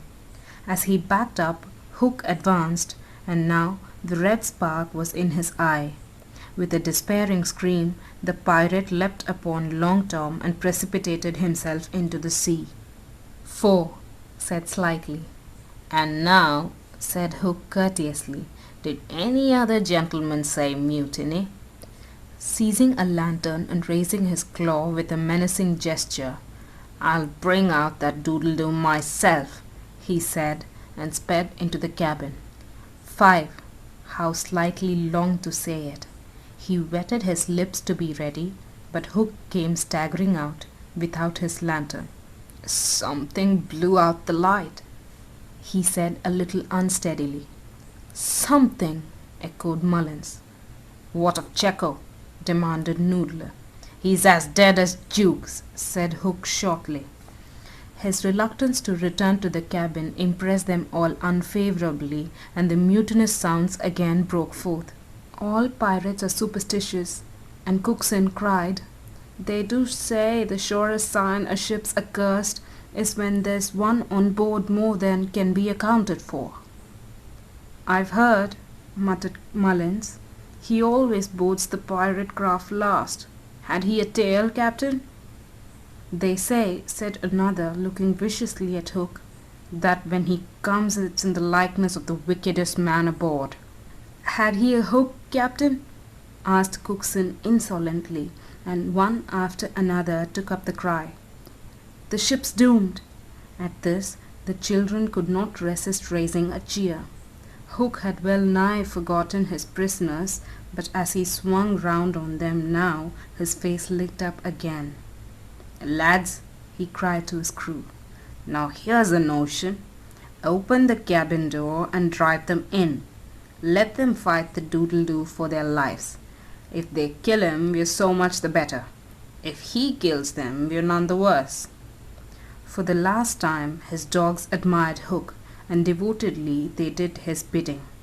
The boys, pretending to struggle, were pushed into the cabin, and the door was closed on them. "Now listen," cried Hook, and all listened. But not one dared to face the door.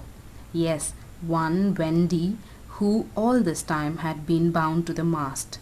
It was for neither a scream nor a crow that she was watching. It was for the reappearance of Peter. She had not long to wait. In the cabin he had found the thing for which he had gone in search, the key that would free the children of their manacles, and now they all stole forth, armed with such weapons as they could find. First signing them to hide, Peter cut Wendy's bonds, and then nothing could have been easier than for them all to fly off together. But one thing barred the way, an oath. Hook or me this time. So when he had freed Wendy, he whispered for her to conceal herself with the others, and himself took her place by the mast, her cloak around him so that he should pass for her. Then he took a great breath and crowed. To the pirates it was a voice crying that all the boys lay slain in the cabin, and they were panic-stricken. Hook tried to hearten them, but like the dogs he had made them, they showed him their fangs, and he knew that if he took his eyes off them now, they would leap at him. "Lads," he said, ready to cajole or strike as need be, but never quailing for an instant, "I've thought it out. There's a Jonah aboard." "Aye," they snarled, "a man with a hook." "No, lads, no, it's the girl. Never was luck on a pirate ship with a woman on board. We'll right the ship when she is gone." Some of them remembered that this had been a saying of Flint's. "It's worth trying," they said doubtfully. "Fling the girl overboard," cried Hook, and they made a rush at the figure in the cloak. "There's none can save you now, missy," Mullins hissed jeeringly. "There's one," replied the figure. "Who's that?" "Peter Pan the Avenger," came the terrible answer, and as he spoke, Peter flung off his cloak. Then they all knew who it was that had been undoing them in the cabin, and twice Hook essayed to speak, and twice he failed. In that frightful moment, I think his fierce heart broke. At last he cried, "Cleave him to the brisket," but without conviction. "Down, boys, and at them!" Peter's voice rang out, and in another moment the clash of arms was resounding through the ship. Had the pirates kept together, it is certain that they would have won. But the onset came when they were still unstrung, and they ran hither and thither, striking wildly, each thinking himself the last survivor of the crew. Man to man they were the stronger, but they fought on the defensive only, which enabled the boys to hunt in pairs and choose their quarry. Some of the miscreants leapt into the sea, others hid in dark recesses, where they were found by Slightly, who did not fight, but ran about with a lantern which he flashed in their faces, so that they were half blinded and fell as an easy prey to the reeking swords of the other boys. There was little sound to be heard but the clang of weapons, an occasional screech or splash, and Slightly monotonously counting 5, 6, 7, 8, 9, 10, 11. I think all were gone when a group of savage boys surrounded Hook, who seemed to have a charmed life as he kept them at bay in that circle of fire. They had done for his dogs, but this man alone seemed to be a match for them all. Again and again they closed upon him, and again he hewed a clear space. He had lifted up one boy with his hook and was using him as a buckler shield, when another, who had just passed his sword through Mullins, sprang into the fray. "Put up your swords, boys," cried the newcomer. "This man is mine." Thus suddenly Hook found himself face to face with Peter. The others drew back and formed a ring around them. For long the two enemies looked at one another, Hook shuddering slightly and Peter with a strange smile upon his face. "So, Pan," said Hook at last, "this is all your doing." "Aye, James Hook," came the stern answer. "It is all my doing." "Proud and insolent youth," said Hook, "prepare to meet thy doom." "Dark and sinister man," Peter answered, "have a thee." Without more words they fell to, and for a space there was no advantage to either blade. Peter was a superb swordsman and parried with dazzling rapidity. Ever and anon he followed up a feint with a lunge that got past his foe's defense, but his shorter reach stood him in ill stead, and he could not drive the steel home. Hook, scarcely his inferior in brilliancy, but not quite so nimble in wrist play, forced him back by the weight of his onset, hoping suddenly to end all with a favourite thrust, taught him long ago by barbecue at Rio. But to his astonishment, he found his thrust turned aside again and again. Then he sought to close and give the quietus with his iron hook, which all this time had been pawing the air. But Peter doubled under it and, lunging fiercely, pierced him in the ribs.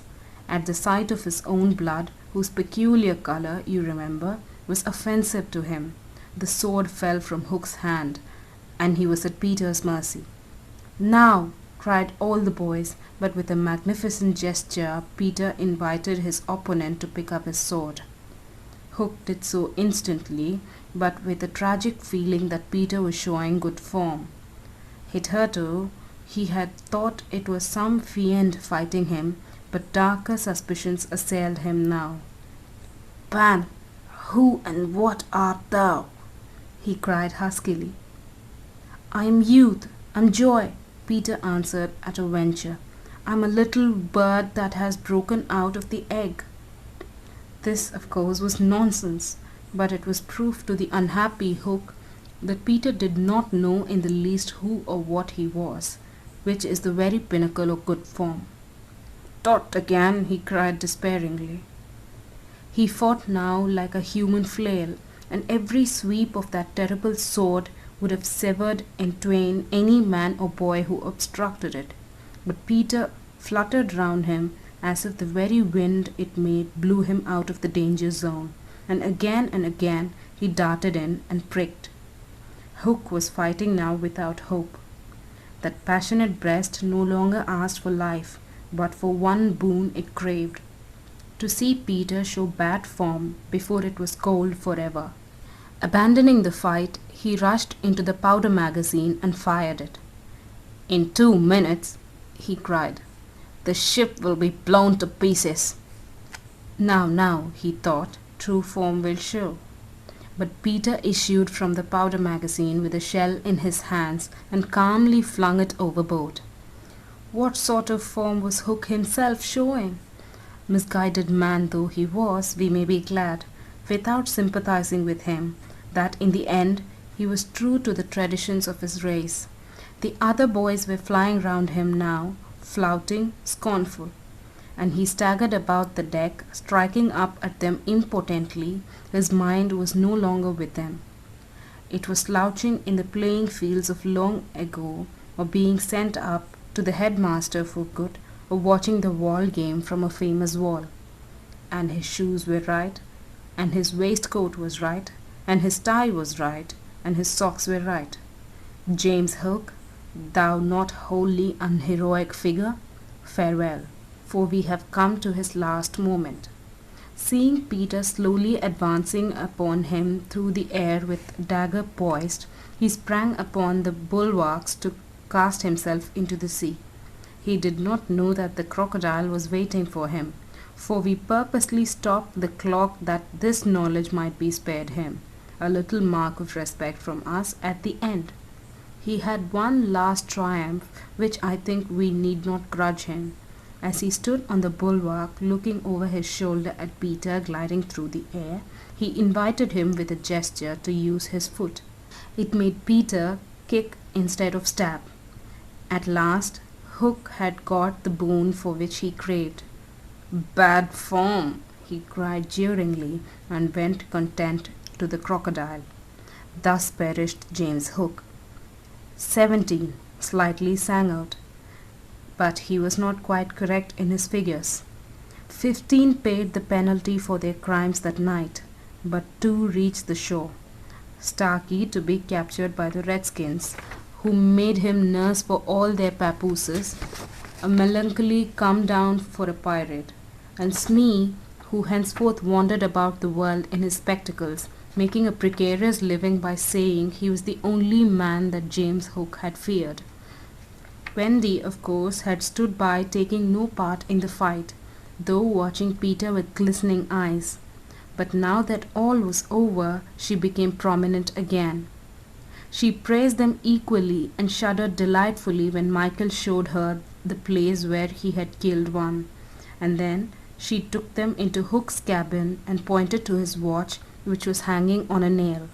It said 1:30. The lateness of the hour was almost the biggest thing of all. She got them to bed in the pirates' bunks pretty quickly, you may be sure, all but Peter, who strutted up and down on the deck until at last he fell asleep by the side of Long Tom. He had one of his dreams that night and cried in his sleep for a long time, and Wendy held him tightly. Chapter 16 of Peter Pan by J.M. Barrie. The Return Home. By 3 bells that morning they were all stirring their stumps, for there was a big sea running, and Toodles the bo'sun was among them, with a rope's end in his hand and chewing tobacco. They all donned pirate clothes cut off at the knee, shaved smartly, and tumbled up with the true nautical roll in hitching their trousers. It need not be said who was the captain. Nibs and John were first and second mate. There was a woman aboard. The rest were tars before the mast, and lived in the forecastle. Peter had already lashed himself to the wheel, but he piped all hands and delivered a short address to them, said he hoped they would do their duty like gallant hearties, but that he knew they were the scum of Rio and the Gold Coast, and if they snapped at him he would tear them. The bluff, strident words struck the note sailors understood, and they cheered him lustily. Then a few sharp orders were given, and they returned the ship round, and nosed her for the mainland.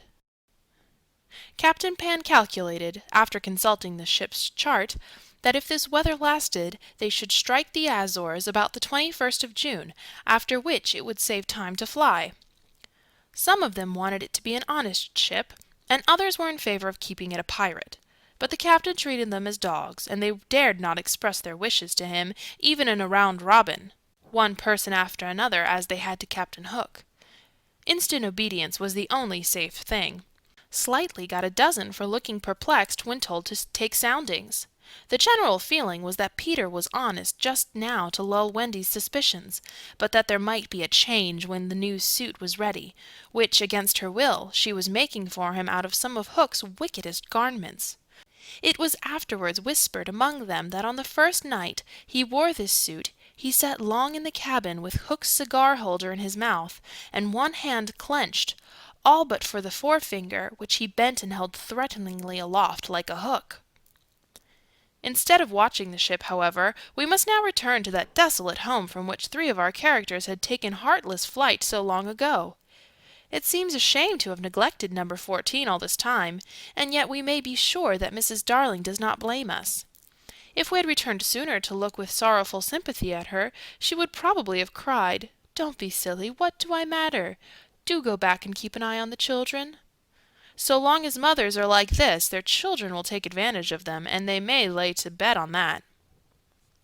Even now we venture into that familiar nursery only because its lawful occupants are on their way home. We are merely hurrying on in advance of them to see that their beds are properly aired, and that Mr. and Mrs. Darling do not go out for the evening. We are no more than servants. Why on earth should their beds be properly aired, seeing that they left them in such a thankless hurry? Would it not serve them jolly well right if they came back and found that their parents were spending the week-end in the country? It would be the moral lesson that they have been in need of ever since we met them. But if we contrived things in this way, Mrs. Darling would never forgive us.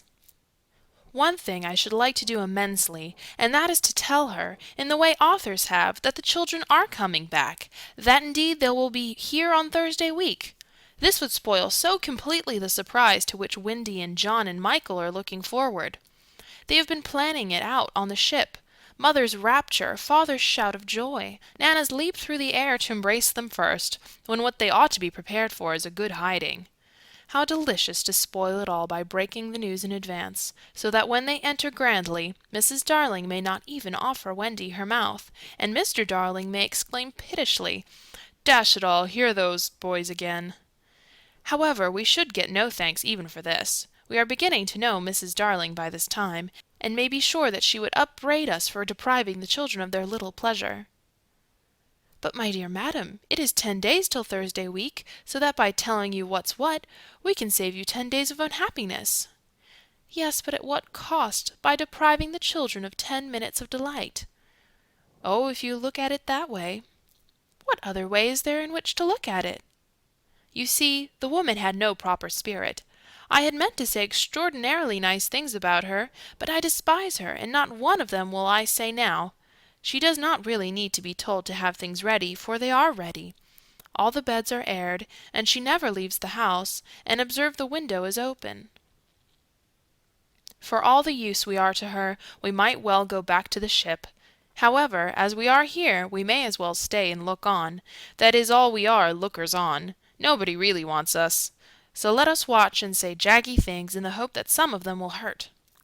The only change to be seen in the night nursery is that between 9 and 6 the kennel is no longer there. When the children flew away, Mr. Darling felt in his bones that all the blame was his for having chained Nana up, and that from first to last she had been wiser than he. Of course, as we have seen, he was quite a simple man.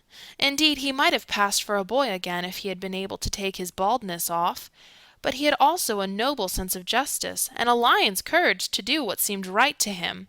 And having thought the matter out with anxious care after the flight of the children, he went down on all fours and crawled into the kennel. To all Mrs. Darling's dear invitations to him to come out, he replied sadly but firmly, "No, my own one, this is the place for me." In the bitterness of his remorse, he swore that he would never leave the kennel until his children came back. Of course, this was a pity, but whatever Mr. Darling did, he had to do it in excess, otherwise he soon gave up doing it. And there never was a more humble man than the once proud George Darling, as he sat in the kennel of an evening talking with his wife of their children and all their pretty ways. Very touching was his deference to Nana. He would not let her come into the kennel, but on all other matters he followed her wishes implicitly.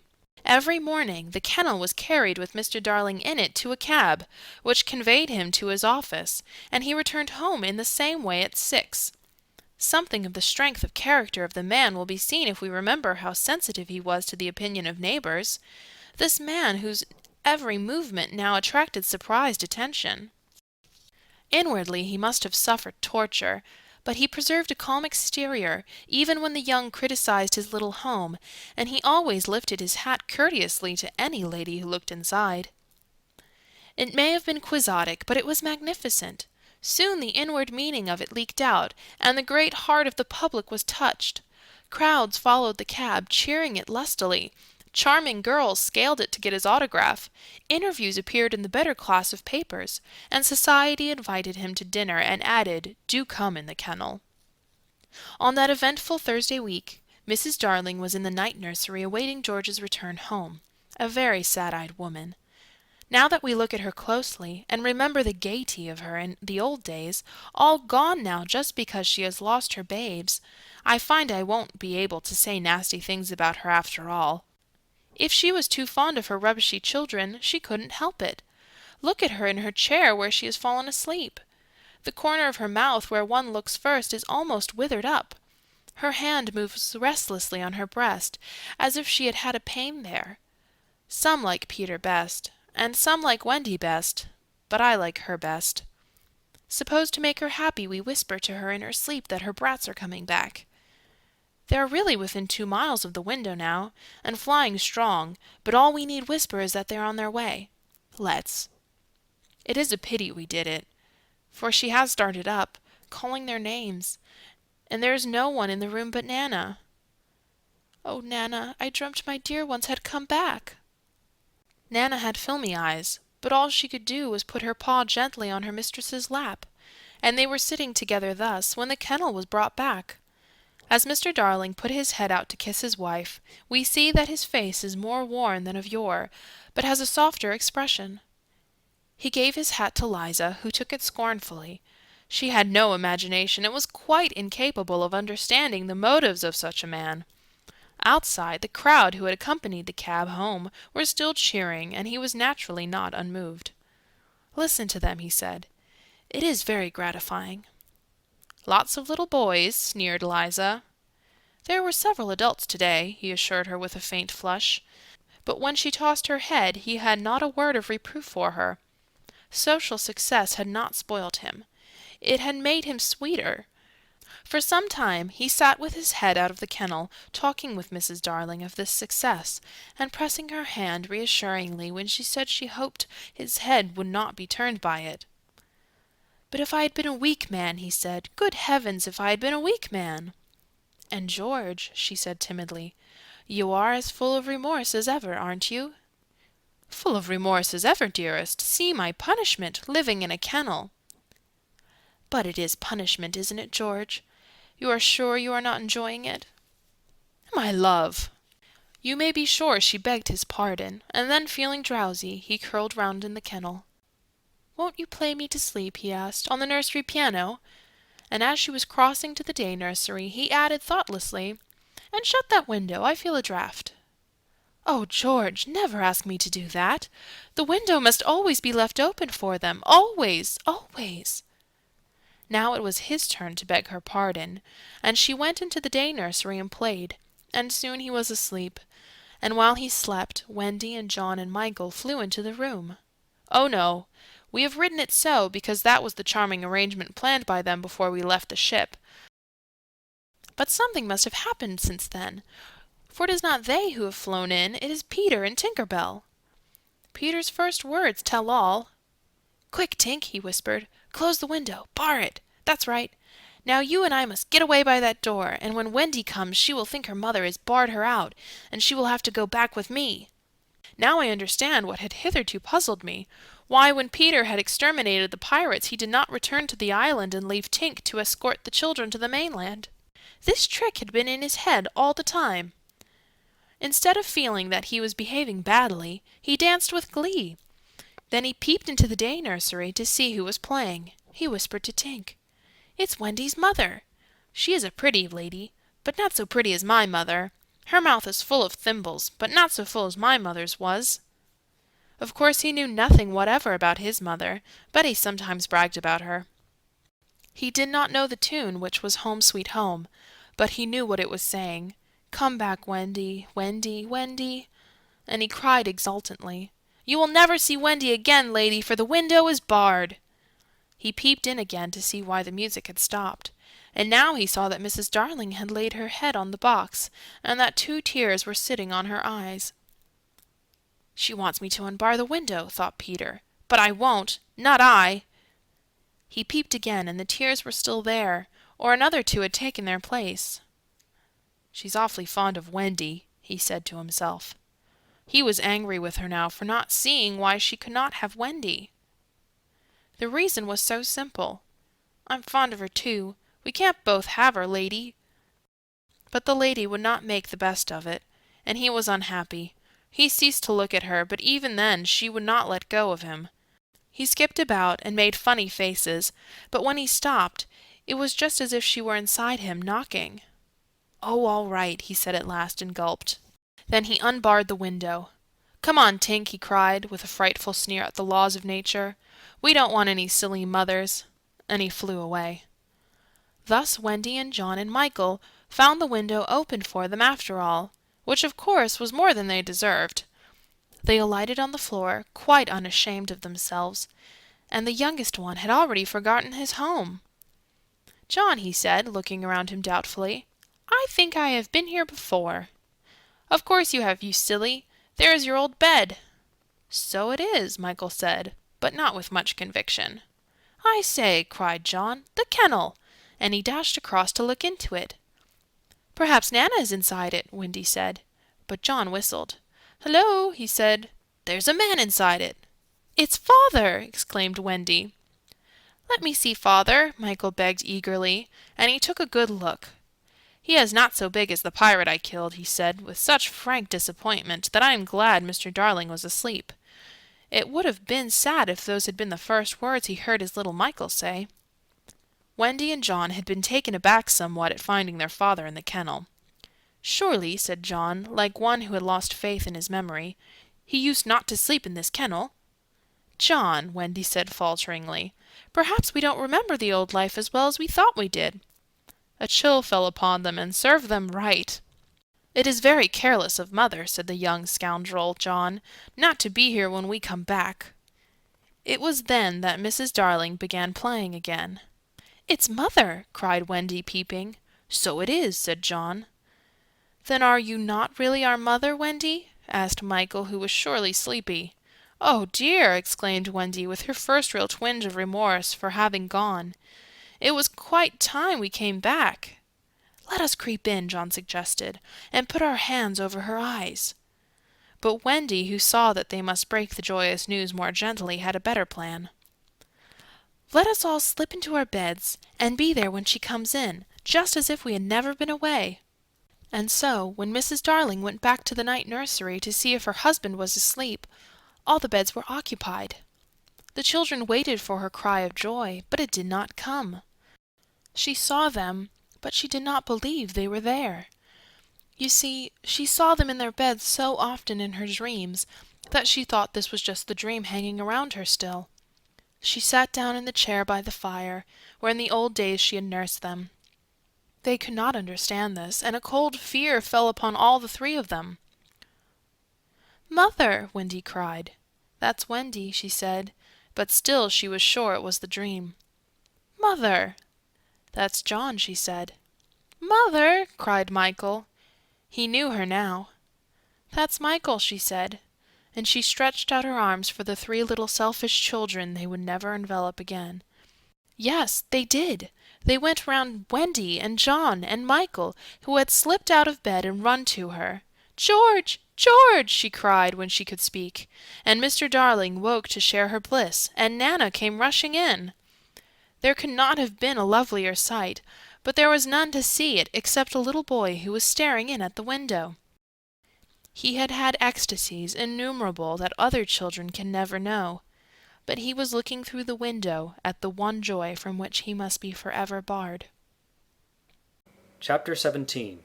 When Wendy Grew Up. I hope you want to know what became of the other boys. They were waiting below to give Wendy time to explain about them, and when they had counted 500 they went up. They went up by the stair, because they thought this would make a better impression. They stood in a row in front of Mrs. Darling with their hats off, and wishing they were not wearing their pirate clothes. They said nothing, but their eyes asked her to have them. They ought to have looked at Mr. Darling also, but they forgot about him. Of course Mrs. Darling said at once that she would have them, but Mr. Darling was curiously depressed, and they saw that he considered 6 a rather large number. "I must say," he said to Wendy, "that you don't do things by halves," a grudging remark, which the twins thought was pointed at them. The first twin was the proud one, and he asked, flushing, "Do you think we should be too much of a handful, sir? Because if so, we can go away." "Father!" Wendy cried, shocked. But still the cloud was on him. He knew he was behaving unworthily, but he could not help it. "We could lie doubled up," said Nibs. "I always cut their hair myself," said Wendy. "George!" Mrs. Darling exclaimed, pained to see her dear one showing himself in such an unfavourable light. Then he burst into tears, and the truth came out. He was as glad to have them as she was, he said, but he thought they should have asked his consent as well as hers, instead of treating him like a cipher in his own house. "I don't think he is a cipher," Toodles cried instantly. "Do you think he is a cipher, Curly?" "No, I don't. Do you think he is a cipher, Slightly?" "Rather not. Twin, what do you think?" It turned out that not one of them thought him a cipher, and he was absurdly gratified, and said he would find space for them all in the drawing-room if they fitted in. "We'll fit in, sir," they assured him. "Then follow the leader," he cried gaily. "Mind you, I am not sure that we have a drawing-room, but we pretend we have, and it's all the same. Hoopla!" He went off dancing through the house, and they all cried "Hoopla!" and danced after him, searching for the drawing-room, and I forget whether they found it, but at any rate they found corners, and they all fitted in. As for Peter, he saw Wendy once again before he flew away. He did not exactly come to the window, but he brushed against it in passing so that she could open it if she liked and call to him. That was what she did. "Hello, Wendy. Goodbye," he said. "Oh dear, are you going away?" "Yes." "You don't feel, Peter," she said falteringly, "that you would like to say anything to my parents about a very sweet subject?" "No." "About me, Peter?" "No." Mrs. Darling came to the window, for at present she was keeping a sharp eye on Wendy. She told Peter that she had adopted all the other boys, and would like to adopt him also. Would you send me to school? He inquired craftily. Yes. And then to an office? I suppose so. Soon I should be a man? Very soon. I don't want to go to school and learn solemn things, he told her passionately. I don't want to be a man. Oh, Wendy's mother, if I was to wake up and feel there was a beard. Peter, said Wendy the comforter, I should love you in a beard. And Mrs. Darling stretched out her arms to him, but he repulsed her. Keep back, lady. No one is going to catch me and make me a man. But where are you going to live? With Tink in the house we built for Wendy. The fairies are to put it high up among the treetops, where they sleep at nights. How lovely, cried Wendy so longingly that Mrs. Darling tightened her grip. I thought all the fairies were dead, Mrs. Darling said. There are always a lot of young ones, explained Wendy, who is now quite in authority. Because you see, when a new baby laughs for the first time, a new fairy is born. And as there are always new babies, there are always new fairies. They live in nests on the tops of trees, and the mauve ones are boys, and the white ones are girls, and the blue ones are just little sillies who are not sure what they are. I shall have such fun, said Peter, with one eye on Wendy. It will be rather lonely in the evening, she said, sitting by the fire. I shall have Tink. Tink can't go a 20th part of the way around, she reminded him a little tartly. Sneaky telltale, Tink called out from somewhere round the corner. It doesn't matter, Peter said. Oh, Peter, you know it matters. Well, then come with me to the little house. May I, Mummy? Certainly not. I have got you home again, and I mean to keep you. But he does so need a mother. So do you, my love. Oh, all right, Peter said, as if he had asked her from politeness merely. But Mrs. Darling saw his mouth twitch, and she made this handsome offer, to let Wendy go to him for a week every year and do his spring cleaning. Wendy would have preferred a more permanent arrangement, and it seemed to her that spring would be long in coming. But this promise sent Peter away quite gay again. He had no sense of time, and was so full of adventures that all I have told you about him is only a halfpenny worth of them. I suppose it was because Wendy knew this, that her last words to him were these rather plaintive ones. You won't forget me, Peter, will you, before spring cleaning time comes? Of course Peter promised, and then he flew away. He took Mrs. Darling's kiss with him. The kiss that had been for no one else, Peter took quite easily. Funny, but she seemed satisfied. Of course all the boys went to school, and most of them got into Class 3, but Slightly was put first into Class 4, and then into Class 5. Class 1 is the top class. Before they had attended school a week, they saw what goats they had been not to remain on the island. But it was too late now, and soon they settled down to being as ordinary as you or me or Jenkins Minor. It is sad to have to say that the power to fly gradually left them. At first Nana tied their feet to the bedposts, so that they should not fly away in the night, and one of their diversions by day was to pretend to fall off buses. But by and by they ceased to tug at their bonds in bed, and found that they hurt themselves when they let go of the bus. In time they could not even fly after their hats. Want of practice, they called it, but what it really meant was that they no longer believed. Michael believed longer than the other boys, though they jeered at him, so he was with Wendy when Peter came for her at the end of the first year. She flew away with Peter in the frock she had woven from the leaves and berries in the Neverland, and her one fear was that he might notice how short it had become. But he never noticed he had so much to say about himself. She had looked forward to thrilling talks with him about old times, but new adventures had crowded out the old ones from his mind. Who is Captain Hook? He asked her with interest when she spoke of the arch-enemy. Don't you remember, she asked, amazed, how you killed him and saved all our lives? I forget them after I kill them, he replied carelessly. When she expressed a doubtful hope that Tinker Bell would be glad to see her, he said, Who is Tinker Bell? Oh, Peter, she said, shocked. But even when she explained, he could not remember. There are such a lot of them, he said. I expect she is no more. I expect he was right, for fairies don't live long, but they are so little that a short time seems a good while to them. Wendy was pained, too, to find that the past year was but as yesterday to Peter. It had seemed such a long year of waiting to her. But he was exactly as fascinating as ever, and they had a lovely spring cleaning in the little house on the treetops. Next year he did not come for her. She waited in a new frock because the old one simply would not meet, but he never came. "Perhaps he is ill," Michael said. "You know he is never ill." Michael came close to her and whispered, with a shiver, "Perhaps there is no such person, Wendy." And then Wendy would have cried if Michael had not been crying. Peter came next spring cleaning, and the strange thing was that he never knew he had missed a year. That was the last time the girl Wendy ever saw him. For a little longer she tried for his sake not to have growing pains, and she felt she was untrue to him when she got a prize for general knowledge.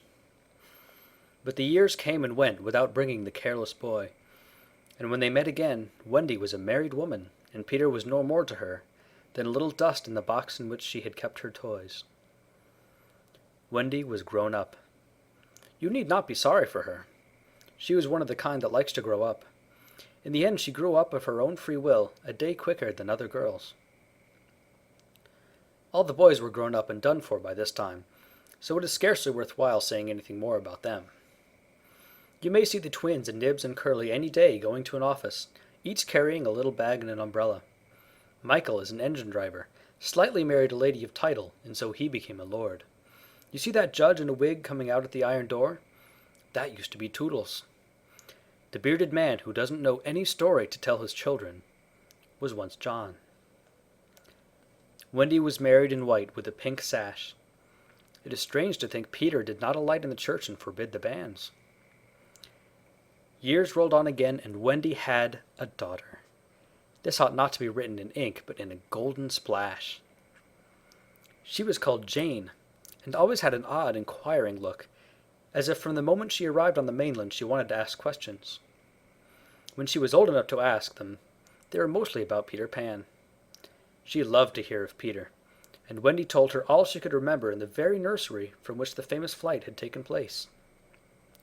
It was Jane's nursery now, for her father had bought it at the 3% from Wendy's father, who was no longer fond of stairs. Mrs. Darling was now dead and forgotten. There were only 2 beds in the nursery now, Jane's and her nurse's, and there was no kennel, for Nana also had passed away. She died of old age, and at the end she had been rather difficult to get on with, being very firmly convinced that no one knew how to look after children except herself. Once a week Jane's nurse had her evening off, and then it was Wendy's part to put Jane to bed. That was the time for stories. It was Jane's invention to raise the sheet over her mother's head and her own, thus making a tent, and in the awful darkness to whisper, "What do we see now?" "I don't think I see anything tonight," says Wendy, with a feeling that if Nana were here she would object to further conversation. "Yes, you do," says Jane. "You see when you were a little girl." "That is a long time ago, sweetheart," says Wendy. "Ah me, how time flies." "Does it fly," asked the artful child, "the way you flew when you were a little girl?" "The way I flew, do you know, Jane, I sometimes wonder whether I ever did really fly?" "Yes, you did!" "The dear old days when I could fly." "Why can't you fly now, Mother?" "Because I am grown up, dearest. When people grow up, they forget the way." "Why do they forget the way?" "Because they are no longer gay and innocent and heartless. It is only the gay and innocent and heartless who can fly." "What is gay and innocent and heartless? I do wish I was gay and innocent and heartless." Or perhaps Wendy admits she does see something. "I do believe," she says, "that it is this nursery." "I do believe it is," says Jane. "Go on." They are now embarked on the great adventure of the night when Peter flew in looking for his shadow. "The foolish fellow," says Wendy, "tried to stick it on with soap. And when he could not, he cried, and that woke me, and I sewed it on for him." "You have missed a bit," interrupts Jane, who now knows the story better than her mother. "When you saw him sitting on the floor crying, what did you say?" "I sat up in bed and I said, 'Boy, why are you crying?'" "Yes, that was it," says Jane, with a big breath. "And then he flew us all away to the Neverland, and the fairies, and the pirates, and the redskins, and the mermaid's lagoon, and the home under the ground, and the little house." "Yes, which did you like best of all?" "I think I liked the home under the ground best of all." "Yes, so do I. What was the last thing Peter ever said to you?" The last thing he ever said to me was, 'Just always be waiting for me, and then some night you will hear me crowing.' Yes! But alas, he forgot all about me." Wendy said it with a smile. She was as grown up as that. "What did his crow sound like?" Jane asked one evening. "It was like this," Wendy said, trying to imitate Peter's crow. "No, it wasn't," Jane said gravely. "It was like this." And she did it ever so much better than her mother. Wendy was a little startled. "My darling, how can you know?" "I often hear it when I am sleeping," Jane said. "Ah, yes, many girls hear it when they are sleeping, but I was the only one who heard it awake." "Lucky you," said Jane. And then one night came the tragedy. It was the spring of the year, and the story had been told for the night, and Jane was now asleep in her bed. Wendy was sitting on the floor very close to the fire so as to see to darn, for there was no other light in the nursery, and while she sat darning, she heard a crow. Then the window blew open as of old, and Peter dropped on the floor. He was exactly the same as ever, and Wendy saw at once that he still had all his first teeth. He was a little boy, and she was grown up. She huddled by the fire, not daring to move, helpless and guilty, a big woman. "Hello, Wendy," he said, not noticing any difference, for he was thinking chiefly of himself. And in the dim light her white dress might have been the nightgown in which he had seen her first. "Hello, Peter," she replied faintly, squeezing herself as small as possible. Something inside her was crying, "Woman, woman, let go of me."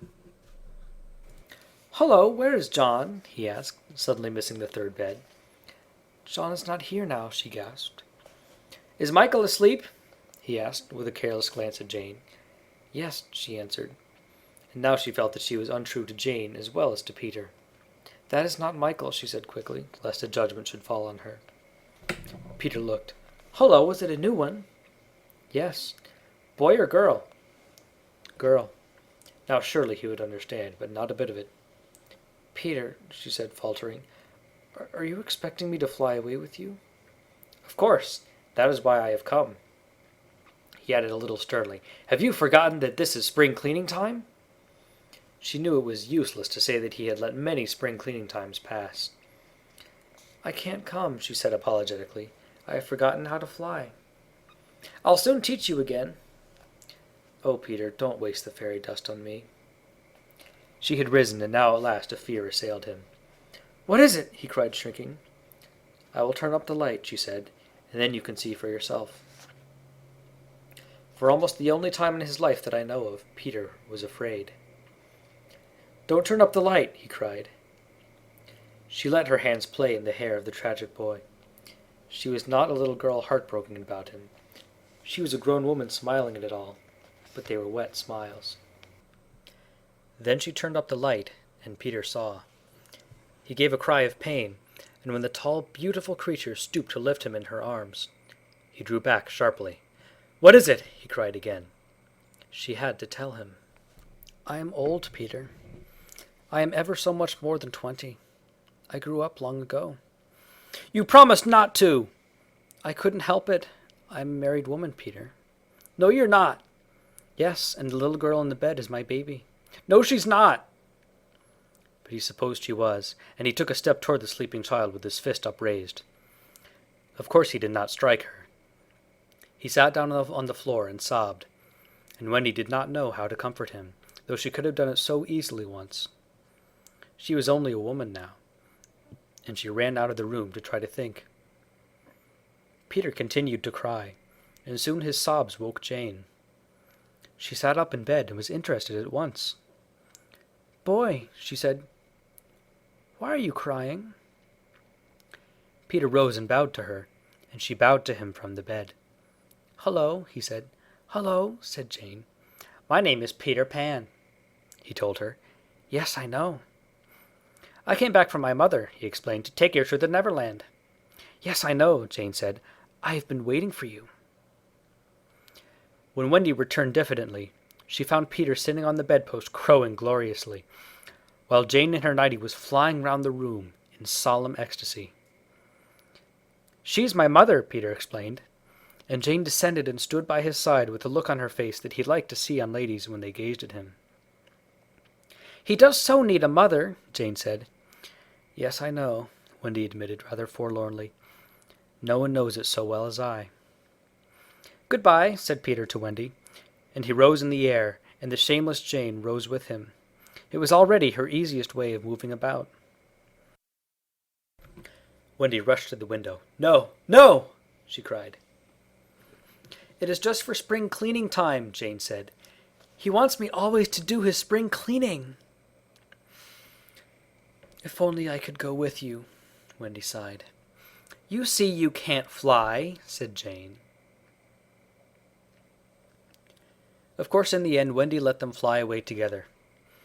Our last glimpse of her shows her at the window, watching them receding into the sky until they were as small as stars. As you look at Wendy, you may see her hair becoming white, and her figure little again, for all this happened long ago. Jane is now a common grown-up with a daughter called Margaret.